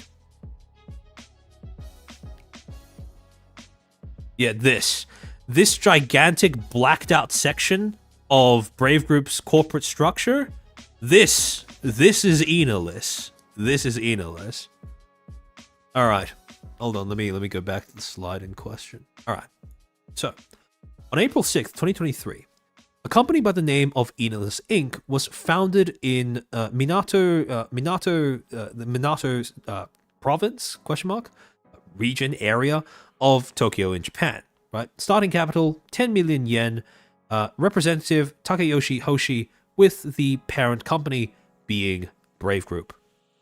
And all you had to go off of when it comes to explaining what this company is supposed to be, what Enalis is supposed to be, was just this, really bare bones website with an about section that says, quote, entertainment, that shouldn't say teeth, it should say like.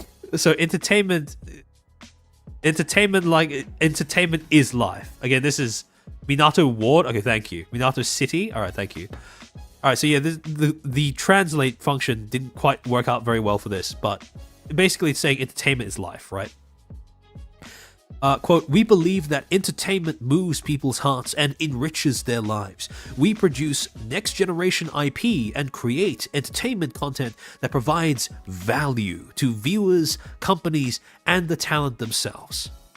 And for a few days, this was all we heard of when it came to what Enalis was, until April 10th, when Brave Group would publish a press release titled Brave Group to hold auditions for a new virtual streaming group, Harevare, alongside company-wide auditions. Harevare auditions to be held alongside Brave Group's general auditions. What they were essentially doing is their version of the VTuber training program that Niji Sanji had, where they would open up this agency that was supposed to take in people who may not be as experienced streamers, in the hopes that gradually they'll manage to filter through some who are actually, valuable talents or sustainable talents. Quote, Tokyo, Japan, April 10th, 2023. Brave Group is pleased to announce open company-wide auditions and eventual launch of their first V-Liver virtual streaming group. There's a term we've heard before. Harevare, open to all genders in collaboration with their newly established subsidiary, Enalis, announcing Brave Group's new audition series. Until now, auditions for each of Brave Group's projects, like Vispo and Riot Music, were held on an individual project-to-project basis. Now, a company-wide new audition series will be held to help future talent best realize their potential. Successful applicants will be able to audition for multiple groups, each focusing on different kinds of activities to find what works best for them. If prospective talent does not yet have a clear idea of what kind of VTuber they want to be, all the better, as they'll have the freedom to explore. Those who may possess multiple talents could work with multiple projects if successful. Yeah, Murray, you're getting it, It's gonna be like an academia, right? Actually remove the training program thing because it isn't like VTA at all. Oh, interesting. Well, the way that they made it... Okay, again, for reasons we'll get into later, I think it's quite understandable if you get the impression that it was a training program just by looking at their branding.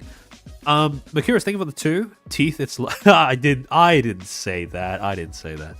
But in any case, here you can see, basically what they're setting up is this idea that, there are certain agencies that are better suited to certain specializations. They're saying that, if you're good at singing or gaming, audition for Palette Project, Vispo, or Riot Music. If you're, good at talking, Harevare. If you're unsure of what you're good at, any of those any of those five, I can't count. But in any case... Yeah, there we go. Then they say, these auditions will be held on the joint operation of each team, allowing Brave Group to find allowing Brave Group to help applicants find the best fit for them. If none of the current projects are fit a successful applicant, an eventual new project may be up for consideration. Basically, audition for everything, right? Yeah, Nanny Love, exactly. Stream until you get popular, right? Just keep trying, right? Just keep trying. Maybe something will come in the future where we can actually put you to use. Applicants who have their sights set on a particular group will also undergo the same application process as everyone else at this time. Bro, I'm not good at talking, gaming, or singing. Can I still join? Probably. I mean, given the way that this program ended up panning out. But to continue, Brave Group anticipates being able to connect to those who couldn't necessarily apply for previous individual projects, and those whose timing for previous limited auditions hasn't worked out thus far. They hope the prospective talent alongside each of the company's projects will benefit from the new audition series. These auditions will correspond to VSPO, Riot Music, Palette Project, Mugen Live, the set-to-debut Hare Vare, and potential future projects. And then they outline the various stages of the audition process. Necessary conditions for applicants. Applicants must be 18 plus. Successful applicants must be able to commit at least a year to VTuber activities. Successful applicants must be able to focus on the types of activities in line with their assigned projects. The interesting thing about Brave is that they seem to be quite anal, relatively speaking, about getting funneling talent into specific specializations. But to go on, successful applicants should understand they will be working under exclusive contracts, meaning independent activities or collaborating with other companies will be contractually forbidden. And this was our first little preview of what this program was going to be, what this agency was going to be. They have this little blurb about Hare Vare, introducing Hare Vare, called V-Livers in Japan. Brave Group is set to debut the Hare Vare virtual live streamers. I do find it quite fascinating how between 2019 to 2020 to now in 2023, they have pivoted from virtual YouTuber to CTuber to character tuber, and now back to virtual tuber. Oh, sorry, back to, virtual live streamer. They are really, really trying their damnedest to not say VTuber or virtual YouTuber. Until now, Brave's VTubing projects like VSPO and Riot Music have centered around specific themes, like esports and music, respectively. Oh, actually, by the way, Nanny Love, since you bring that up in chat, Brave loves to target different niches and only set niches with specific companies. The thing is, again, if you think about Brave Group as a VTuber company, that doesn't make sense, right? Because you want your talents to be able to branch out into whatever forms of content suit them the most. However, if you start to think about Brave Group as an IP company, now it makes sense as to why they're so anal about funneling people into different niches. Because if you're thinking about your VTubers not as creators, but as IP, it makes sense that you would want to diversify your portfolio as much as possible, right? Even if it comes at the cost of, or to the detriment to, the creativity of your individual talents or your individual employees. So, to keep going, with the first round of auditions being held presently, Brave Group hopes to debut the first generation of Hare Vare virtual live streamers on the Irium live streaming service in June, where one can gain experience as a VTuber aiming to re-debut with one of Brave Group's beloved groups. While that can't be guaranteed, those who prove themselves may have the chance to join a pre-existing group or be part of a new major project. Additionally, Brave Group has only worked with female-presenting characters with its VTuber teams thus far, but the Hare Vare project will open up the doors to male-presenting characters and beyond. The project aims to incorporate talent regardless of their gender. Specifically, someone who has a dedicated interest in becoming VTubers but doesn't have the experience or tools would be the ideal audition candidate, as those who didn't succeed at previous auditions due to a skills-based imitation. All who are interested in virtual streaming are invited to audition. You don't want your talents competing against each other? I mean, that makes sense. However, again, I wasn't referring so much to the idea of having different niches, but so much to the idea of going out of your way to essentially funnel people into them. Because that's the part that I think seems a little unconventional to me. Usually with other companies, they will target different niches, but they will do so more in the form of, how do I say? They put more onus on their own selection process in order to achieve that goal of diversification. However, what actually happens with Brave, or what seems to happen with Brave, is they will recruit the VTuber and then hope, cross their fingers that the VTuber will go into the niche that they need to go into. Or, they'll basically just they'll just audition VTubers separately to whether they would actually fit in the niche or not, and then try to funnel them into that. Which, again, is not generally what most successful companies have done, even if the objective that they've had has been the same, which is target different niches, right? From what I've seen, VLiver is actually a term that JPs use. It seems to be a VTuber version of those companies in China where it's like a 50...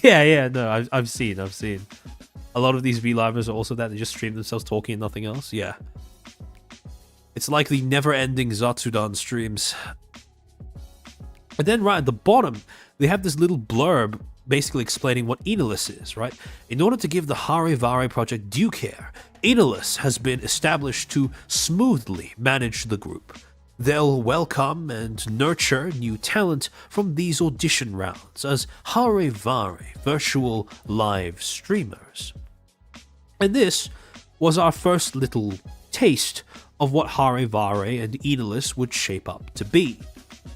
Because on June 29th, Brave Group would then again issue a follow-up press release talking about the development of Harivare, which had now gotten to the point where they were ready to debut their first ever gen.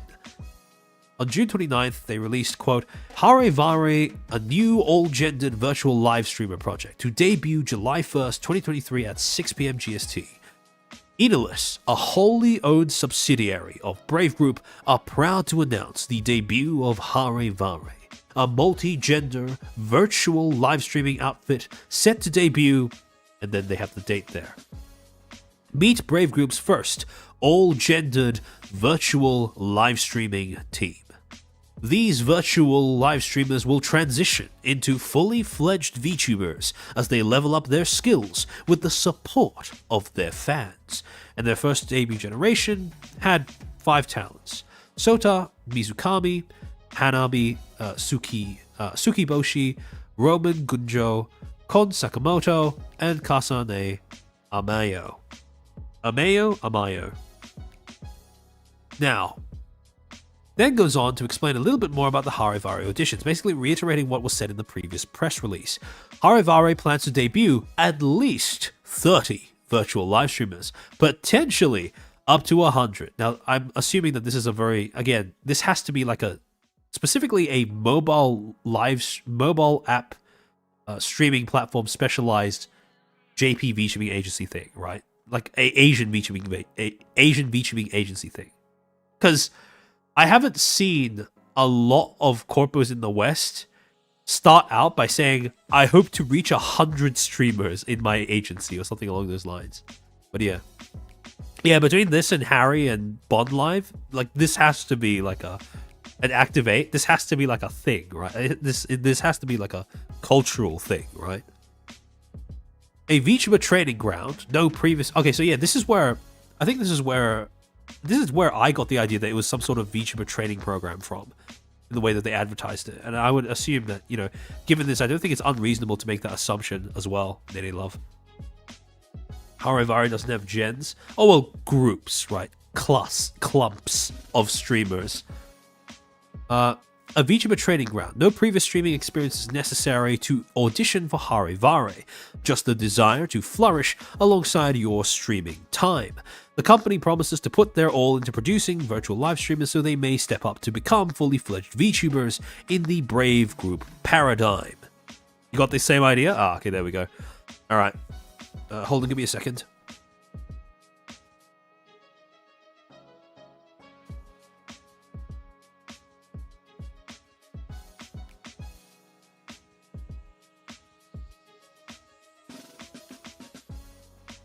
This feels like throwing shit at the wall. Oh, no, it absolutely is.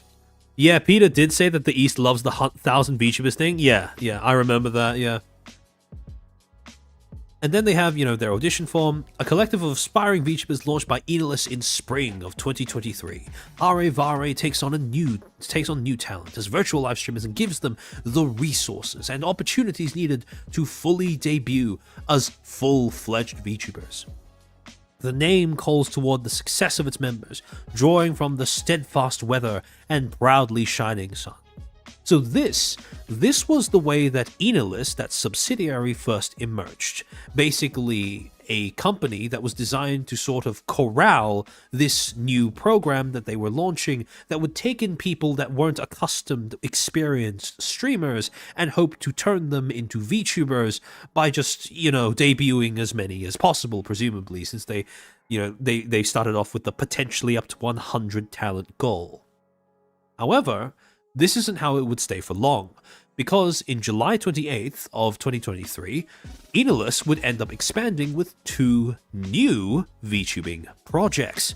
So not only was it encompassing Harivare, now it would add 2 more to its name, VLash and Uniraid.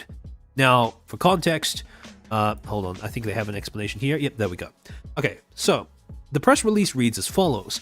Enalis, a wholly owned subsidiary of Brave Group, is proud to announce the development of 2 new VTuber groups to usher in the next generation of virtual generation. Introducing the Enalis Virtual Projects, Enalis strives to broaden what entertainment... Oh wait, never mind, that's where the sentence ends. This is probably a translation error. Probably not something that was endemic to the actual notice itself. To that end, they produced virtual talent and VTubing groups that push conventions all around.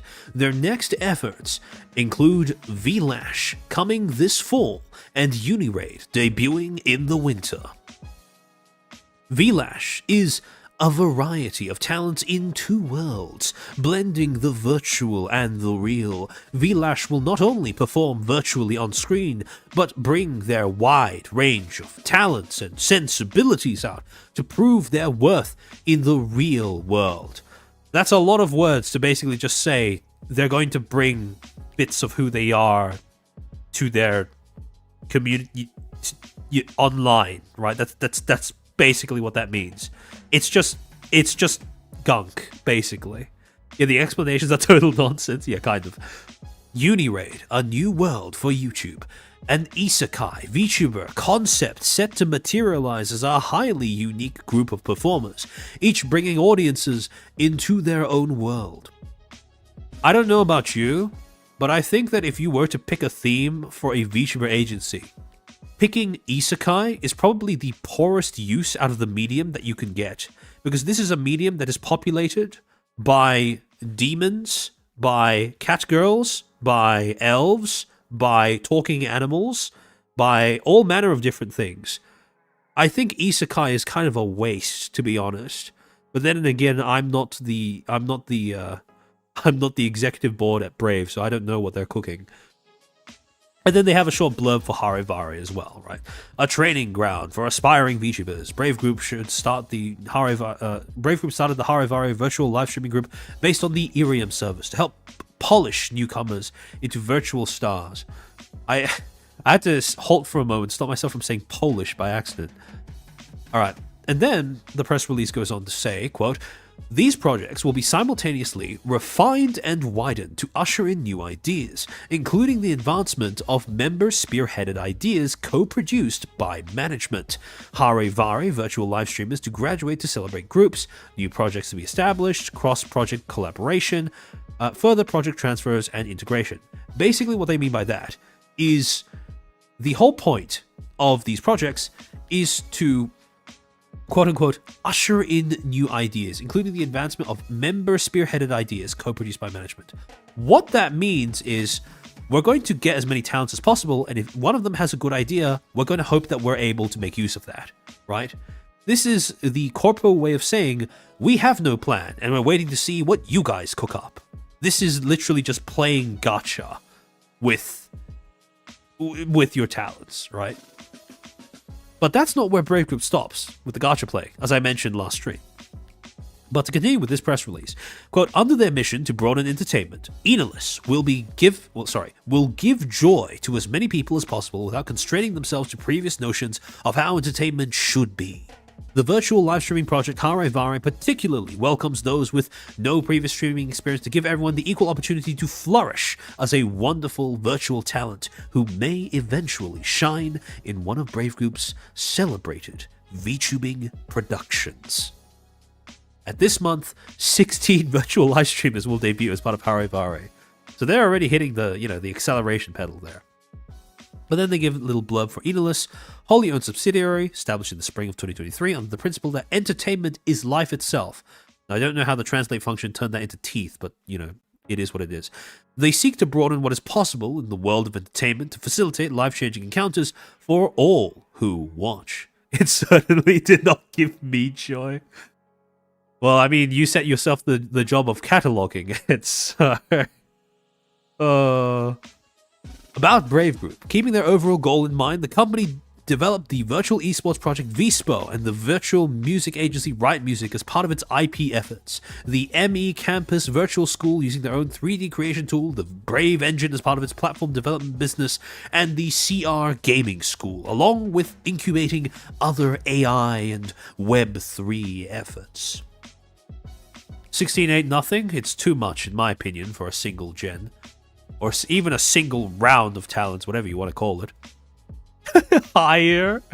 Alright, so, in terms of Hare Vare, right, if you were to assess the success of this project, right, generally speaking, I think it's not exactly one of the more shocking ones. If you want to get an idea of how Hare Vare has panned out, as of April of this year, this is how these three agencies under Enalus look, right?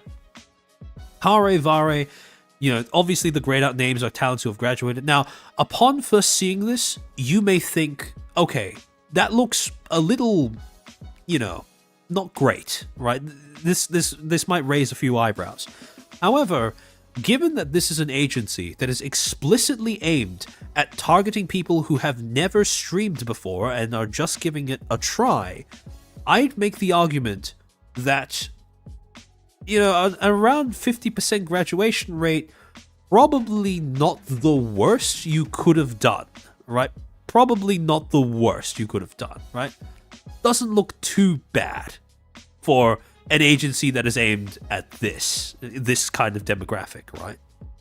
Now, when you look at the other two, it's even better, right? UniRaid, they have, 12 talents, no graduations at this point in time, and VLash, right? 8 talents, only 1 graduation.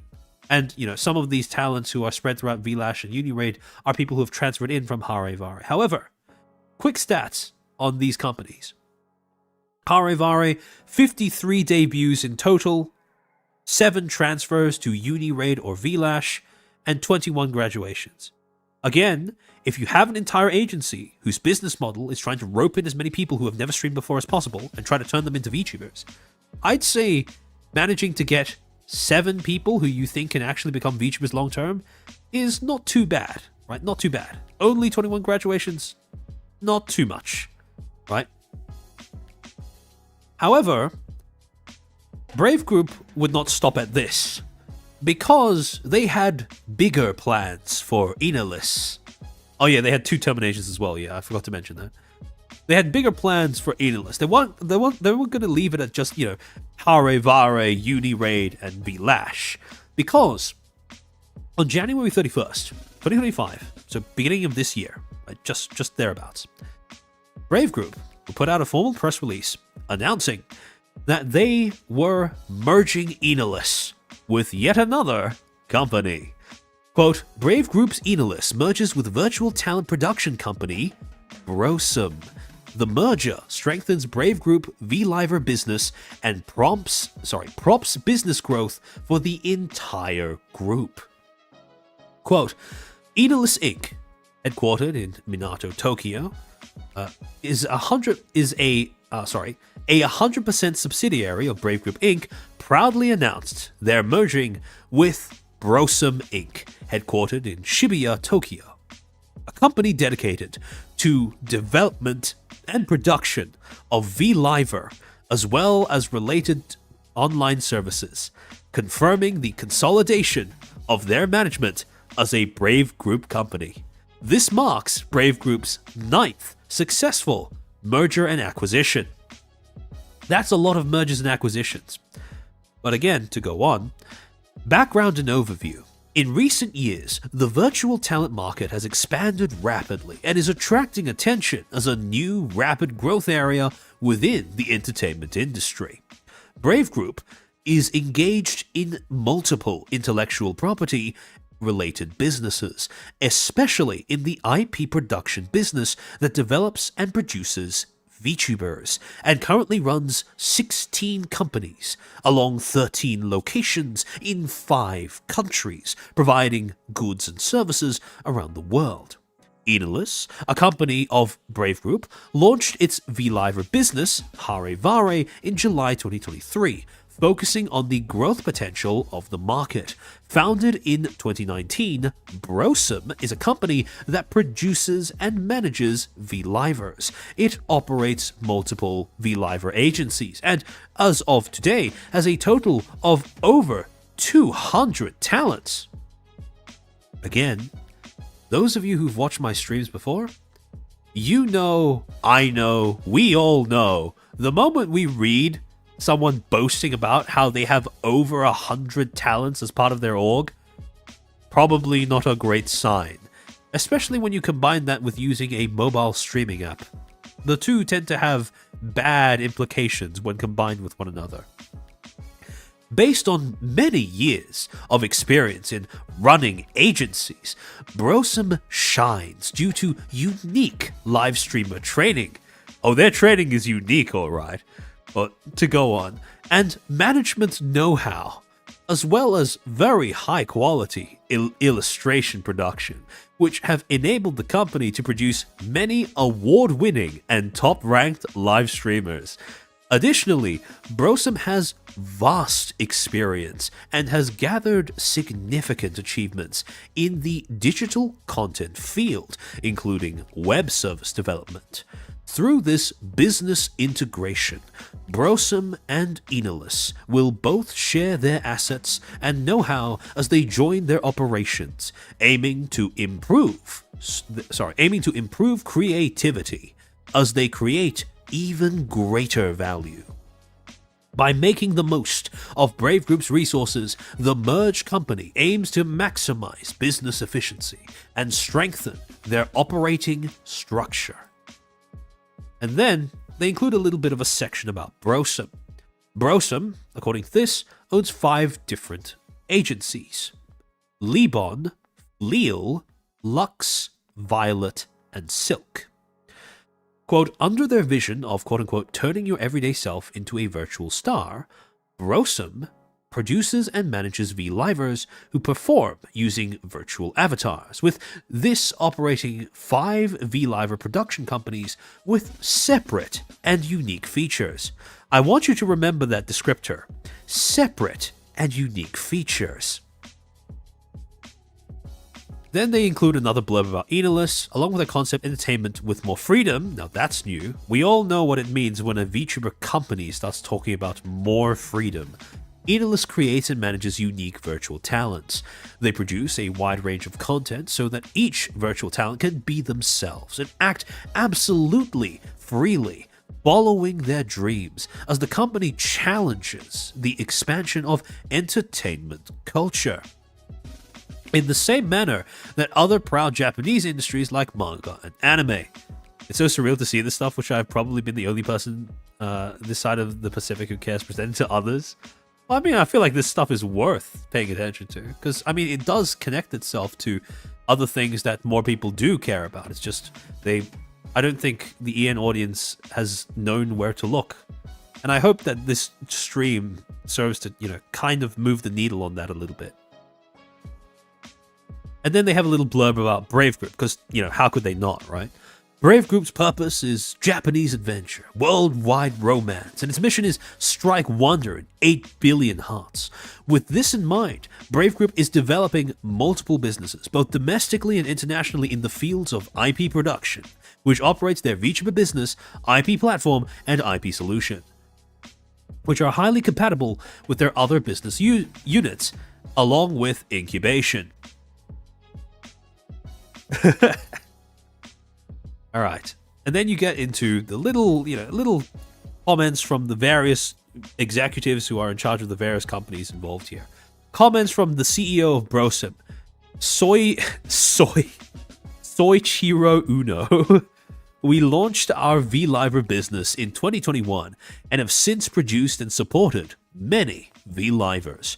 We have been part of many wonderful moments throughout our operations as an agency, like the instant a V-Liver is created and starts getting fans who support them, or that moment a popular liver fulfills their dreams. Our vision of, quote, turning your everyday self into a virtual star, end quote, is filled with our desire to increase those moments with many more wonderful V-Livers. With this merger, we can't wait to work with Brave Group and Enalis to further realize such vision. We've been able to come this far thanks to the affiliated livers who support the agency and the listeners who always support them.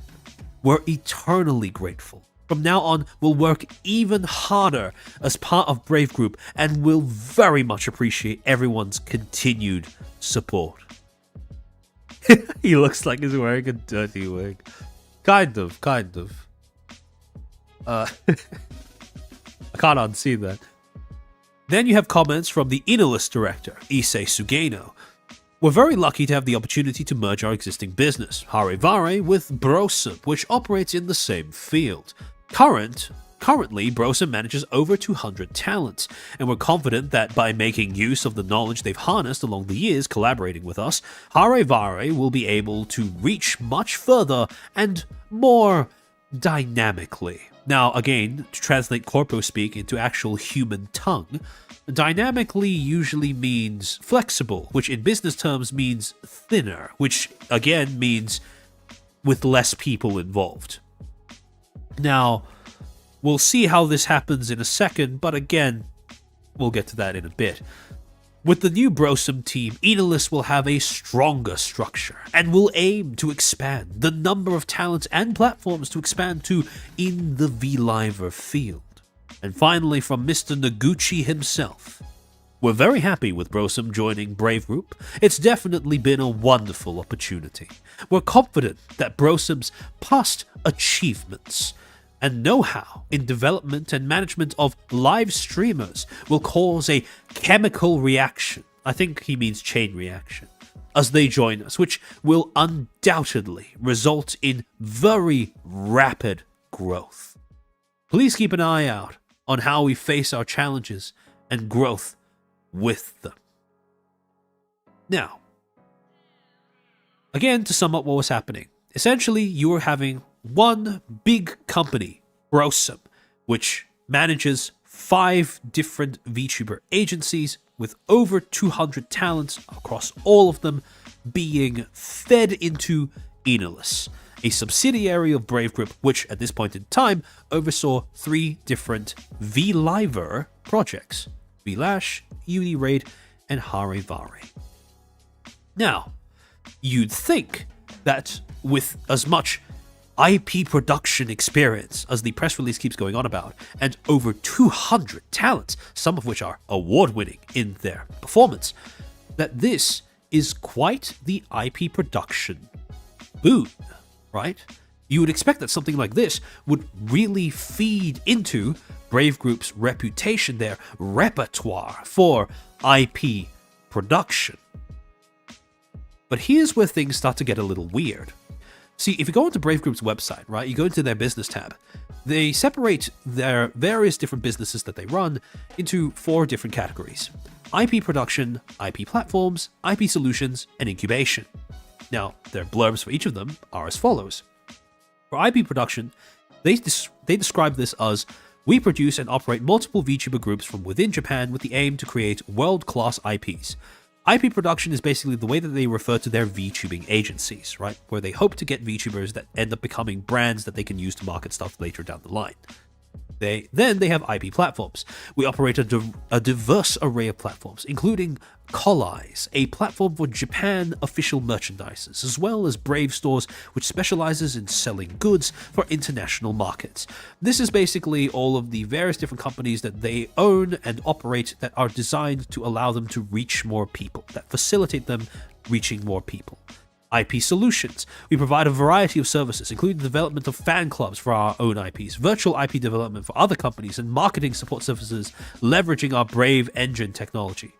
IP solution basically means the various different technologies that you can leverage in order to get the most out of the IPs, the talents that you have. This is stuff like, 3D equipment, streaming stuff, etc., etc., etc., virtual platforms, the like.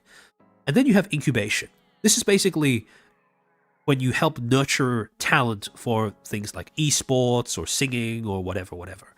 We proactively contribute to the development of emerging fields with a wide range of initiatives, including esports via education programs through the CR Gaming School tournaments or scrims, joint training sessions, organization, right? Again, IP. A lot of ways of just saying we make IP in different ways. However, again, when it comes to their VTubing agencies, they all go under IP production. And when you go into this tab on Brave Group's website and you look through the various VTubing agencies that they have listed under IP production, you might notice something. You just take a little bit of a look at the various VTubing agencies that they have listed on here. You guys see it? I'll give you a second to just hydrate for a little bit.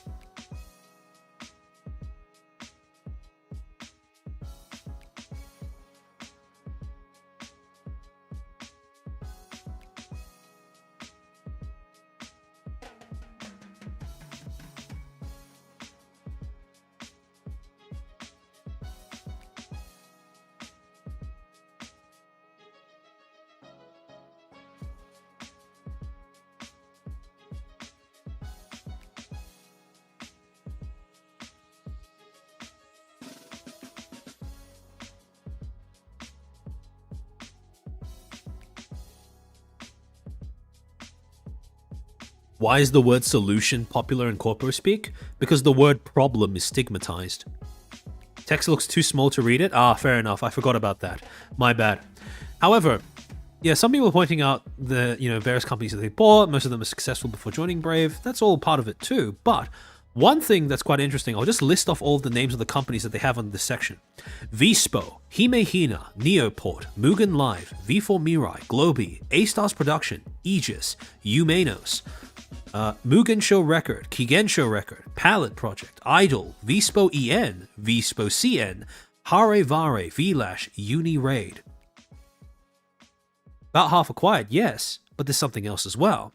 See, when they merged Brosum and Enilus, right? Let me take a step back.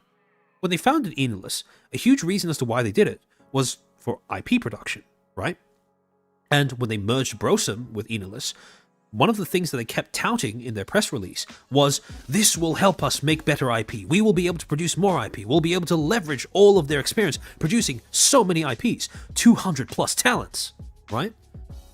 But the weird thing is, when you look under the IP production section of Brave Group's official website, the only mention of Enilus you see isn't even by name, but just in the form of the first 3 agencies that they debuted with in 2023.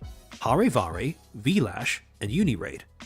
There is zero mention of Brosum or any of the agencies that are overseen by Brosum. And this is the way that it looked 3 months after the merger was announced. Right? 3 months and counting after the merger was announced. No mention of Brosum.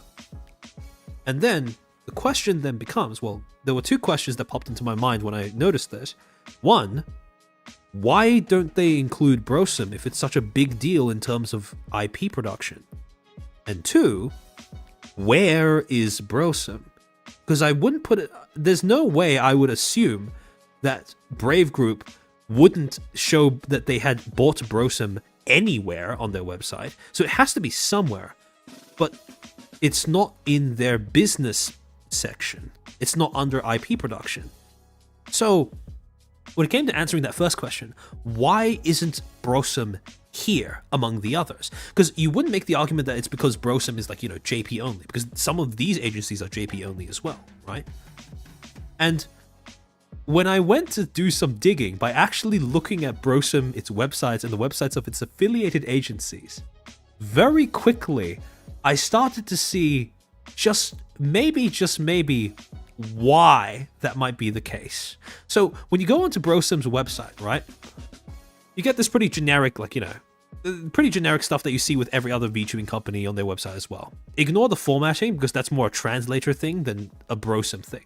However, they have, these slogans: we make you a star with virtual. Make your everyday self a virtual star. New Liver applications here. What is Brosum? Brosum equals V-Liver Company. Brosum is a V-Liver production company that produces and manages V-Livers who stream as characters or avatars. We provide a one-stop service from high-quality character production to comprehensive streaming support. We have accumulated a wealth of know-how and have established a thorough system to protect healthy live streamer activities. And then you scroll down and they list out all the various services they provide. V-Liver Agency Group Management. We operate several V-Liver agencies and provide comprehensive support, including recruiting those looking to stream, character production, illustration production, support before and after debut, care and legal protection for streamers, and the production of merchandise for streamers. VTuber Production, or VTuber Produce. We produce VTubers who are active on video distribution services such as YouTube and Twitch. We develop VTuber projects in various forms, such as V-Liver conversion and collaboration with other companies. And finally, live streaming support for VTubers. We provide support services for VTubers who are already active and want to expand their horizons as V-Livers across multiple V-Live streaming apps. We provide a wide range of support based on the know-how we have cultivated. And then it lists out and links to the websites of each of the 5 agencies that operate under its umbrella. Oh, Oko, welcome to the stream. Welcome, Oko Raiders. We are about to dive into one of the companies that was acquired by Brave Group, and why it's a pretty shady acquisition, to say the least, with very dubious motivations, considering how it operates. So, none of these guys are active on YouTube or Twitch, they only stream on Irium. Yeah, and that's a bit that the website leaves out. However, the other thing is, when I started clicking on the websites for each of these individual agencies, well, actually, I'll just show you guys. I tried clicking on the first 3, right? Libon, Violet, and Fleal. Remember guys, these are supposed to be agencies with unique and different branding and support for their talents, right? These are agencies that are supposed to be different and unique from one another. When you go into each of their web pages, this is a side-by-side comparison of Libon, Violet, and Fleal's web page.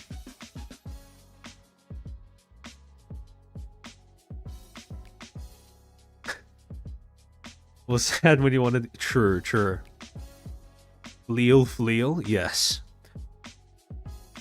The first thing you may notice is that these are... Oh! Isaac, welcome to the stream. Nice to see you around. Carving some popcorn? I'm glad to hear it. Yeah! Template website. It is literally a copy-paste.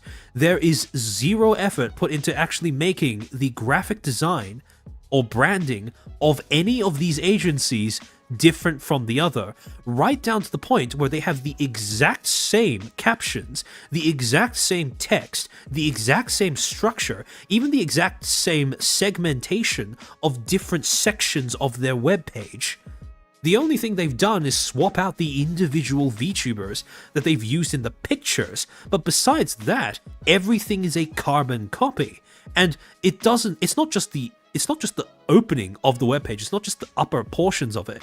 If you keep scrolling down, it even extends the same sort of Helvetica new, Helvetica new corpo slop graphics that they end up using while they answer the same questions about why you would want to use their platform to begin with, right? What do you like about coming into the office? At Libon, we create a support system to help our affiliated live streamers get off to a good start by creating a high level of attention from their debut. At Fleal, we create a support system to help our affiliated live streamers get off to a good start by creating a high level of attention from the time of their debut. At Violet, we create a support system to help our affiliated live streamers get off to a good start by creating a high level of attention from the time of their debut. Oh wait, Corporate Memphis? Sorry, my bad. I forgot. Corporate Memphis. Thanks, Barmin, thanks. Yeah, the corporate art, right? This is the definition of no soul.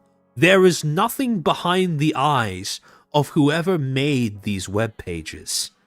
It's just slop through and through. And again, the prompts are all this generic bullshit as well. It's easy to get attention right from the start. Live streamers who belong to an agency are more likely to gain attention right after their debut, and because Libon is an Irium contracted agency, this effect is even greater, making it easy for them to receive support from a wider range of people. It's easy to succeed after your debut. If you have concerns such as, what should I aim for and how should I work hard, we can support you in setting your activity policy and goals before and after your debut, using past cases and data that have produced popular live streamers so you can carry out your activities without hesitation.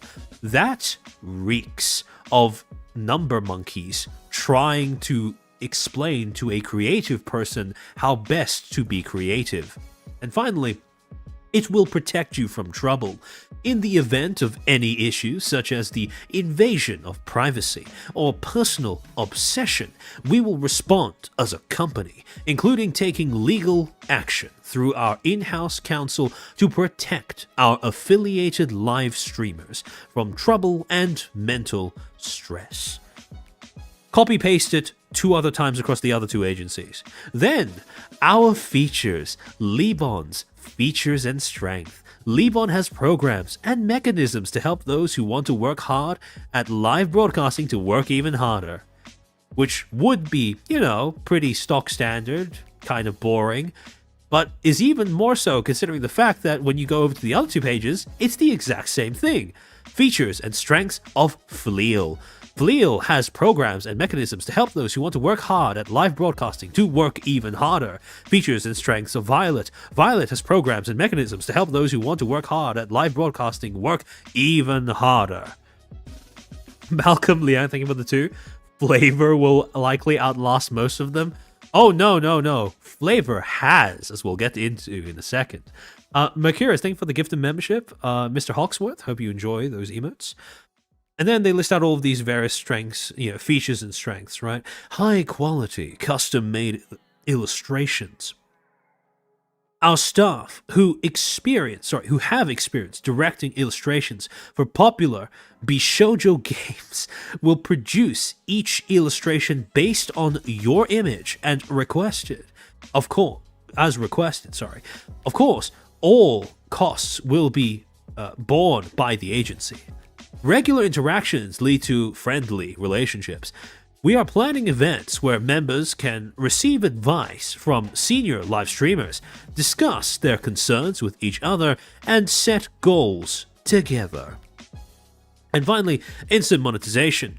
Libon has a special reward program exclusively for contracted agencies, so you can skip the hurdles to monetization and start earning right away. Not Bishoujo.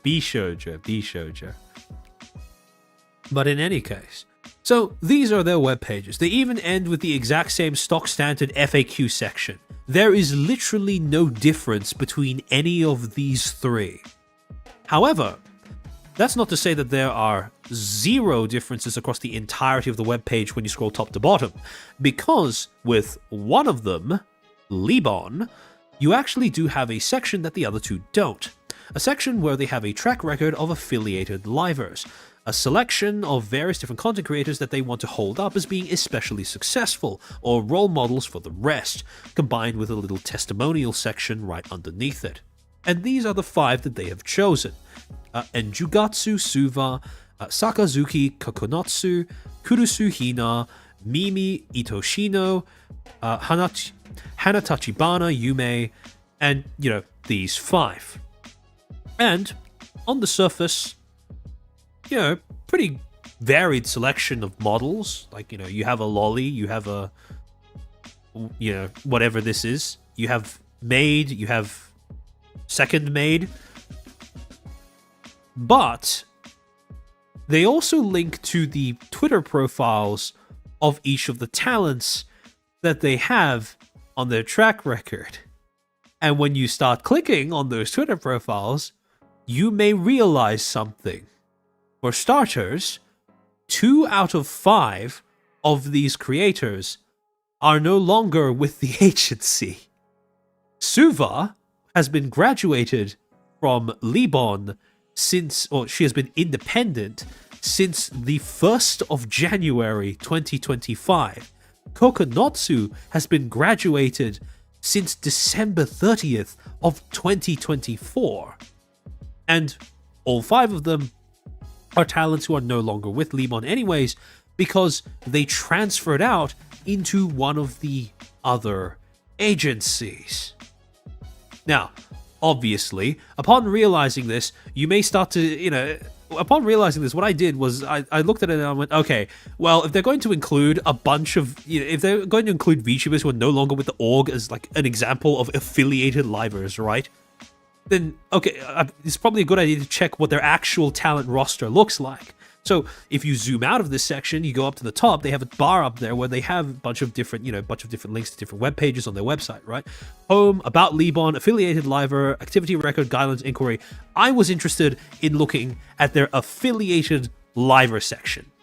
And when you click on it, this is what it looks like. What is the first thing that you notice about this talent roster that they have on their website?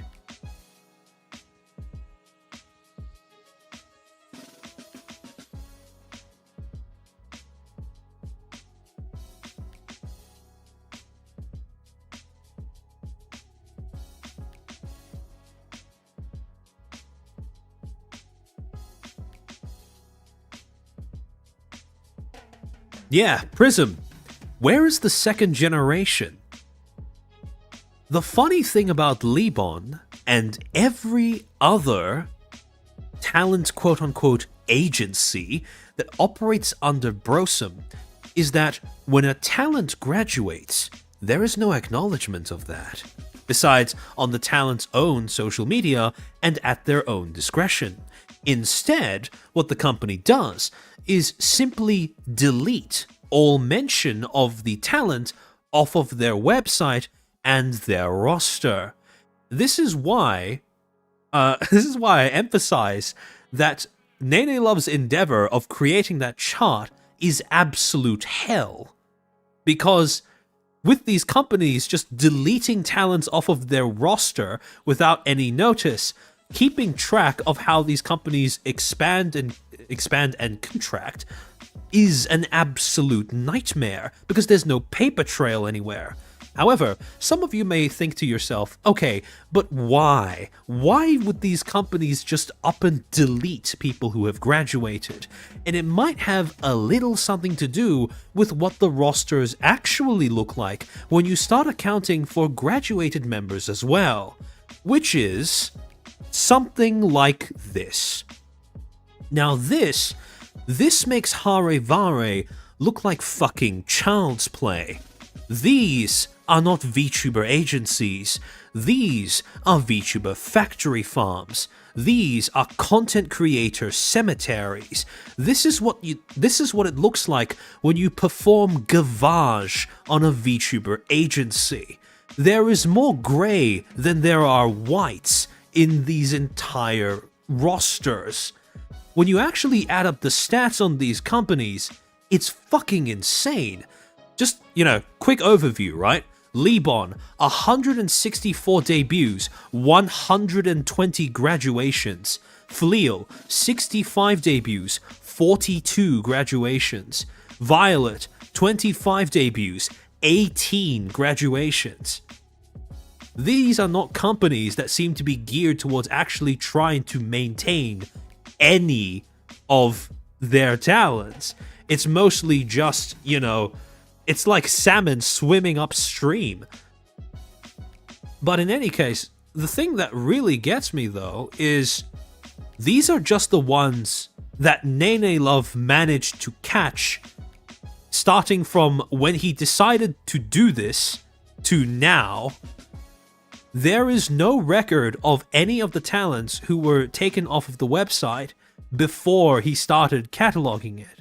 For a lot of these gens, this chart, outdated as it is by like 2 months, is now the only record that they were ever at one of these agencies. A single artist on a VTuber forum is the only form of archiving that a talent existed as part of this agency. Which, to be completely honest, from my perspective at least, seems quite grim. Again, when you total up all of the stats, you have a total of 254. Is that everyone? Oh, okay, never mind. Alright. I thought that was just all the ones that you managed to catch. Pretty much everyone? Oh, okay, never mind. 254 debuts, 180 graduations, which gives you, over the amount of time that these agencies have been active and taking in talent, a retention rate of around 29%.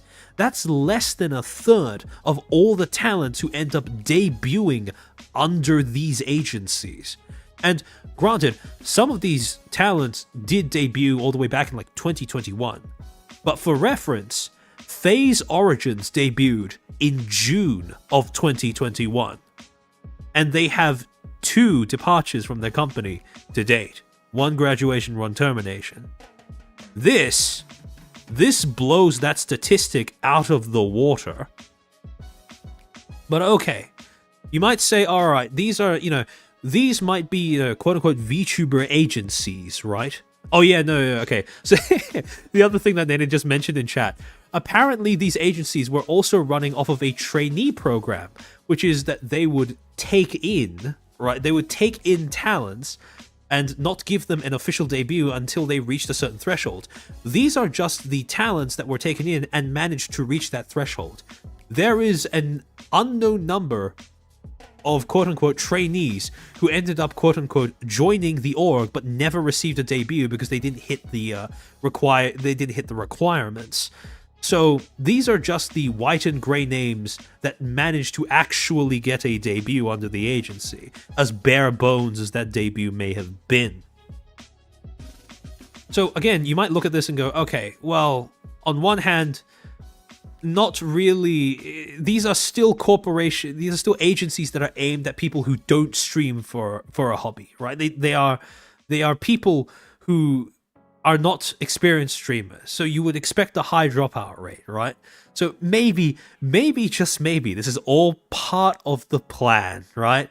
And to be fair, they do tout themselves as kind of being like, they do run trainee programs, and they explicitly aim themselves at people who might not be as experienced with streaming. But the same cannot be said for the other 2 agencies. So, again, when you look at these 5, I mentioned before that these 5 affiliated livers that Lebon has on their website as, these sort of role models for the rest of their talent roster, they all transferred into another one of the agencies under Brosum, and that agency is Lux. Now, between all of these 5, Lux and Silk are the only agencies whose websites have some degree of, aesthetic difference to the other 3. Now, granted, with Silk, it's not much of a graphic distance. It's extremely bare bones design-wise. I'm pretty sure if an art student came up with this, they'd kill themselves. But with Lux, there is at least some attempt at creating a unified aesthetic to it. They have this little blurb. What color? What color do you shine? That is a question we ask ourselves and to you. Each of our personalities and talents shine like countless colors, and when they mix together, they create new charm. Although each of us shines with a different color, we all walk together towards a new stage. In Lux, all members express their own colors to the fullest, delivering a performance that leaves a deep impression on the hearts of the audience. Why not join us in playing a part in this and illuminate the world with your own color? This is, what's your hex code but like a corporate slogan? What color do you shine? Let's go find the answer together. Okay, now if you say what's your hex code and then let's go find the answer together, and surefire way of getting a restraining order. Malcolm Liang, thank you for the 2. VTuber has a harder filter than Commander Selection. Yeah. Behind the God Eagles Fish. Holy corporate flowery speak. Yeah, kind of. They did really kind of go overboard with that one. But in any case, now, okay. Actually looking at the rosters for the individual companies. When you look at Lux, their roster not looking that bad, right? Any color, you say? I see what you did there. Yeah, no. So when you look at the Lux roster, it doesn't actually look that bad, right? Total of 12 talents, only 2 graduations, right? Not bad. 16 debuts, 2 graduations, 88% retention. Pretty good. Then again, you would expect that because not only is this an agency that set out with the goal of being an agency, but it's also an agency that is designed to be selective because it is the amalgamation of all of the top performers from the other 3 agencies all crammed together into this. Sorry, not the other 3, but Libon and Fleal specifically, right? They're all transfers from other corpos. Transfers of top performers from other corpos, so you would expect this to have a high retention rate. But then you go to the other corpo, the one that doesn't have, wait, hold on. Nene, did Silk have a trainee program? Because on your chart, I didn't remember seeing that there was one, or any mention of one. Again, this doesn't have that marketing of being aimed at people who've never streamed before, right? They don't follow that same sort of copy-pasted guide on this is what a streamer is, FAQs, what you need to do, what you don't need to do, etc, etc, etc. Silk, at least ostensibly, was an agency that was aimed towards people who have at least streamed before. They don't have a trainee system? Okay, alright. And this is what Silk's talent roster looks like. 237 debuts, 132 graduations, a retention rate of 44% for an organization whose earliest debuts date back no earlier than 2024. This is cooked. And when you add together all of the stats from all of these agencies, when you look at Brosum in its entirety, you have a total, forget 200 plus talents, right? Brosum is a serious contender for reaching the 1,000 talent scale that Superstate Holdings has been aiming for a while. Again, people who watch my early streams will understand that reference. 507 debuts, 314 graduations, a total of a 38% talent retention rate as of April 2025. Now, it does need to be said that, again, we have no idea of when these graduations took place exactly because they don't maintain any paper trail around that, but it would be unfair if we assume that all of those graduations only happened after the merger, because we have no way of telling, right? We have no way of telling how many of these graduations happened before or after Brave Group acquired Brosum. So I don't think it's fair, in the interests of steel manning the argument, right? In the interest of steel manning the argument for Brave Group, so that Brave Group has as much benefit of the doubt as possible, we can't say for sure that these graduations happened afterwards and or as a result of. However, what these graduations do tell us for certain is that Brave Group's motivation for buying Brosum doesn't really make sense. Because remember when they said in the press release, additionally, Brosum has vast experience and gathered significant achievements in the digital content field. The entire time, they're talking about a VTuber company that has a talent retention rate of less than 40%. I don't know about you, but I'm not really seeing the vast experience and significant achievements, or the skills, the managerial know-how that they've gained over years of operation. This does not exactly scream that to me. So then the question becomes, what the fuck happened? How did Brave Group buy this, or why did Brave Group buy this? And I love most happened before. Remember the press release said 200 and not 500? Yeah, that's true. That's a good point, actually. Yeah, most of the graduations probably happened before Brave Group touched Brosum, which again then raises the question, why did they buy this? And it is a question that, granted, is very difficult to answer. It could just be that Brave Group didn't screen the company properly before they bought into it. But there is another function to Brosum that is something that I would make the argument Brave Group has demonstrated an interest in the past, and that is accessibility, a high talent churn. High talent churn that is sustained by a constant influx of new talents. Brosum is quantity over quality, and while Brave Group does certainly have examples of corporations that would be characterized as the opposite of that, Bespo, V4 Mirai, etc.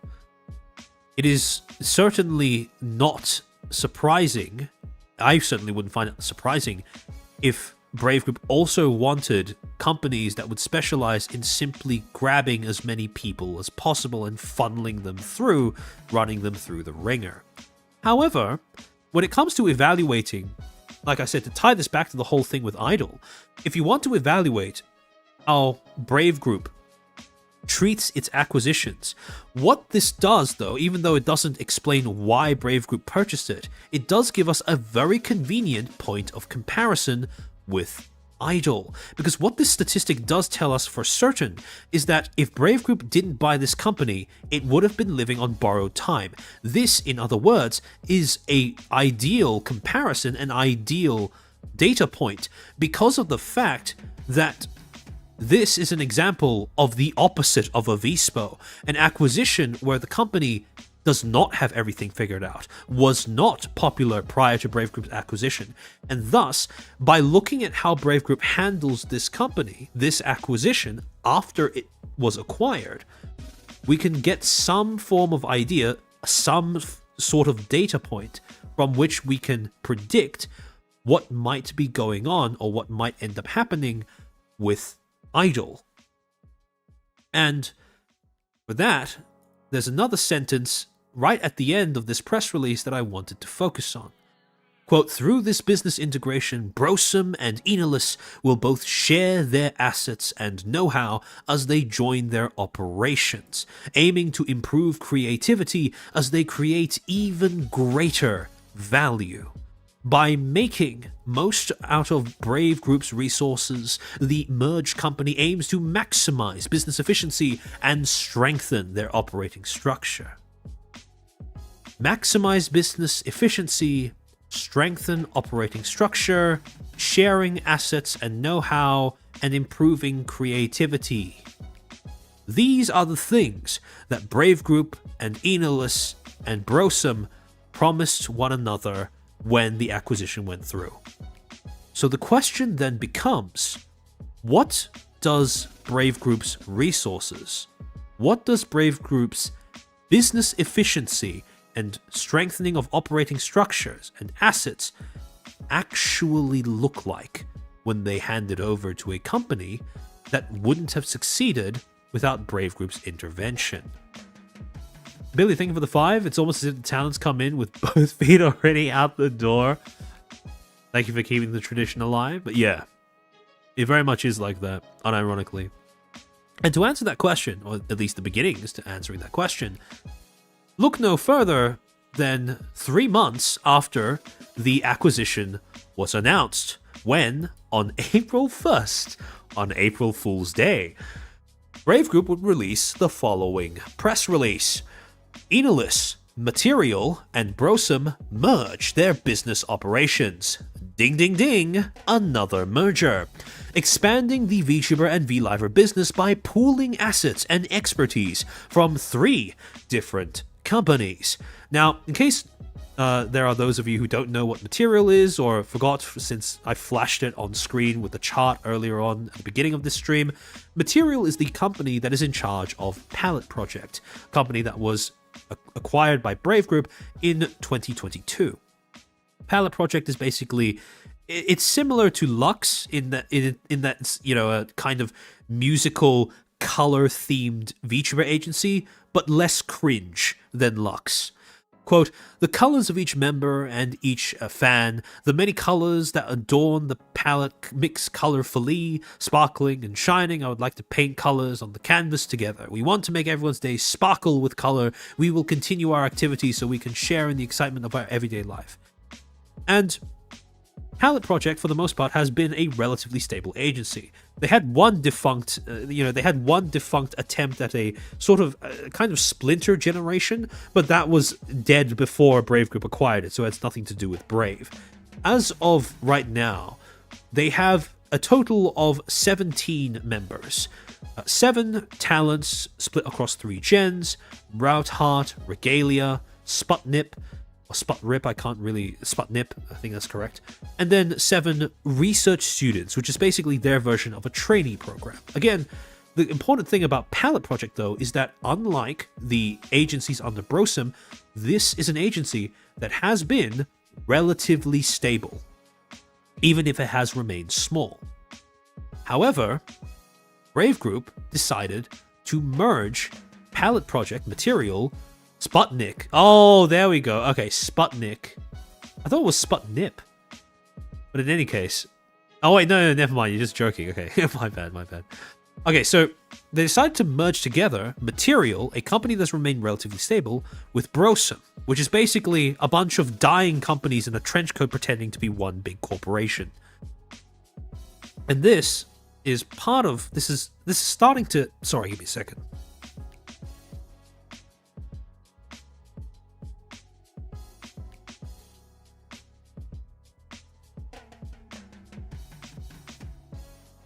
My body is rejecting the bullshit that's about to be on display. Alright, so when it comes to what I referred to earlier, the idea of using mergers, acquisitions, and rebrands as a way of obscuring the failings of your company, this is part of what I mean. Enolus, a wholly owned subsidiary of Brave Group, will be merging its operations by incorporating Material Inc. with another wholly owned subsidiary of Brave Group, as well as Brosum Inc. The global... Me too, I'm glad to hear that. The global virtual idol and VTuber market continues to experience rapid growth and is projected to exceed $26.4 billion USD by the end of 2037, with a CAGR of 25.7% from 2025 to 2037.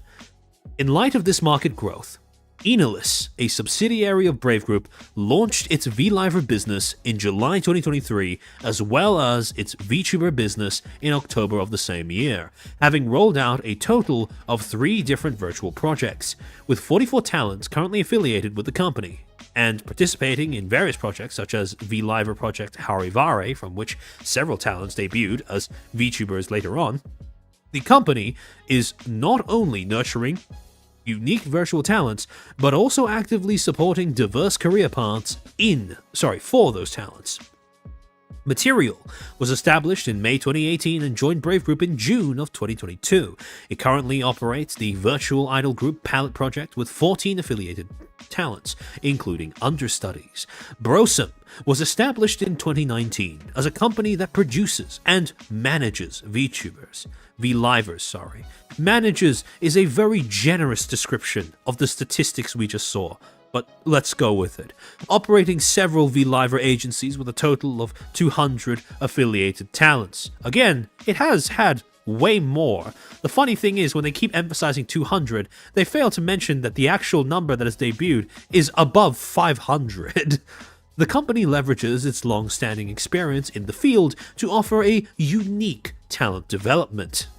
There's that description again, the descriptor. Unique talent development, management, and high-quality production environment, and has produced numerous award winners and top-ranking livers.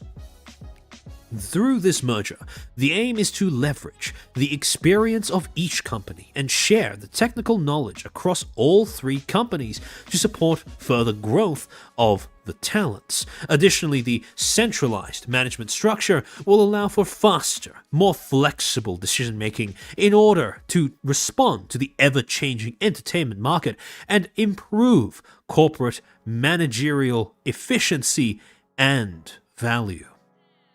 Basically, what they're saying is, we're hoping that by merging them together, the combination of knowledge between someone who is an idiot and someone who's kind of smart will create a middle ground that is at least somewhat intellectual. That's the equivalent of what they're basically saying here, right? We're hoping that if we combine a bad thing with a good thing, we'll get something that's at least okay. And then, at the end of this article, at least at the end of this press release, you have, as always, words from the representatives of the companies involved. Kazuyoshi Hoshi, we are relaunching a reborn Enalus with this new structure in place by combining the knowledge nurtured at Material, the organizational framework developed at Brosum, and Enalus, and the unique expertise from each company. We aim to optimize the structural costs and drive growth upwards. Director Issey Sugeno, we are extremely excited to welcome Material and Brosum and begin a new journey as a reborn Enalus. We will horizontally expand the... I forgot that line was included in the section of the press release. I've never heard someone say, we will horizontally expand the knowledge. It's wide time, boys. We will horizontally expand the knowledge that each company has built over time, our respective businesses. Aiming to establish a more efficient operational structure and create synergies across our different projects. You know, the English writing is so distinctly Asian, dramatic and flowery, first-hand experience. Yeah, no, I can relate to that as well, because this is how I used to write when I was first learning English as well. We thank you all for your continued support and look forward to the future growth and challenges waiting for this reborn Enalus. Oh, actually, you know, Bondmin, you bringing that up actually reminds me of something. I didn't include it in the slides, but it's just a fun little bit of trivia about Brave Group. Did you know that the CEO of Brave Group has been shilling a book that he wrote about his experiences running Brave Group? If you go onto their website, there is a specific tab that they have in the top right section of their webpage that says Brave Group Story. And if you click on it, they have a whole bunch of different articles sucking themselves off and trying to build these dramatic retellings about how they grew to the size that they are currently at. And on top of that, they have a specific section dedicated to the CEO saying that, you know, go buy my book, go read my book.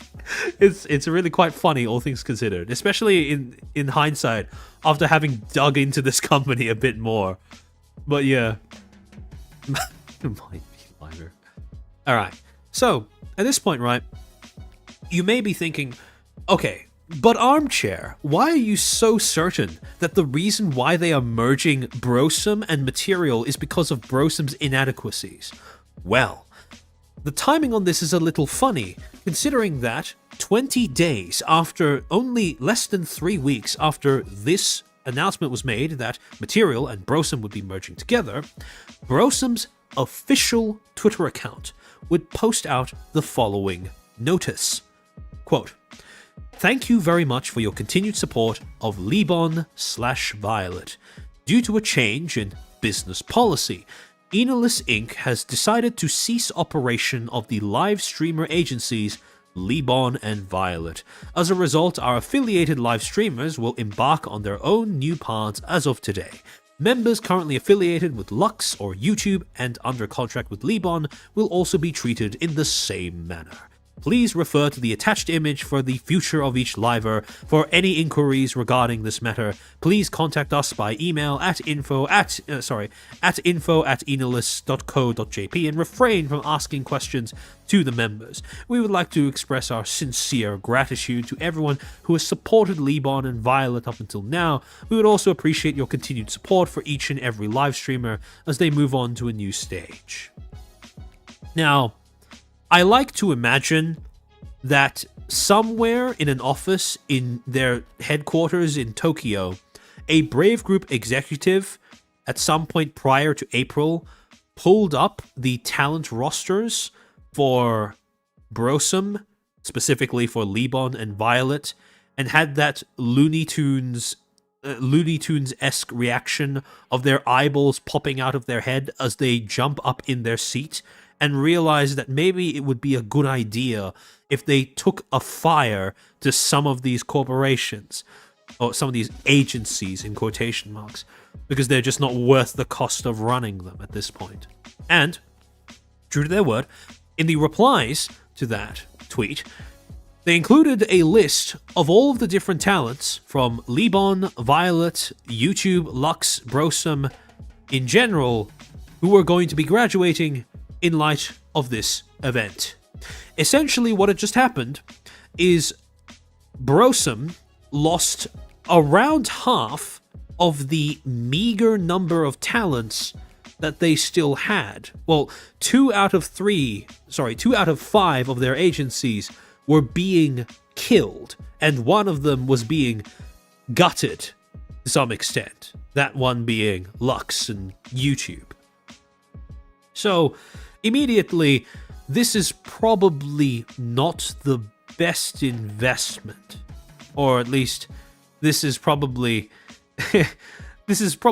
not the best investment that Brave has ever made, and as a result, possibly for the sake of optics, what Brave Group started doing was merging it together with other corporations that weren't as awful on a balance sheet. But again, I didn't base the assumption that judgment that Brave Group is doing this deliberately off of just these 2 instances, right? Because again, like I said, 1 is an anomaly, 2 is a coincidence, 3, then you have a pattern.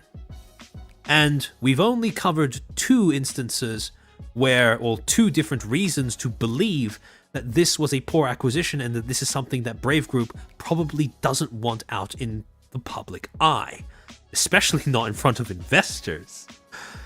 The third data point that convinced me that this was the case was this.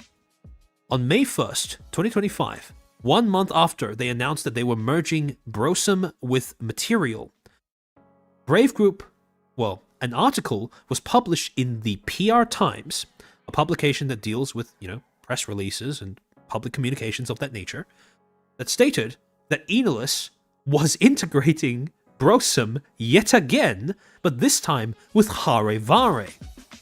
Quote, Enilus integrates Hare Vare and Brosum to launch, quote-unquote, Enilus V-Liver project. Another merger, another rebrand. D-Suffers, thank you for the super. From VTuber graduations to agency graduations, also your stream chat overlay horizontally expanded that it stopped working. Oh no. Oh, well, okay. I can't really do anything about that because unfortunately with YouTube, the moment you have any sort of disconnection, the chat just dies. But hopefully the chat replay will work because, assuming that I don't have to cut anything out of the VOD because of demonetization or something, then it should be fine. I really do wish that YouTube would implement a feature where cutting the VOD doesn't automatically nuke your chat replay as well. But expecting YouTube to improve their features is a bit of a lost cause. But in any case, the article reads as the following. Audition entries are now open. Special support based on your streaming performance and a chance to debut as a VTuber. Begin your story. Enilus V-Liver Project. Enilus Inc., Headquarters, Minato, Tokyo, pronounced as... Oh, it's Inaris, sorry. My bad. I thought it would be racist if I pronounced it that way. Hereinafter referred to as Enalis, a wholly owned subsidiary of Brave Group Inc., hereinafter referred to as Brave Group, has integrated 6 existing VTuber labels and established 3 new VLiver labels as the Enalis VLiver project. Take note of the language that they use. They say integrate, not implode. They say merge, not downsize. All of this is designed by... This is very deliberately designed to be euphemistic in nature. In addition, starting today, the newly established label will begin accepting audition entries about the Enalis VLiver project. With the vision of, quote, providing a place for more people to take a new step, end quote, we have launched the new, quote, Enalis VLiver project, end quote, and established the VLiver labels Brosum, Synth, and Leilomo. Again, this is where the rebranding part comes into play, because they've now started renaming all of their stuff. But again, on the surface, you might think, okay, but why is Brosum still the same name? We'll get to that in a second, don't you worry. Enalis has been developing the VLiver and VTuber business since 2023 and has managed over 200 virtual talents. There's that statistic again. Leveraging the know-how it has cultivated in producing and managing VLivers and its track record in operating the VTuber business, Enalis will provide support tailored to the goals of those aiming to become top live streamers. Those aiming to make their VTuber debut, and those who want to continue streaming in the long term. As of today, the 6 existing labels, Hare Vare, Libon, Violet, Fleal, Silk, and Lux, will cease operations, and the associated VLivers will continue their activities by joining the newly established labels within the Enalis VLiver project. And then you have an overview of each of these labels and how they are supposed to be differentiated from one another. VLiver label overview. The 3 VLiver labels of the Enalis VLiver project, Brosum, Synth, and Leilomo, use character distribution apps, and VLivers can be active without showing their faces. All you need is a smartphone, so anyone can easily start their career as a VLiver while respecting their privacy. Brosum is a top label of Synth and Leilomo, which are composed of top streamers active in each VLiver label. We support VTubers to make their debut and take on the next stage in order to make further progress. This is sort of similar to what they did with Riot Music and Super Yellow Inc., where instead of actually changing the structure of anything, they just renamed the bigger portion to now be representative of one of their smaller agencies. Brosum, what they essentially did was they took the sort of, top performer transfer aspect of Lux and then just renamed that to Brosum. Then you have Synth. Not quite. I think it's pronounced like Blossom. That makes a lot more sense. Okay, that makes a lot more sense. So Brosum is Blossom and Enalis is Enaris. That feels so unnatural to say, because I've just been pronouncing it phonetically as it's written. It's too much for pain to change it. This will be like when I had to learn how to pronounce Ayan all over again. Then you have Synth, whose name means photosynthesis. It's such a stereotypically, marketing team who doesn't understand the meaning of words thing to say. Like, the only thing that would have been cornier than saying Synth, whose name means photosynthesis, is if they called this like Mito or Chondria or something along those lines. Whose name means photosynthesis is a male VLiver label that aims to bring in a variety of talents to help each other grow. Finally, Leilomo is a label for female VLivers that aims to take on challenges in their own way while having fun with their fans, with the theme, Let's Get Lost in the Moment. Wow. They basically took the already bare bones branding, well, in some cases between Libon, Violet, and Fleal, non-existent branding of those three agencies, and just broke it up into generic, this is the woman agency, this is the man agency, and that was pretty much it. However, to go on, they then start providing details about what kind of support they would provide and about, what the audition process would look like. Support details, providing character illustrations. We provide high-quality illustrations at our own expense. Pre-debut support. We will provide thorough support with all the necessary preparations for your first broadcast, including planning the schedule and providing you with with our own manual. Well, it sounds like your mom in Cantonese. Maybe one of the Chinese execs decided to have a bit of a laugh at everyone else's expense. Oh, hi, Akorik. Welcome to the stream. This is a femoid agency. This is a man agency. This is the VIP agency. That's a pretty neat summation of how they restructured, quote-unquote, Brosum. Manager system. If you have any concerns or questions during your broadcast, a manager in charge will provide online support. It's like a hotline system. Management of social media accounts. The official accounts of each label will widely disseminate information about the activities of their affiliated livers. Recommendation selection for the VTuber project. As a unique form of support, Brosum offers a special reward system, regular meetings, and also selects recommendations for VTuber projects once every 3 months. Basically, that's like giving a letter of commendation in someone's resume when they apply to join one of the actual VTuber projects that Brave Group owns, like VSPO, for example. And then they start outlining the audition process. Application requirements, no professional experience required. Currently active VTubers are eligible to apply. Applicants must be 18 plus. Person can stream for 50 hours or more within 30 days of the first stream on Irium and stream for 15 hours or 10 times per month thereafter.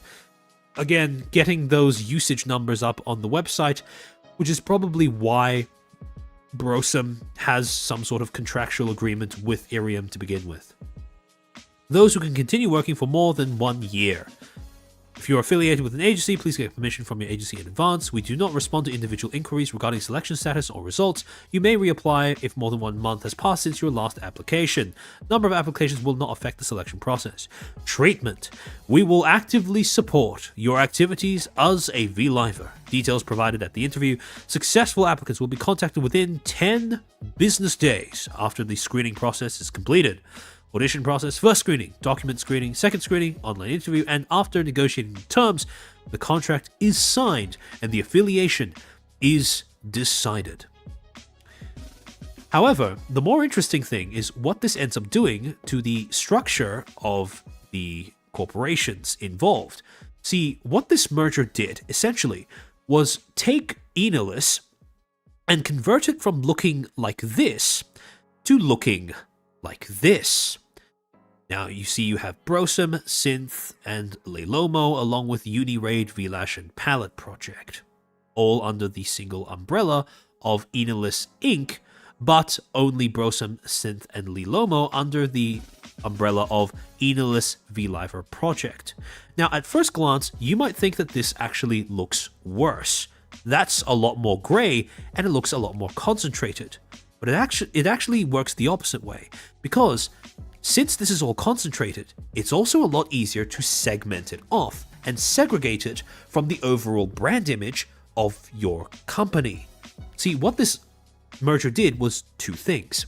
1, it offered Brave a very easy way of obscuring the fact that they had all of these graduations attached to a company that they just bought, Brosum, while also, this is the merger part of how you obfuscate information. But also in the rebranding part of how you obfuscate information, you might think it's a little confusing that they named the Enalis VLiver project as something that's separate from Enalis Inc., or that they named Brosum, the agency, as something that was the same name as Brosum Inc., which they just acquired. But that is very much a deliberate choice, because now when people talk about Brosum, there is always going to be a little bit of confusion between Brosum, the agency, which certainly has never, ever had more than 6 talents as part of its lineup, and Brosum, the company, which was composed out of the rotting corpses of a bunch of at least half defunct agencies. Same thing goes for Enilus versus Enilus Live Project. Now, what Brave Group has essentially done is shed the uncomfortable associations with the company that it bought, which was an abject failure even before they bought it, and they've essentially managed to hide the fact that it was that much of a failure, and the fact that that was a method of operation that the company pretty much, the company implemented, and by virtue of purchasing it, Brave Group at least tacitly seems to approve of. I see why the box was so big? Yeah. And so, this also fucks with the SEO, right? In the future, the more popular or the more notable Brosum the agency becomes, the harder it's going to become to find information about Brosum the dead company. Same thing goes for Enilus V-Liver Project versus Enilus that was responsible for buying and merging a whole bunch of smaller corporations together, some of which had dubious levels of success. And what's more, this is not just an attempt at obscuring this information from all audiences. I have reason to believe that this is information that they specifically want to hide from the EN audience. And the reason why I say that stems from the nature of the publication that published this article. See, the PR Times, as I said before, is a publication that has a very specific premise: a press release and news release distribution service. Now, what that means is each and every one of their articles is based off of a specific press release from the company that is the subject of said article, which means that this article had to have been based off of a press release from Brave. And usually, when you go to the bottom of an article from PR Times, they will link to the press release that they based the article on. Except, in this particular case, when you went to the bottom of this article by the PR Times, it didn't link to the specific press release from Brave that had this information on it. Instead, it links to the press release that was put out on Brave's website on April 1st, 2025, saying that Brosum was merging with Material. And then... oh yeah, don't spoil it. Yeah, but yeah, Nene's pre-watched the stream. But then, the other one that they share, the other press release that they link to, is the one that dates all the way back to January 31st, when they first announced that they were acquiring Brosum to begin with. And so, because I didn't see it at the bottom of this article, I went to Brave's website to try and see if I could find the press release. And when I went to their press release section, the news section on Brave Group's website, right, where where all of their press releases are stored, I couldn't actually find it. As you can see in the screenshot, I have all the filters disabled, right? It has all years, press releases from all years and press releases from all different parts of Brave's operations. And yet, when I went to look at, the most recent sections, you have the April 1st press release where they announced that Material and Brosum were merging with one another, right? Dated April 1st. But they don't have this, which was released on May 1st, even though they have other, articles, press releases that are dated to later than that, all the way down to the 30th of May. But then something really funny happened. I tried switching over to the JP version of the website. And when you switch over to the JP version of Brave Group's website, hey presto, there you go, there's the press release that the article in the PR Times was actually based on. Now, some people may look at this and go, okay, but that doesn't mean that they're intentionally trying to hide this from the EN audience. And that's true. I can't prove that that was the motivation behind the decision to do this. However, there are 2 reasons why I suspect that is the case. One is because they have set a precedent before that they will make English press releases for JP-only companies. Remember that April 1st press release was about a merger between Material and Brosum, neither of which has anything to do with their Ian audience, and yet they still release the press release in English regardless. So the question then becomes, why didn't they do it here? And the other reason why I suspect it is because of prejudice, good old pattern recognition. Because we have had an example of a company, or the owners of a company, trying to hide information from their EN audience using the language barrier before. Some of you may remember that this is exactly how Harry from Nexus tried to hide the fact that Captain Shunsuke Oyu was an angel investor in Nexus, meaning that there was a degree of obligation between him and, Annie Live that existed, that it predated the company's very existence. So when I see something like this, information that isn't flattering to a company, right, that doesn't feed into the narrative of success that a company wants to project for itself, and I see little things like them only releasing a press release, breaking a previously established pattern by only releasing a press release with this information in Japanese, not in English. This is something that I automatically regard with suspicion. Because like I said, Brave has established that they are willing to make press releases in English for Japanese-only things before. Why not now? And the only reason I can think of is because it probably doesn't look great to people who are paying attention if you have one company that you've acquired that you've tried to merge twice because they're a fucking mess. And so, with that, we've been able to sort of crack all three of the layers, identify all three of the layers that the Brave Group black box has protecting its internal mechanisms. You have a demonstration, hopefully this long diatribe has worked to serve as a demonstration of how their use, the creation of Enilus, the restructuring of Enilus, the rebranding of Enilus serves to exemplify how Brave Group uses subsidiaries, mergers, and rebrands to hide their fuck-ups, especially when those fuck-ups consist of agencies that they promise managerial support for, but never quite end up delivering to. The second round of protections being something as simple as just the language barrier. Most people, when they go into Brave's website, probably wouldn't think to switch the language before looking through the press releases, unless they were looking for something specifically. I know I wouldn't have. The only reason I found out that they were doing things differently between the JP and EN versions of the site was because there was a specific press release that I was looking for but couldn't find, and then I thought to change it. So, again, for the overwhelming majority of audiences, I wouldn't expect them to do that, but at the same time, people not doing that is part of the reason why this is a company that finds it really, really easy to hide these little, bits of unflattering information that they have floating around out there, possibly that they have to disclose. And then finally you have, very obvious thing, contract NDAs. We had that from the start. So, at this point, right, when we're understanding how Brave Group handles companies that it's acquired but aren't quite similar to Vispo or Himehina or the like, right? We've answered one question, which is, why is Brosum not included? Likely because it is not a flattering depiction of either, because the thing is, when you look at the way that Brosum works, either Brave Group approves of that management style, which isn't optically, that's poison to your brand, right? Especially when, you want to be known as a corpo that actually, a corpo that is so responsible and cares about your talents and your viewers, yada, yada, yada.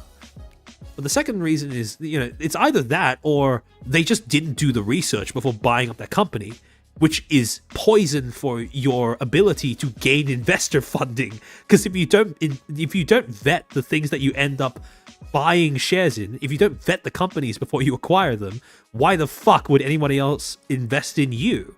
So it's a bit of a rock and a hard place for Brave Group to really acknowledge the existence of Brosum. It is in their best interests to make that information as difficult to piece together and access as possible. But that still leaves one more question. Where? Where is Brosum? We've answered why isn't it in this part of the website, the easily accessible part of the website. But if it's not here, then it has to be somewhere else, right? Because they did acquire it. It is an investment that Brave Group has made, and therefore it has to be somewhere on the website. But where? And when it comes to looking for it, searching for it, part of understanding where it might be, or more importantly, it stems from understanding what is the function of this website that we have, right? bravegroup.co.jp. This is Brave Group's public-facing website. This is the thing that literally everybody and anybody can access. And also something that is designed to cater to anybody and everybody, right? A general audience, anybody who feels like clicking on whatever link that's present in either the bios of the talents that operate under their umbrella or any of their social media accounts or whatever.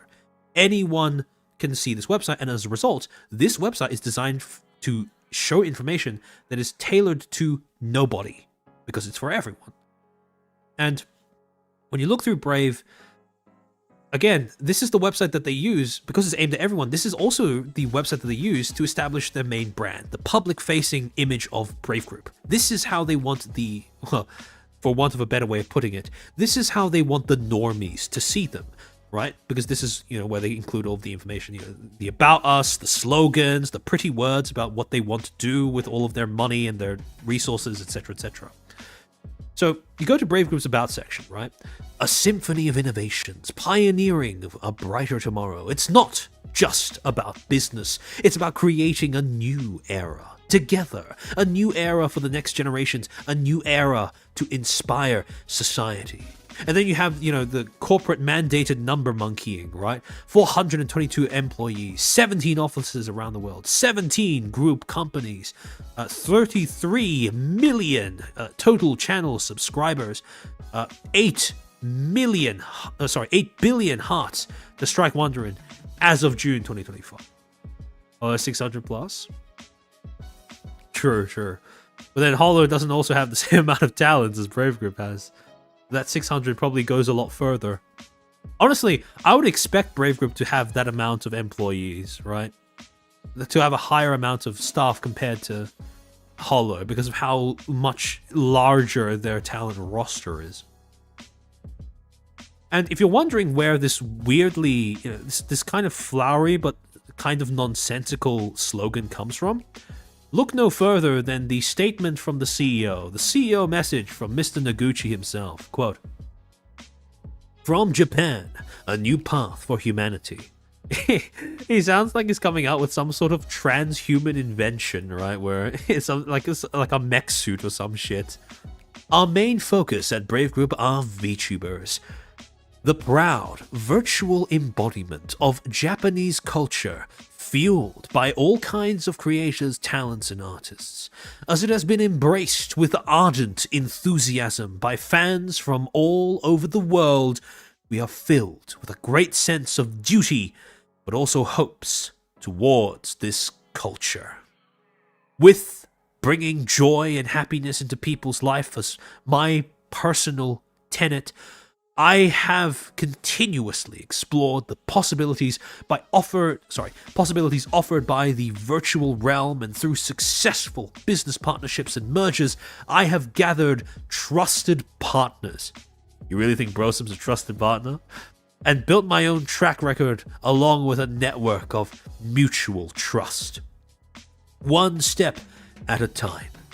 Going beyond the intellectual property business, we are also pioneering in diverse domains, including the development of new platforms, esports, XR, digital technologies, and related activities. By integrating this multilateral incubation strategy, we aim to create relationships of synergy across our entire group. We shall keep challenging ourselves by continuously birthing new business fields and their new key players, so that Brave Group can become synonymous with, quote, a business ushering new opportunities for humanity originating from Japan, end quote. A symphony bringing forth a new era. We are extremely fortunate to have gathered people from diverse horizons and of various talents here at Brave Group. In November 2023, in order to fulfill our mission to strike wonder in 8 billion hearts, we have renewed our vision to a symphony of innovations, pioneering a brighter tomorrow. Our hope is to form within Brave Group a fellowship of entrepreneurs that can play on the world stage and create a virtuous cycle where brand new businesses will contribute towards a birthing new era and inspire the next generations. To all of you who have supported us until now, I want to sincerely thank you. We will keep devoting our time in order to create these moments of emotion and happiness. Please look forward to the future of Brave Group. Signed, Kaito Noguchi. And that's all great and all, but that doesn't really tell me a lot about the way that your business operates. This tells me how you want your average everyday user to see the business. Sure, it's a very useful tool for understanding how and why they want to project the image that they do to their average everyday viewers and the average everyday VTubing audience, especially in the West. But there is a bit more to Brave Group and their intended audience, so to speak, than just this. See, if you go above the CEO message, again, right at the top of the website, you have those different sections that take you to different web pages on Brave Group's official website. Corporate, business, news, mergers and acquisitions, recruitment, Brave story. And if you click on mergers and acquisitions, that then takes you to Brave's second website, Brave Global Capital, the website that they built specifically aimed at their shareholders, both potential and current day. Now, when you click on this link and you get taken to Brave Global Capital, this is what the website has to say about the mission that their company has. Building a heart-moving world with groundbreaking partners. We too are challengers, developing our business from Japan to the world, mainly in the entertainment field. It is precisely because we are taking on such a difficult and uncertain challenge that we are able to see things from a similar perspective. There are many issues that we can face and solve together because we are among the only ones who can. Cats are cute. Yeah, good point. When I was reading this, I also found it to be a bit funny that Brave seems to have a pattern of awful website design, because who the fuck puts white text over a picture of clouds taken from above them? It is, well, pardon my French, retarded. We have grown with our business partners who have a similar vision and are similarly taking on a challenge of delivering new, emotionally resonant experiences to the world. We will continue to meet challenges that no one has ever dared to challenge before, whilst engaging in friendly competition with even more competition in the space. Let's create an exciting world together. And then you get to their About section. Brave Group's purpose is to deliver exciting content and unseen experiences born in Japan to a worldwide audience, yet to be unlocked as embodied in our mission. Strike wonder in 8 billion hearts. To achieve this, we are developing multiple businesses in areas of IP production, IP platform, and IP solution, which have a high affinity with the VTuber business, and also developing multiple businesses in the area of incubation. Through 10 business integrations as of February 2025 and business alliances with various companies, the company has continued to grow organically and inorganically, both domestically and internationally, with a focus on IP production. Going forward, we will continue to explore IP creation through a wide variety of services and media mixes, and build an ecosystem that maximizes the potential and profitability of IP, without limiting ourselves to purely IP production. We have also launched this project with the desire to support businesses and companies like ours that are taking on the global challenge from Japan and creating excitement in the world. We aim to create mutual synergies in areas of content, global, finance, and tech, and become a global company together. I assume when they say grow organically and inorganically, I think they mean growing via acquisition or by building a company up from scratch. At least that's how I interpreted that. Again, not exactly the best use of vocabulary there, but that might be what they're referring to. Then they have a cute little diagram explaining how IP works in their company and how you have this interplay between IP partner companies and IP owned companies and yada yada yada yada yada. But essentially, it's all just we make IP. Right, that's all it is. 4 a.m. for me, but it's okay because Chairman's yapping about the most interesting VTuber I've ever heard of. Interesting is certainly an adjective you can use to describe Brave Group. And then they go on to describe to their possible investors, shareholders, the value that they provide as a company should you choose to invest. Collaboration between contents. Brave Group will share its content production know-how and various systems and structures, and actively promote collaboration with the content and services of each partner company. Utilization of global networks. You can take full advantage of Brave Group's global network with multiple offices around the world, currently 13 in total in 5 countries: Japan, UK, USA, Thailand, and China, and business partners. 3. Management support grounded in extensive experience. Growth is facilitated through the provision of support and advice on business development, recruitment, financing, and other management needs. And finally, 4. Development support, and in cooperation and coordination with Brave Group companies and subsidiaries. We provide useful development support for business expansion and operational efficiency, working with our group companies, which are among the most experienced in the industry. I mean, to be fair, if you burn a lot of pies in your life, you are technically a very experienced cook as well. And I imagine that the same sort of standard is what Brave applies to the companies, well, some of the companies that they acquire. Not limited to Brosum, but the point very much stands there. Corpus sloppy, yummy, yummy. That's the spirit. But in any case, again, you might be noticing that a lot of Brave Group's way of articulating what it actually sells, oddly enough, revolves only around IP and not so much around VTubers. And the thing is, the weirdest thing about this is how little of a difference the investor-aimed version of the webpage is from the public-facing version of the webpage. Because regardless of which one you go with, the way that Brave Group describes its own business is only in terms of IP. It doesn't mention, even in its public-facing website, it doesn't really talk about VTubers as content creators or as some sort of as an artistic medium or as a avenue for expression or anything along those lines. It's just IPs. One pie chart was enough for this. You don't need to be an expert. Yeah, exactly.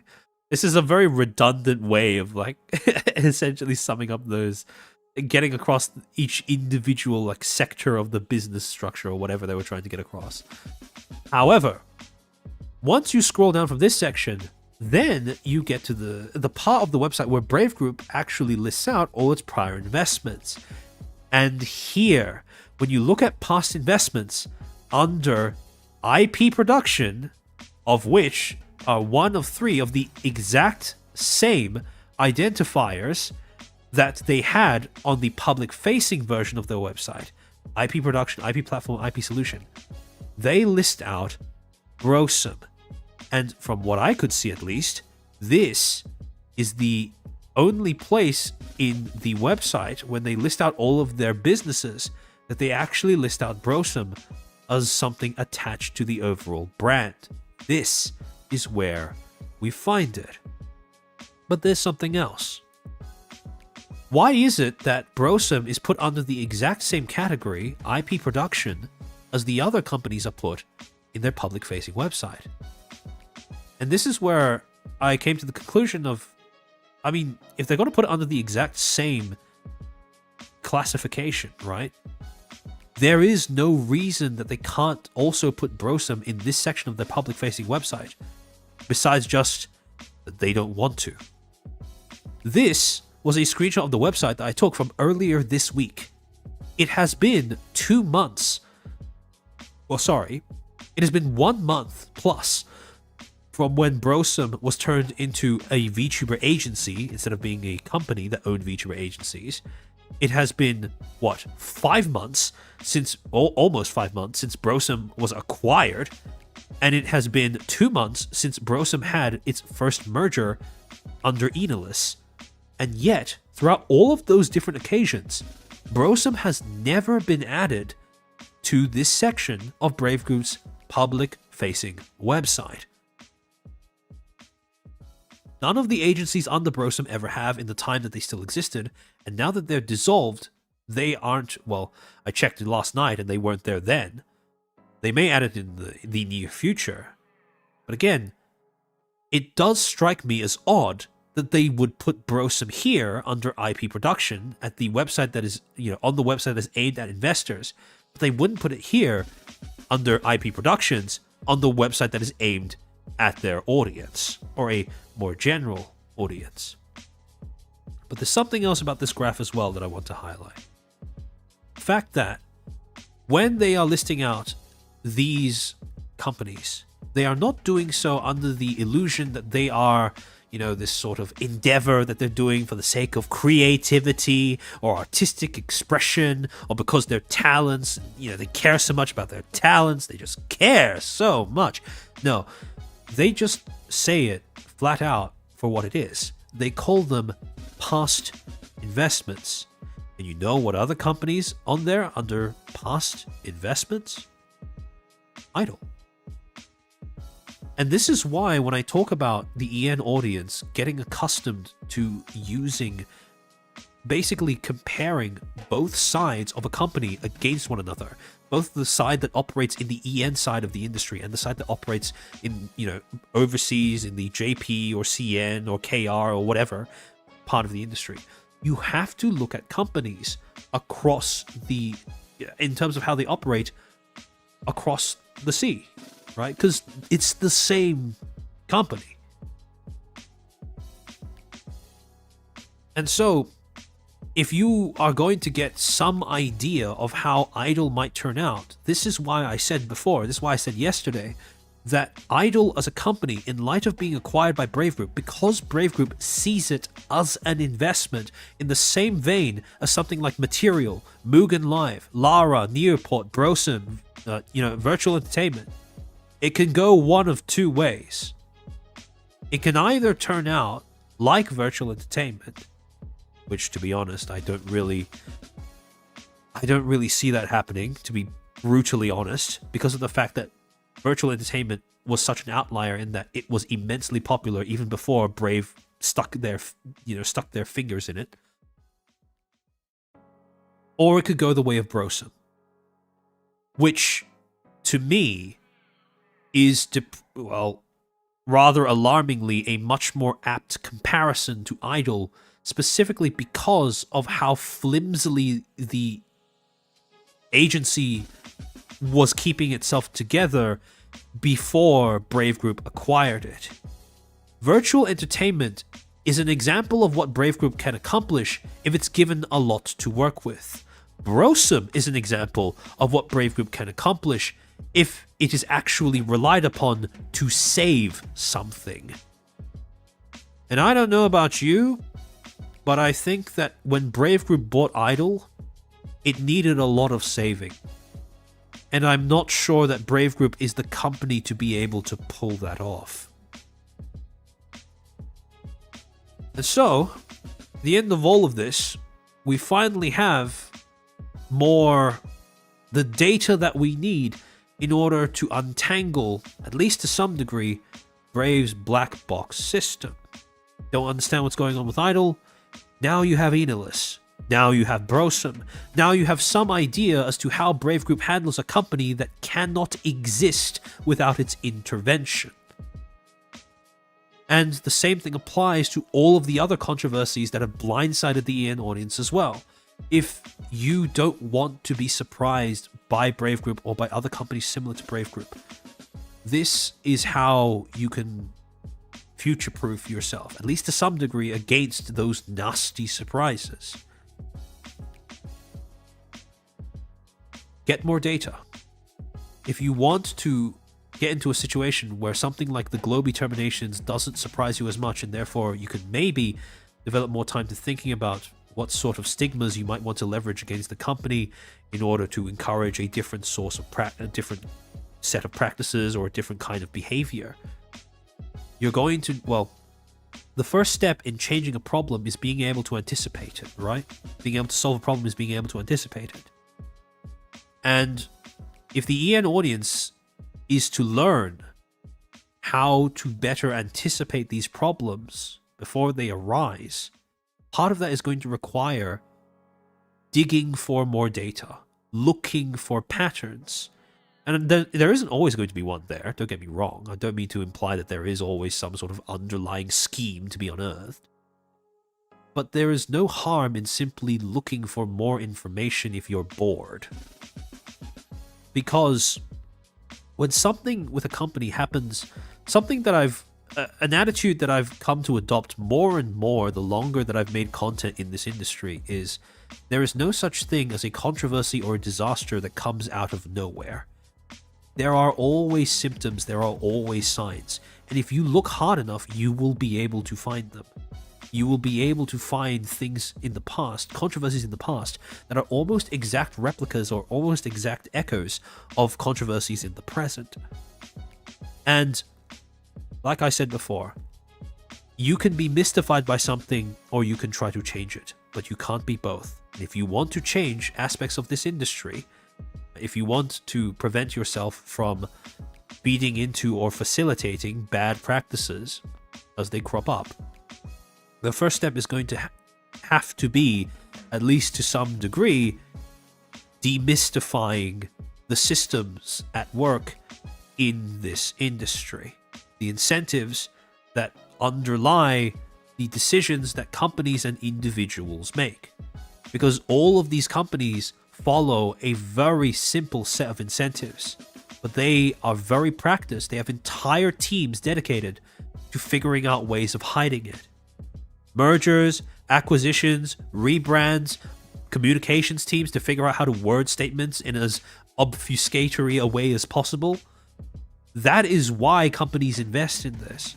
Because the problem is you instantly know what every single company ever is motivated by: the need to make money. And so they need to figure out how to get around that, how to disarm your natural sense of cynicism so that you're willing to get invested in whatever it is they are selling. Remember, branding is the process of not just selling you a product, but selling you an identity. A brand name is not just some random word that someone cooked up in a meeting room, but it is very much a moniker that is deliberately designed to form the unconscious, subconscious foundation of how you go on to imagine your future interactions with the company and what you expect from them as well. Brave Group being called Brave Group is no less an accident than them choosing to ditch Virtual YouTubers Inc. And so, when you actually do take a moment to look through Brave's prior controversies, their history of, some of the more dubious ways that they have gone about expanding and then hiding the consequences of that expansion, you start to see that there is a very clear picture of Brave Group that they have been trying to stop you from seeing. And that is Brave Group, the IP company, not Brave Group, the VTuber company. That's why I kept harping on about that near the beginning of the stream. Everything about Brave Group revolves around making IPs, depersonalizing the process of what it means to cultivate a talent or even an agency. Like I said before, if you have a company that keeps performing gavage on the agencies that it acquires, that doesn't scream to me of a company that understands how to cultivate individual talents. And the problem is, that works for a while, but then you get the factory farming version of VTubing, that dystopian nightmare that is something that, at least personally, I hope never popularizes itself in the EN side of the industry. Because, for want of a better way of putting it, it's fucking gross. That kind of hopeless headbanging, with just a few managing to scrape just enough to make it into becoming like a proper VTuber or a proper content creator and being able to go part-time, part-time, partly full-time, whatever, right? However prevalent content creation is as part of your, professions. It's just depressing. It's such a dispassionate, number monkey-esque, terminally number monkey-esque way of looking at this industry, where, like I've said ad nauseum, VTubing as a medium is fundamentally based on, at least in theory, the opposite of that. It's such a great medium for self-expression, for being creative with how you want to come across, with doing things, for fun with an audience that will appreciate you. And approaches towards VTubing like this just reduce it down to, how many can I sell? How many people do I have to burn through before I can get a VTuber that can stream consistently to an audience that is willing to shell out as money as possible? And on the topic of money, remember earlier when I talked about the more radical perspective shift that is necessary in order to understand how Brave Group operates and how, the rationale behind the way that they make their decisions, being that you need to understand that to Brave Group, VTubers are not the main product, VTubers are their main marketing tool. There is an implication of that I'm not sure a lot of people in the EN audience are quite aware of. And this doesn't just apply to Brave Group, but it applies to any other VTuber company that doesn't get most of its revenue from viewers.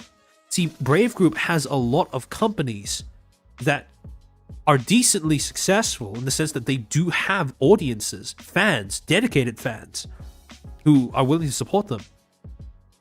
Like V4 Mirai, like Globy. But they are not profitable companies.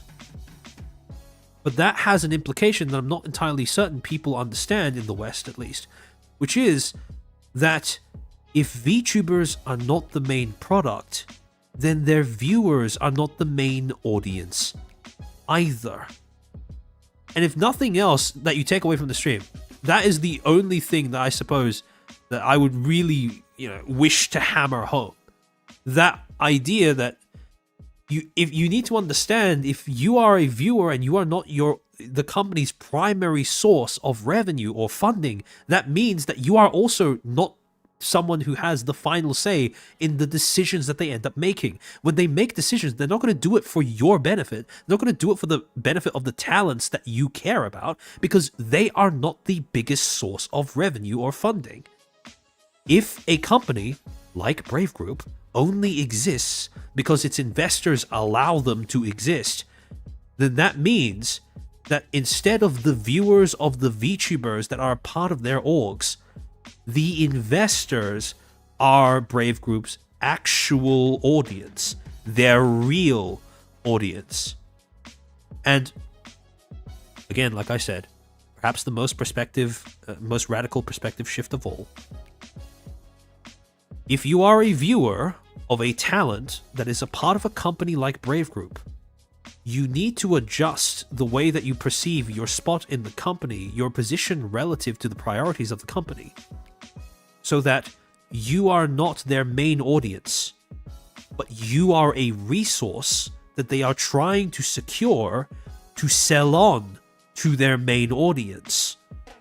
Why do you think Brave Group keeps advertising themselves based on the total sub counts on all of their channels? Because the thing that they care about are the numbers. That's what you give them as a viewer. You are a subscriber. You are a sales statistic. All of those things are things that they can neatly package up and then ship off to their investors as a way of building more hype for their shares and encouraging more investors to buy into it. Yeah, I don't want people to assume that Cover operates off the same model. It doesn't, right? But again, when you have a corporation whose main source of funding are not the viewers but the investors, you as a viewer, if you are to understand the way that the corporation makes decisions, you have to adjust the way that the place that you occupy relative to the company's priorities. And this is why, by the way, at the time that the rumors around, maybe Brave is botting their talents were cropping up, right? A lot of people were initially sort of almost getting offended on Brave Group's behalf, going, why would they bot? That's so strange, right? Isn't that a really stupid thing to spend your money on? But then you realize that, one, the main way that Brave sells itself to its investors is by just throwing numbers at them, total sub count, views, etc., etc., etc. And then you realize that, hold on,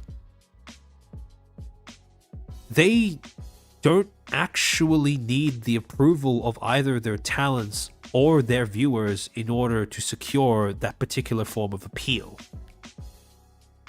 They have an incentive to bot because their main source of funding does not come from YouTube, at least not yet. It comes from their investors. And how do you impress investors? You show them big numbers. How do you get big numbers? Well, you could try to grow your talents organically, or maybe you can, And again, that's why when those rumors cropped up, I found them to be quite plausible. I'm not saying that that's what they're doing, because I have no way of proving it, but it wouldn't surprise me if that is something that they've done at least once in the past. Because of the way that they are monetized, because of the way that they get their funding, because of the incentives that exist beneath their business, the way that their business is structured and operates. But there's no real easy way to say this, right? I think something that you see quite often among all audiences, really, not just EN audiences, is that viewers tend to have, for varying reasons, as a viewer, it is very easy to develop an inflated perspective of our importance to a company's continued operation. The problem is, it makes sense most of the time. For example, when a company makes most of its money off of donations and or merch, right? But when the company doesn't get the bulk of its funding from the talents from the viewers via the talents, then that requires you to change the way you perceive your importance to the company in a way that is deeply unnatural to the average experience of just watching a content creator do their thing. Because we can say to ourselves, we don't really matter in the grand scheme of things. But when you're there watching a VTuber, you're there getting whatever you get out of it: entertainment, relaxation, companionship, especially companionship. It's very, very difficult to hang on to that idea of, okay, I'm not really that significant if I were to, I'm not really that significant in the grand scheme of things, etc., etc., etc. Because viewers are very valuable to the talents, right? Each and every one of the community members that we get when we start streaming are people that we would have at least some degree of investment in, regardless of how cynical we are. But the problem is, as a viewer, because you perceive that through the lens of either, you yourself telling yourself how much you're worth to the streamer you're watching, and through the words of the streamer themselves, right? Telling you, I care about you guys so much, you guys are everything to me, you are a community that allows me to do everything I've ever wanted, etc., etc., etc. It's very easy to lose sight of whether that actually aligns with how the company operates behind the VTuber. Because the company markets itself using the VTubers. It is very difficult, by design, to isolate how a company is from how their VTubers appear. And sometimes that's okay, right? Sometimes you get a company that genuinely does care about its employees, that genuinely does provide value for money to its, viewers, audiences, consumers, whatever. But sometimes when you get a company that doesn't do that, then it becomes more of a liability than anything else. And again, it's a liability that you are going to have to overcome if you do actually want the space to change in any way. But I'm not going to hold my breath about that in particular. That's not why I make my content. Fundamentally, the way I perceive the way that I make my content is I'm giving you guys a choice. I'm basically grabbing tools out of a bag and throwing them on the floor. So that if anyone watches my VODs and they decide that this is something that helps them articulate how they think or feel about something, they can use it at their discretion. But I'm not going to pretend that there's any sort of moral obligation to do so. Because frankly speaking, there isn't. And, well, I suppose only time will tell with Idol and the rest of the Brave Group companies whether their audiences are ever going to get to a point where they need to make that decision as to whether to throw down with Brave Group or not. But until then, I'm not going to hold my breath. People are going to continue to be mystified by Brave, but I'm hoping that, at least in some small part, those who end up watching my stream will be a little bit less mystified by Brave. Because it would be a shame if the entirety of VTubing ended up adopting the same method of operating that Brave Group currently has. Because that would truly be a cancer on this industry and medium.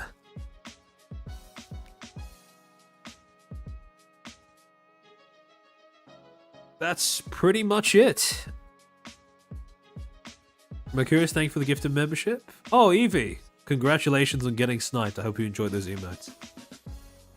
Basically, stick to FaZe. I mean, FaZe has its problems too. They're not... I don't know. The funny thing about FaZe is their fan base is very, very forgiving. But there are certain problems, like, for example, FaZe's merch issues, where... I've talked about this on stream before, for example, when I was doing the collab with Murray, but I'm always antsy about FaZe's merch problems because a lot of the leeway that FaZe fans give towards FaZe about the merch issues stems from pretty much just good humor and nothing else. Like, FaZe has been in operation for long enough to the point where you could reasonably expect them to have some sort of, to have a relatively functional, merch distribution system, but they don't seem to have figured that out quite yet.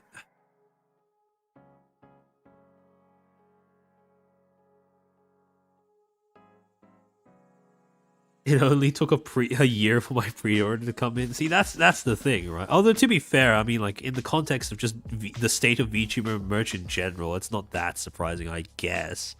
Yeah. Good one, Blood. Thanks for the feature. No problem. Thanks again for making both of those charts. So, actually, just context for something that you might not know. Yeah, Nene Love kind of... He cranked out the newer, updated for June 13th version of the chart like over the past week, and he only managed to get it done like this morning. So he really put in the hours trying to get it done in time for this stream, which I really appreciate, and I'm glad to be able to show it off to you guys. Because I mean, if there's any sort of, if there's one thing that I can say is always going to be a good ingredient against corpos doing whatever the fuck they want, ethical or no, it is pure distilled autism. And I think we all need a little bit of pure distilled, productively channeled autism in our lives. I stayed up until 5 a.m. Holy shit. We appreciate your sacrifice. Order in 2023 birthday, get in 2024 birthday. It's like a surprise, right? Because you don't know when it's going to show up in your mailbox. The merch thing is a weak point, but in the long run, I'm kind of forgiving. Yeah. Again, a lot of the things with FaZe... this was the term that Murray used that I really liked.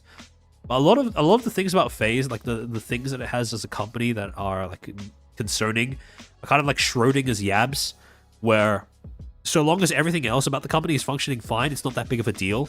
But if things start to fall apart, then it's going to become exponentially bigger of a deal.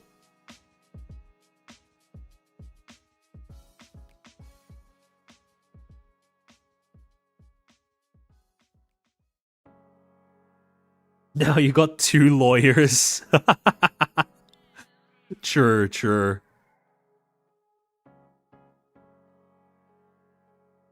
I'm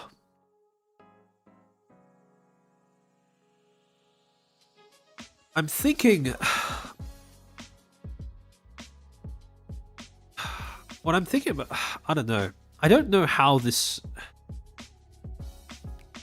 It's been really, really weird over the past year or so to see how Brave Group has gone from being this kind of like almost this kind of overhyped alternative to the big 3, right? Like Niji, Sanji and stuff, to the point where now, even upon like a cursory glance, it's very, very obvious that Brave Group is just, a bunch of number monkeys in a trench coat pretending to be like a VTuber fan.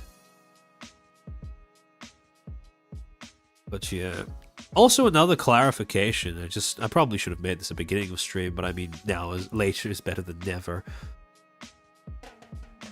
I want to make it very clear that when I talk about, Brave's executive, Brave's management being like, subpar or whatever, I'm not talking about like the support staff. I'm not talking about the staff that are, the people who talk to the talents every day and stuff like that. That's not what I'm talking about. When I'm critiquing Brave Group, what I'm critiquing is, well, basically their top level executives, the decisions that they've made to steer the company in certain directions. Some more dubious than others, some very, very much more unethical than others. But, yeah. Chair, my ear is blocked, save me. Have you tried turning your head to the side and jumping up and down? Yeah, it's the higher-ups. Again, if you come across, allegedly, right? If you come across recordings of executives talking about fabricating an NDA breach in order to terminate you from the company, that very much sounds like an issue that's like a top-down thing, right? Same thing with botting. That is also a top-down thing. But in any case, they're quite possibly the worst of all, considering they tried to justify the replacing of the voice and predating the Zion style termination. Yeah. Brave Group has a lot more in common with the things that people despise about Niji Sanji than I think the Ian audience has realized up until now. Although I think people are slowly starting to, kind of wake up a little bit. But yeah, it's a shame. I mean, False has said this many times over, but it's almost like a phenomenon in this industry where people collectively have a memory that is capped at 6 months, and any events that happen outside of that 6-month period are basically impossible to get people to register by default, at least, unless you dig it up and then just sort of wheel it back out for their benefit. I think with Brave, it very much exploits that. It's able to exploit that because of the fact that its controversies are years old. Or at least the controversies that were significant enough to shape the trajectory of this industry, I would go so far as to say, are years old. And so people on the EN side especially probably won't be as familiar, and they probably won't know where to dig, which is why I made the stream, because this is where I do all of the digging and then just, you know, concentrate it all in one like slideshow, and then I give that to you guys in a way that's hopefully more digestible than scrolling through a bunch of poorly designed websites trying to make head nor tail out of, you know, a talent roster for a dying company. It's so... I said this in the Gorilla stream that I did, but it's so depressing, man. It's so depressing how little correlation there is between talent and profitability. Like, actual skill as an entertainer and profitability of a company. It's just so fucking grim. Like, I'm not going to pretend that I was a fan of, like, Game Club Project or Saki Akizawa or whatever, right? Because that was way before my time. But it is depressing. Just it's just depressing to read up on. That's general for all entertainment industries. That's true. The algo gives and the algo takes. It does. Sorry, give me a second.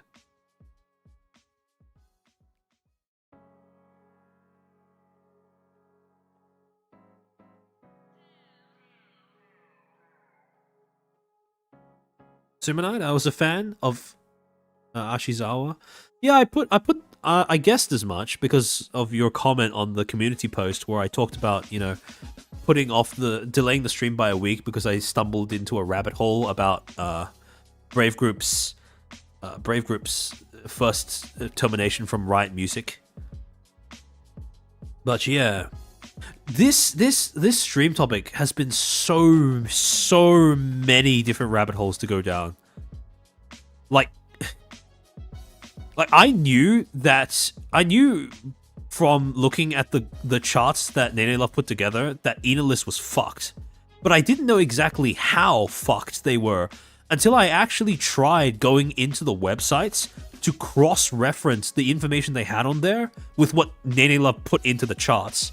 And when I started doing that, immediately I was able to understand why trying to catalog, you know, how that particular segment of Brave Group functions is such a fucking nightmare. Because, no joke, those talents are just chaff. They are just fodder. In the sense that they are not treated with any degree of decorum or any idea of, like, you know, that they deserve any sort of acknowledgement or that they are, you know, in any way special or whatever. But, like, they're just thrown away at the first, they're just thrown away at first notice. Quaboti, you're missing the last part of this Brave Group puzzle. What is that part? What is that part?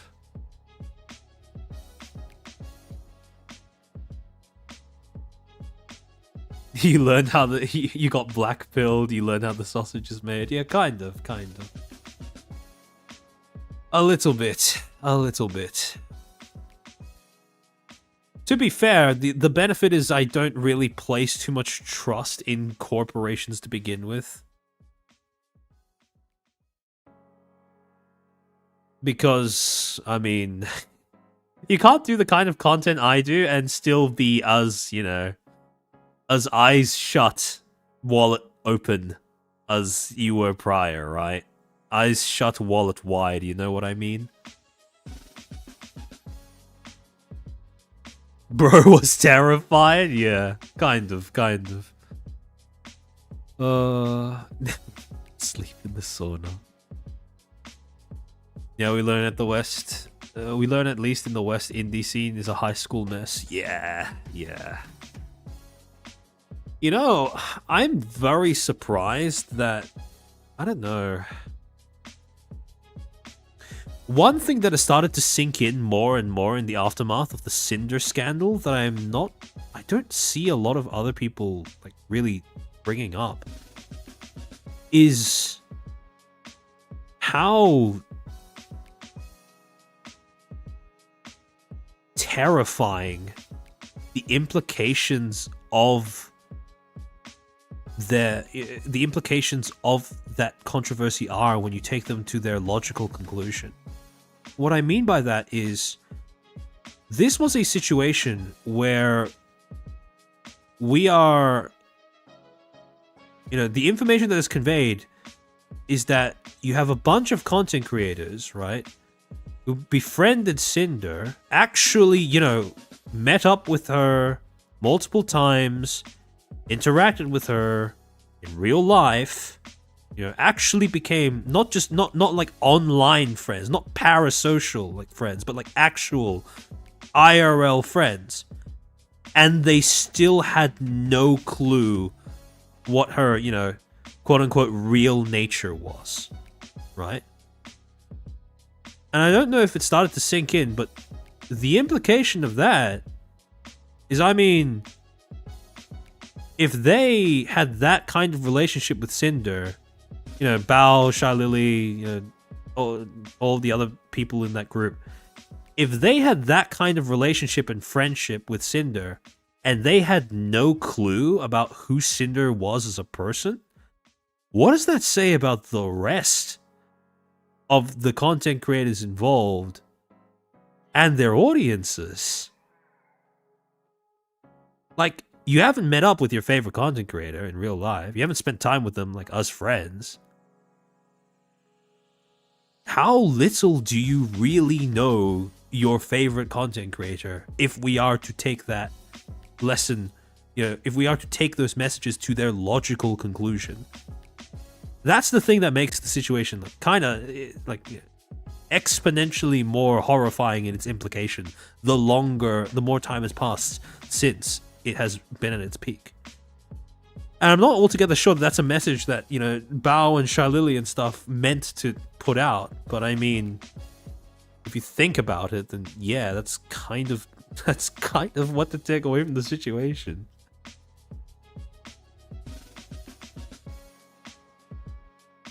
You never know, gotta have faith and make safe, cautious bets. Yeah, exactly. Yeah.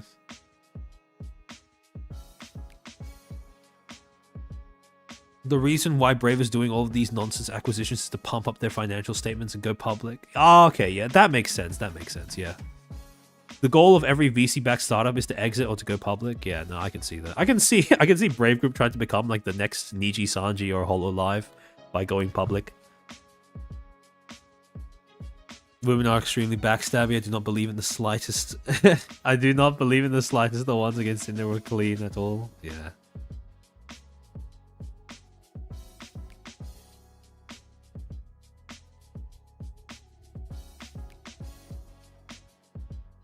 Makiris, thanks for being a Footstool for 11 months. Can you really know what anyone is really like? Not really, no. Well, if you interact with someone socially, it gives you a better chance, especially if you interact with them socially, multiple times on a recurrent basis. But I don't think it's possible to do that online.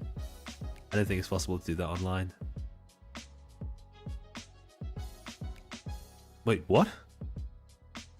Why did YouTube just kill your super? What? What is going on? Never really knew. I certainly lost multiple times a year, number of betrayals, but more wins than not. Yeah.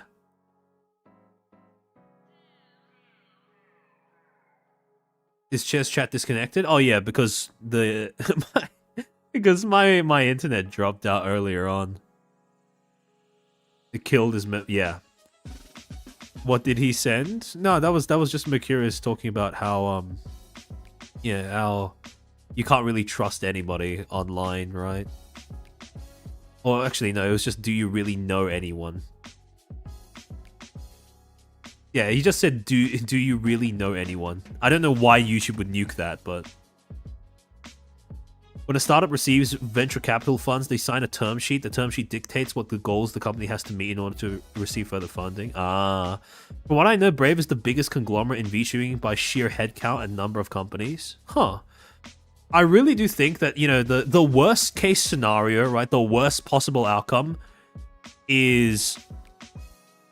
the worst possible outcome for VTubing is if it just becomes this sort of clusterfuck buy-off between Superstate Holdings and Brave Group. Like, that really is going to be the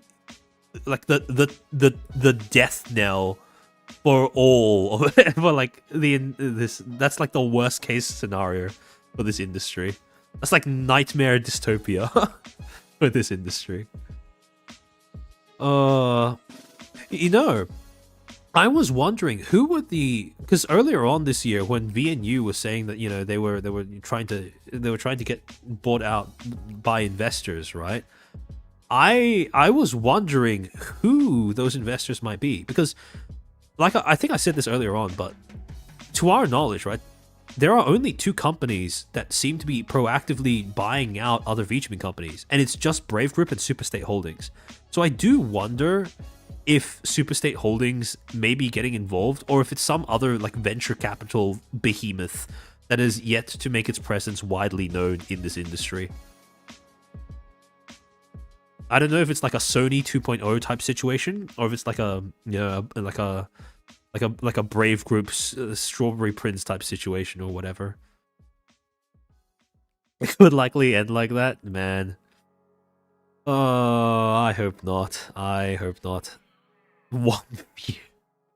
Usually the VC fund expects 15 times the return on their investment, which is accomplished by going public. Yeah. Jay, no, thank you for being a Footstool for 9 months. Will you be buying Brave stock? Fuck no. Are you kidding? There's no way I'm touching a company that purchased Brosum of all things. Fuck no. The thing about Brave is that their value, I can almost guarantee that a lot of their value is buoyed on hot air. Like, don't get me wrong, they certainly do have, you know, they do have real value to their like shares because they own things like Vispo and stuff like that. But there is a lot of hot air in Brave's evaluation of itself. It didn't press. Yeah. Superstate Holdings is largely irrelevant. I expect Sony to go somewhere, but it never did. Yeah. Fair enough, fair enough. I haven't really been hearing anything about Superstate Holdings since I looked into Bond Live, but they do seem to be like kind of laying low. Although you never know, you never know. It's just one round of venture capital soliciting before, you know, before you end up seeing a massive conglomerate go on a buying spree.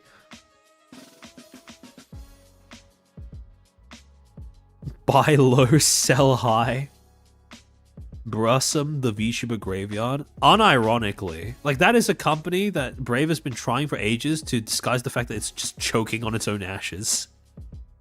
It's crazy. It's insane. Shiro has now been conditioned to fear the name Brosum. I also get jumpy when I hear it. It's the damn brain aneurysm with with each of the organizations. Yeah.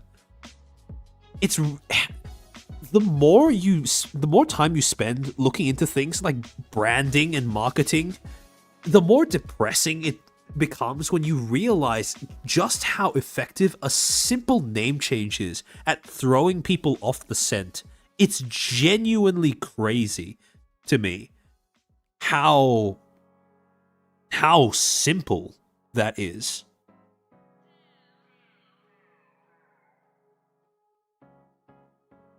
By the way, Vishojo received VC money. Oh, don't you worry.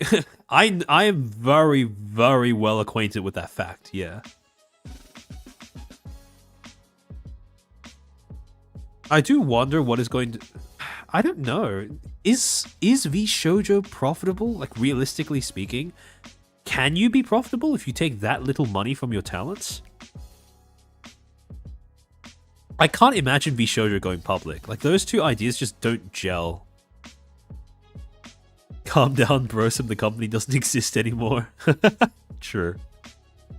Now it's just Brosum the agency, the V-Liver project.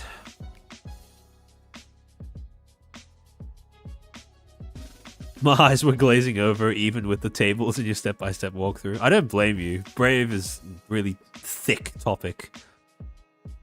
Yes, IMO. If FaZe goes public, Pip believes. Yeah, I remember her saying that. I remember her saying that.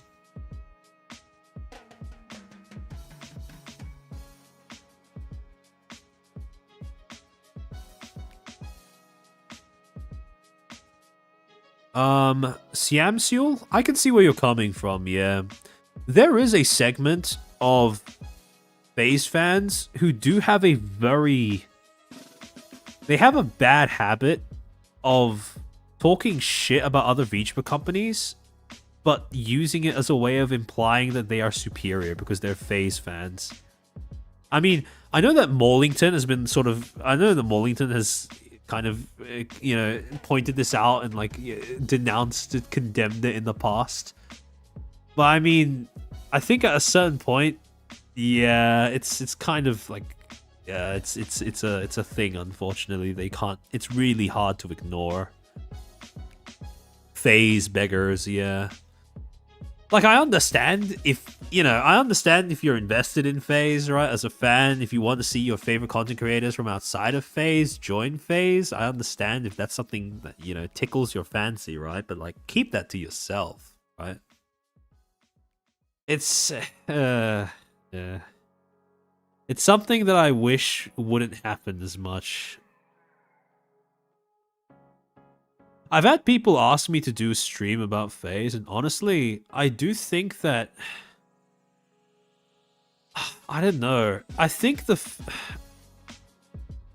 it's hard for me to say, right? Because I've said this multiple times before, but there's a part of me that doesn't really want to do a stream on FaZe, even though it's probably going to happen, like, eventually, right? But I think the FaZe begging thing specifically... Yeah,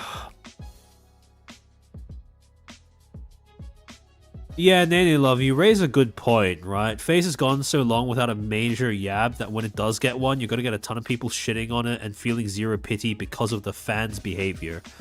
I do think that FaZe could be an interesting exercise in seeing how a company lives and dies by its fan base. Because that is something that's quite interesting, because actually, funnily enough, right, the paper that I initially brought up at the beginning of the stream, right, and this is something that I'll likely bring back for the stream that I end up doing on FaZe eventually, is brands, companies are a lot more reliant on the people who buy their products than... Sorry, let me rephrase that. A company's reliance on the people who buy their products goes far beyond just money. Because essentially what ends up happening with certain companies, and this is especially relevant when it comes to entertainment industries, companies will always end up, at least to some degree, being defined in the minds of other people by their audiences and the actions and words of their audiences, their behavior of their audiences. The thing that fascinates me about FaZe is that it is a perfect example of how... I hate that modern internet has kind of, like, ruined the word empowering, because even in instances where it unironically acts as a good descriptor for something, it just feels cringe to use, right?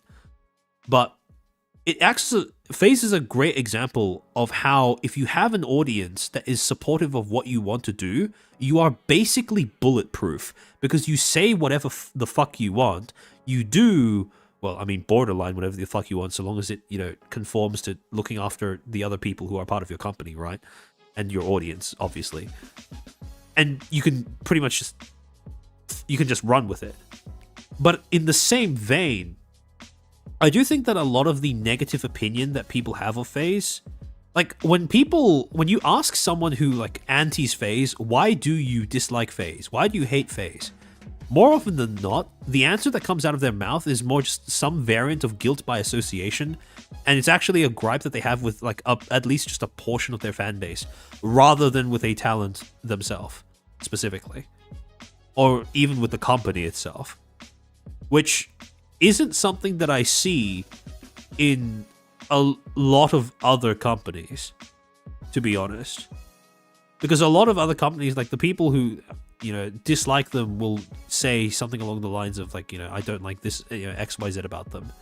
But with FaZe, it's very commonly, I don't like XYZ about their fan base and how they cater to that fan base and blah, blah, blah, blah, blah. Well, actually, no, I take that back. I mean, Niji has a similar phenomenon, right? Where people dog on Niji because of the sisters. But I mean, it's kind of hard to, it's matched by how much people dog on Niji because of the decisions made by management. So, yes, you have discovered why politicians are the way they are. Yeah. It is fascinating how much of a company or like, a creator's value is directly linked to the way that their audience conducts themselves.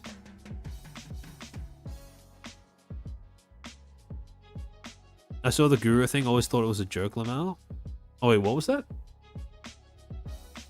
Wait, are you talking about the Guru? Are you talking about Guru FaZe begging? Yeah. I the other day when I was just scrolling through,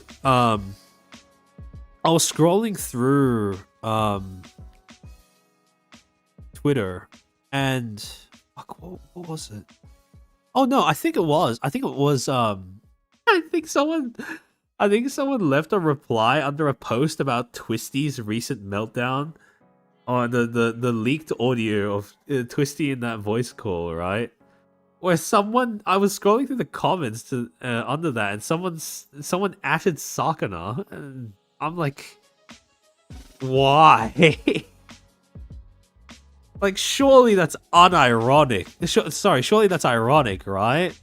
Like, I don't understand if someone tags Sakana and goes like, oh, save them, Fishman, or whatever. Like, if that's unironic, you need a lobotomy, like, immediately. Like, please, for the sake of collective society, please get a lobotomy. Holy shit.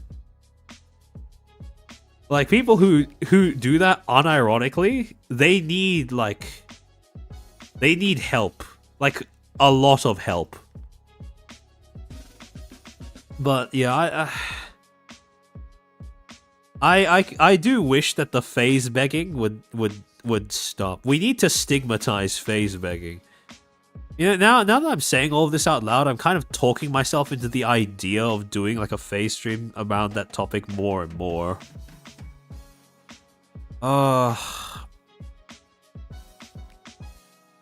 It's a weird decision, because on one hand, it would be easier to make the stream if there was a major yab, but on the other hand, I don't want to, because if there's a major yab, that will require me to dig into a lot more than just the yab.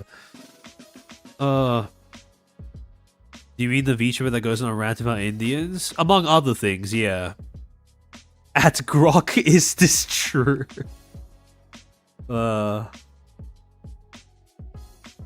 To be fair, we did FaZe beg for Mari and Sleepy. I mean, speak for yourself, right? Nah, I'm joking. I also did hope that, Sleepy would be able to get into FaZe, but I do wish that people would keep it to themselves more, right? Like like I said before, I understand wanting your favorite content creator who isn't part of FaZe, who's an indie or whatever, to join FaZe because you think that would be fun. But like, you don't have to make it. You don't have to. Well, okay. You don't have to make it public, one. And two, you don't have to go into other people's spaces and then intrusively talk about it there. Because that's just obnoxious. I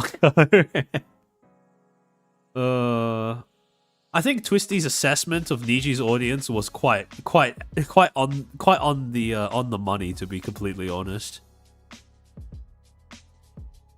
Panko is cute and funny, so it's alright. Agreed. Hanger Mango, yeah. Yeah, I don't do that. Yeah, no, I didn't think that you did. It's not, you know. Ugh.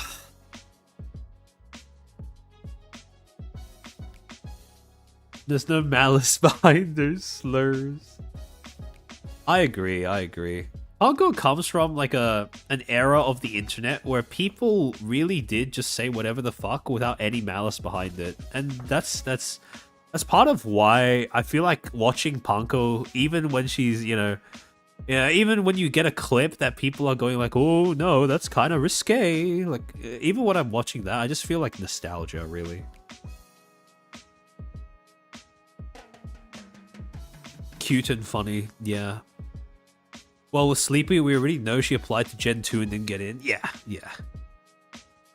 I think, okay, look, if you're going to phase beg for someone who has published, who is, for whom it is public knowledge that they have already applied to phase, like, again, based on the context, it can still be kind of cringe, but I mean, like, that's a little bit more understandable than just random people, right?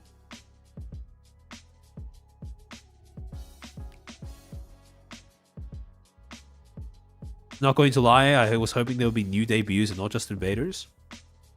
Fair enough. I mean, I was satisfied if if Sleep just made it into face regardless of in what form. But I mean, like, it's so weird, right? Because I can't imagine. It's so weird thinking about Sleepy using her old model now. Because even though it was a bit of an adjustment to make, like it just feels so seamless now at this point in time.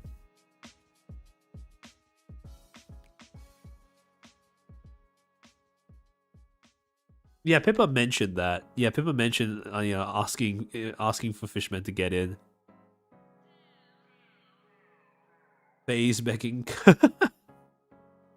Part of the reason why I don't understand phase begging is like, if it's a talent who already wants to get into phase, you saying that wouldn't make any difference. And if it's a talent that doesn't want to get into phase, then you saying that is just actively annoying. Like, I just don't understand the appeal, you know? It just feels like a redundant... It feels like a redundant thing. Unless you're, like, doing it, as a joke along with the talent.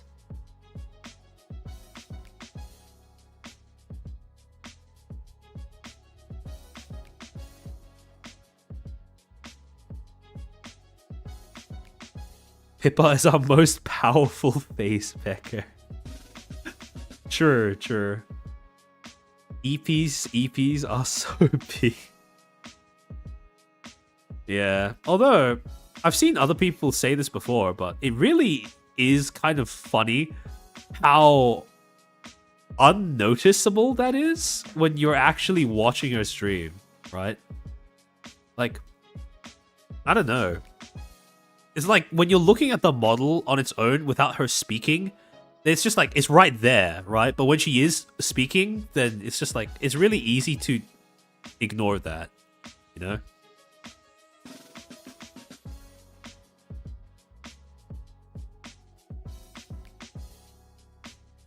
There is a case of Matoi Mia who gets face back so much she's starting to consider it. Is she joking when she says that? I'm pretty sure she's joking, right? Pretty sure she's joking. I don't know. Well, all of Mia's friends join phase. That's true. Yeah, I prefer Kirsha as an indie as well. I don't think that Kirsha would fit into phase anyways. Because, I mean, phase is phase, but still a corporation. I feel like a lot of people build up phase to be a lot more offensive than it actually is.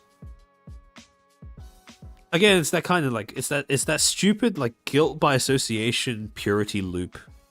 Purity spiral, I should say. Where phase catches a lot of shit for no reason.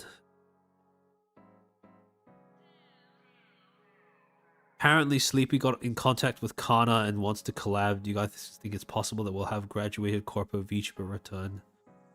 I mean, it's not off the table entirely, right? Because she went affiliate, no?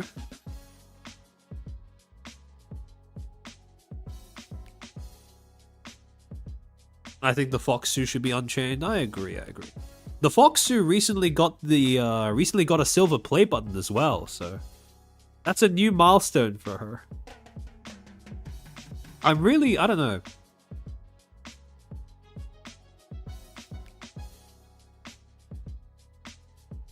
Munya, yeah. Mia doesn't want to join because she wants to say slurs as an indie. Fair enough. I can understand that.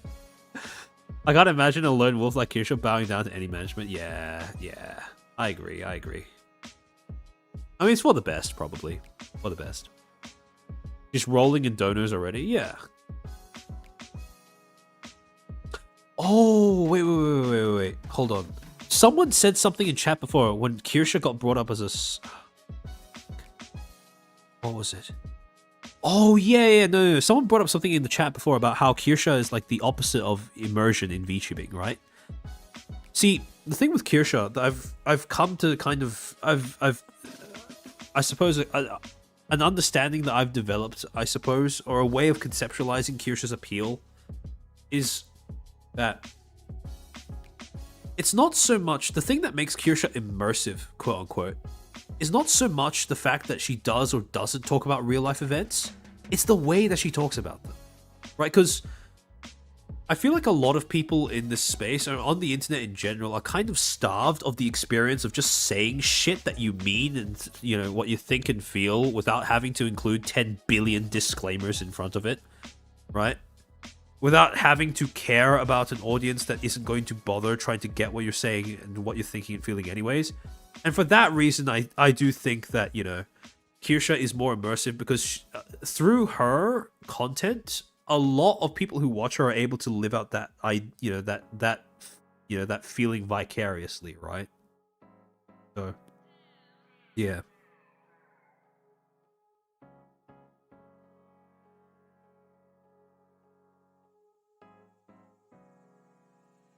Speaking of towns joining corpos, I mean Noah is still going, right? Last I checked, Noah is still going.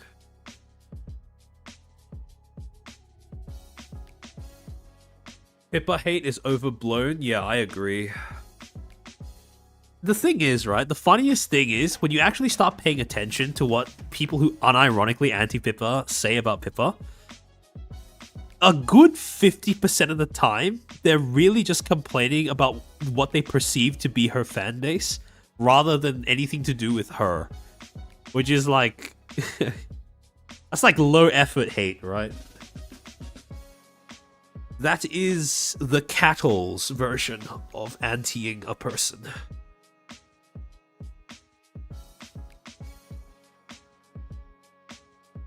Kirsha makes the news funnier. True, I agree.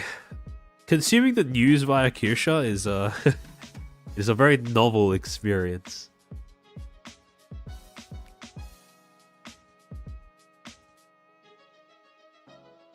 Too bad saying whatever is now part of a greater brand of pushing for freedom or whatever. I don't mean for Kirsha, just in general. That's why I don't really get that. Yeah.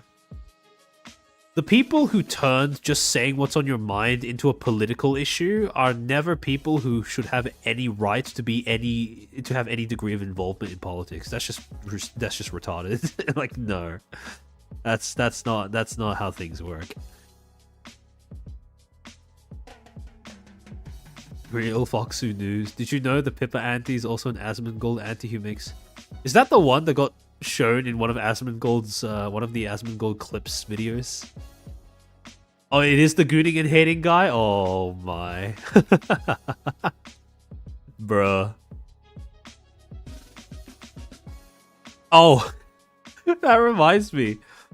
I got an old clip recommended on my YouTube feed, like not a few days ago, where it was Pippa drawing that diagram of like the Venn diagram of like Pippa fans and Pippa antis, and it's just a fucking circle with like a minimal overlap between the two.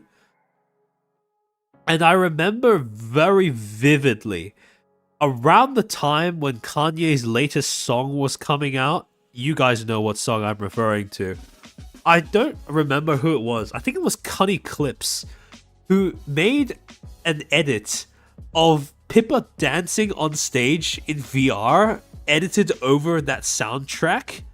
And when I saw the post, my first instantly, it was like you know, it was like in movies when characters just get like flashbanged with an image in their head.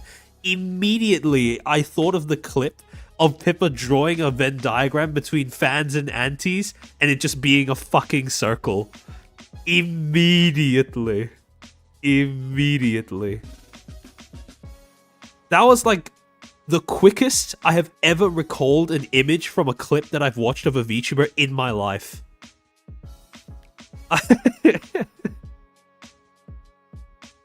uh, the funniest thing is, right? If you took that video and you gave it, you know, if it was posted by a different account that was known for hating on FaZe or Pippa more specifically, it would be you wouldn't be able to tell the difference. Like, it's just it's so funny.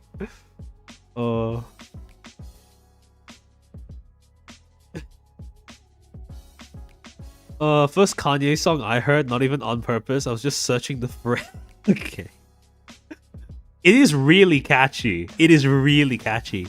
It is real devious work to put those lyrics, to mix those lyrics together with your classic pop music earworm style instrumentals and structure. Like, that is some devious work.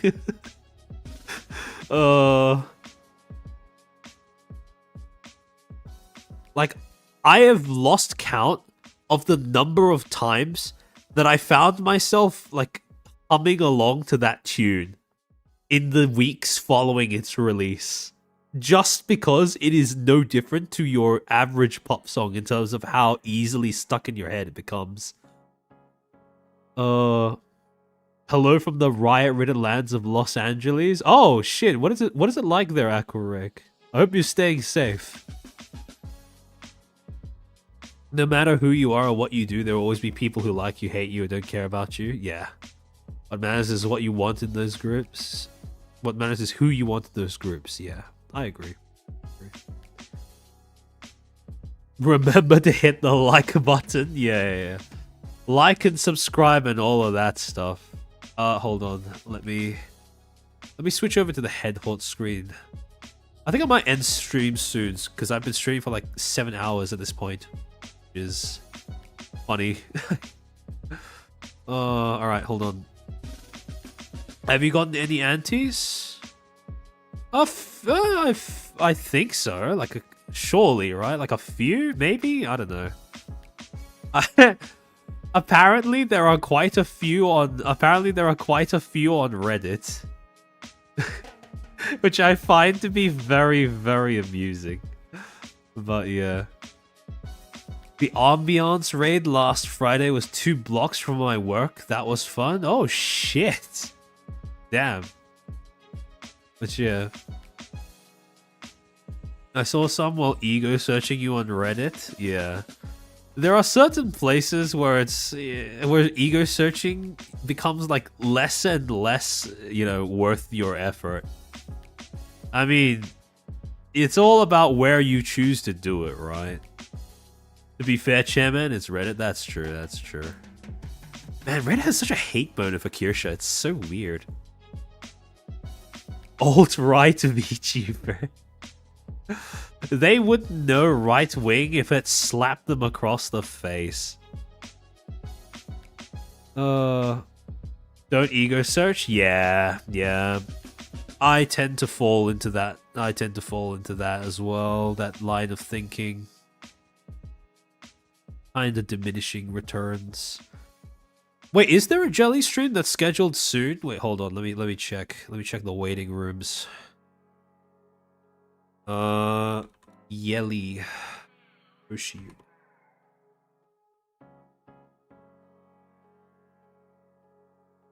Reddit is. It's not. I don't even think it's like.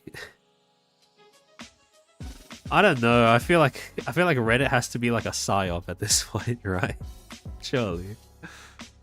Oh wait, no. The next waiting room is scheduled for like 5 days from now. Okay, never mind. No, I was debated. Is there an indie that you guys recommend I raid into?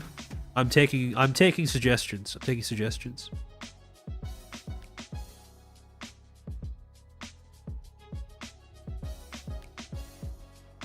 Most of Kurosanji's criticisms of Chairman are just straight up bro talks too long. I mean, fair enough, right? I mean, if that's not what you're into, then I can understand not watching my streams. Reddit is glowing. Wasn't it a thing where some university admitted to doing an unsanctioned experiment where they just let loose a bunch of chatbots in Reddit and saw like to see how much that would shift the way that people spoke? I'm a descendant of a rooftop Korean. That's some proud lineage you got there, Akorik. Rico Kumai. Alright. I have not seen this VTuber before, so I will take a... Oh, I don't know if she has raids enabled because it's not coming up on my end. It was an r/change my view. Ah, okay. Rico Kume? That's not really bringing up anything either. They released chatbots and saw how well the chatbots could change Redditors' minds, yeah? Oh, okay, so it was real. Damn. Man, that's kind of depressing. Pio is a staple. That's true, that's true. Is she streaming right now? Hold on. Check. Oh, she is. Oh, she's playing Resident Evil. Okay. Alright, I can send you guys along to Pio. That looks fun. Alright. We already raided the Pio last time, though. That's true. That's true. Do we have 3 Koreans in chat? Someone else suggested Pochi. Hold on. Let me see.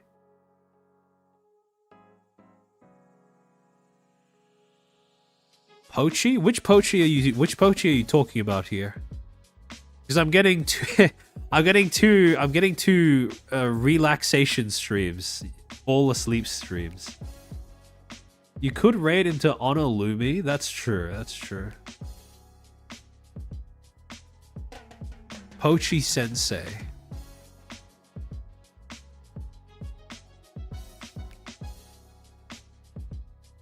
It's not coming up on my end.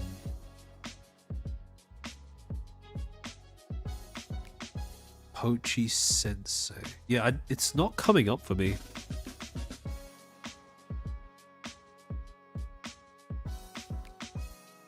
Pochi 1, Moru's dead. Yeah, that was the first Pochi I thought of too. Is Honolulu alive? Okay, hold on. Let me take a look. Oh, I don't know if she has raids enabled. Okay, never mind.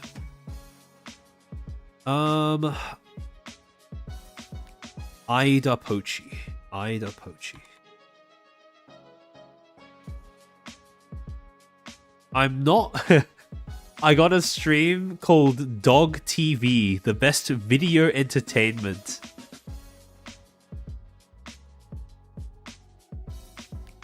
Yeah, that's what I put in, Ida Pochi. That's her URL name.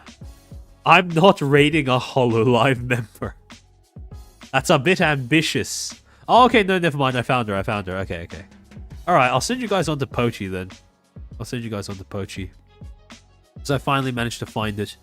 It was just missing a hyphen. Dog TV, let's fucking go. Alright, anyways. Thank you all of you for tuning in to this stream, especially for as long as you have. Holy shit, it's been like more than 7 hours. Tomorrow I will be playing Oshi Push with Morlington. So if that's something that interests you, if you want to see like Phase Connect TCG, what that looks like, or if you just want to see like, just watch us shoot the shit for a little bit, then yeah. I recommend going on to Morlington's channel and taking a bit of a look-see. I've spent multiple hours deck building over the past week, so hopefully it actually results in at least 1 win. But in any case, yeah, thanks for tuning in for all this time. Next topic for the stream, I do have one that I already promised you guys that is in the works, which is the Folk Devils and Indie VTubing stream, which I was talking about before. But other stream topics, I am considering the Phase Connect stream, especially since, I mean, their anniversary's next week. Not that I'm going to get the stream done in time, but it is something that I've had more on the brain. But yeah, in any case, Like the video, subscribe, join the Patreon if you want to see my slides, yada yada yada. All that stuff. If you're watching the VOD, leave a comment. Algorithm this, algorithm that. Thank you for all the super chats. You guys are always very generous during my streams, and I very much appreciate it. And in any case, I will see you guys next week. Keep your eye on my community tab for topic poll. But in any case, yeah. See you guys next week. O2 chair. O2 chair.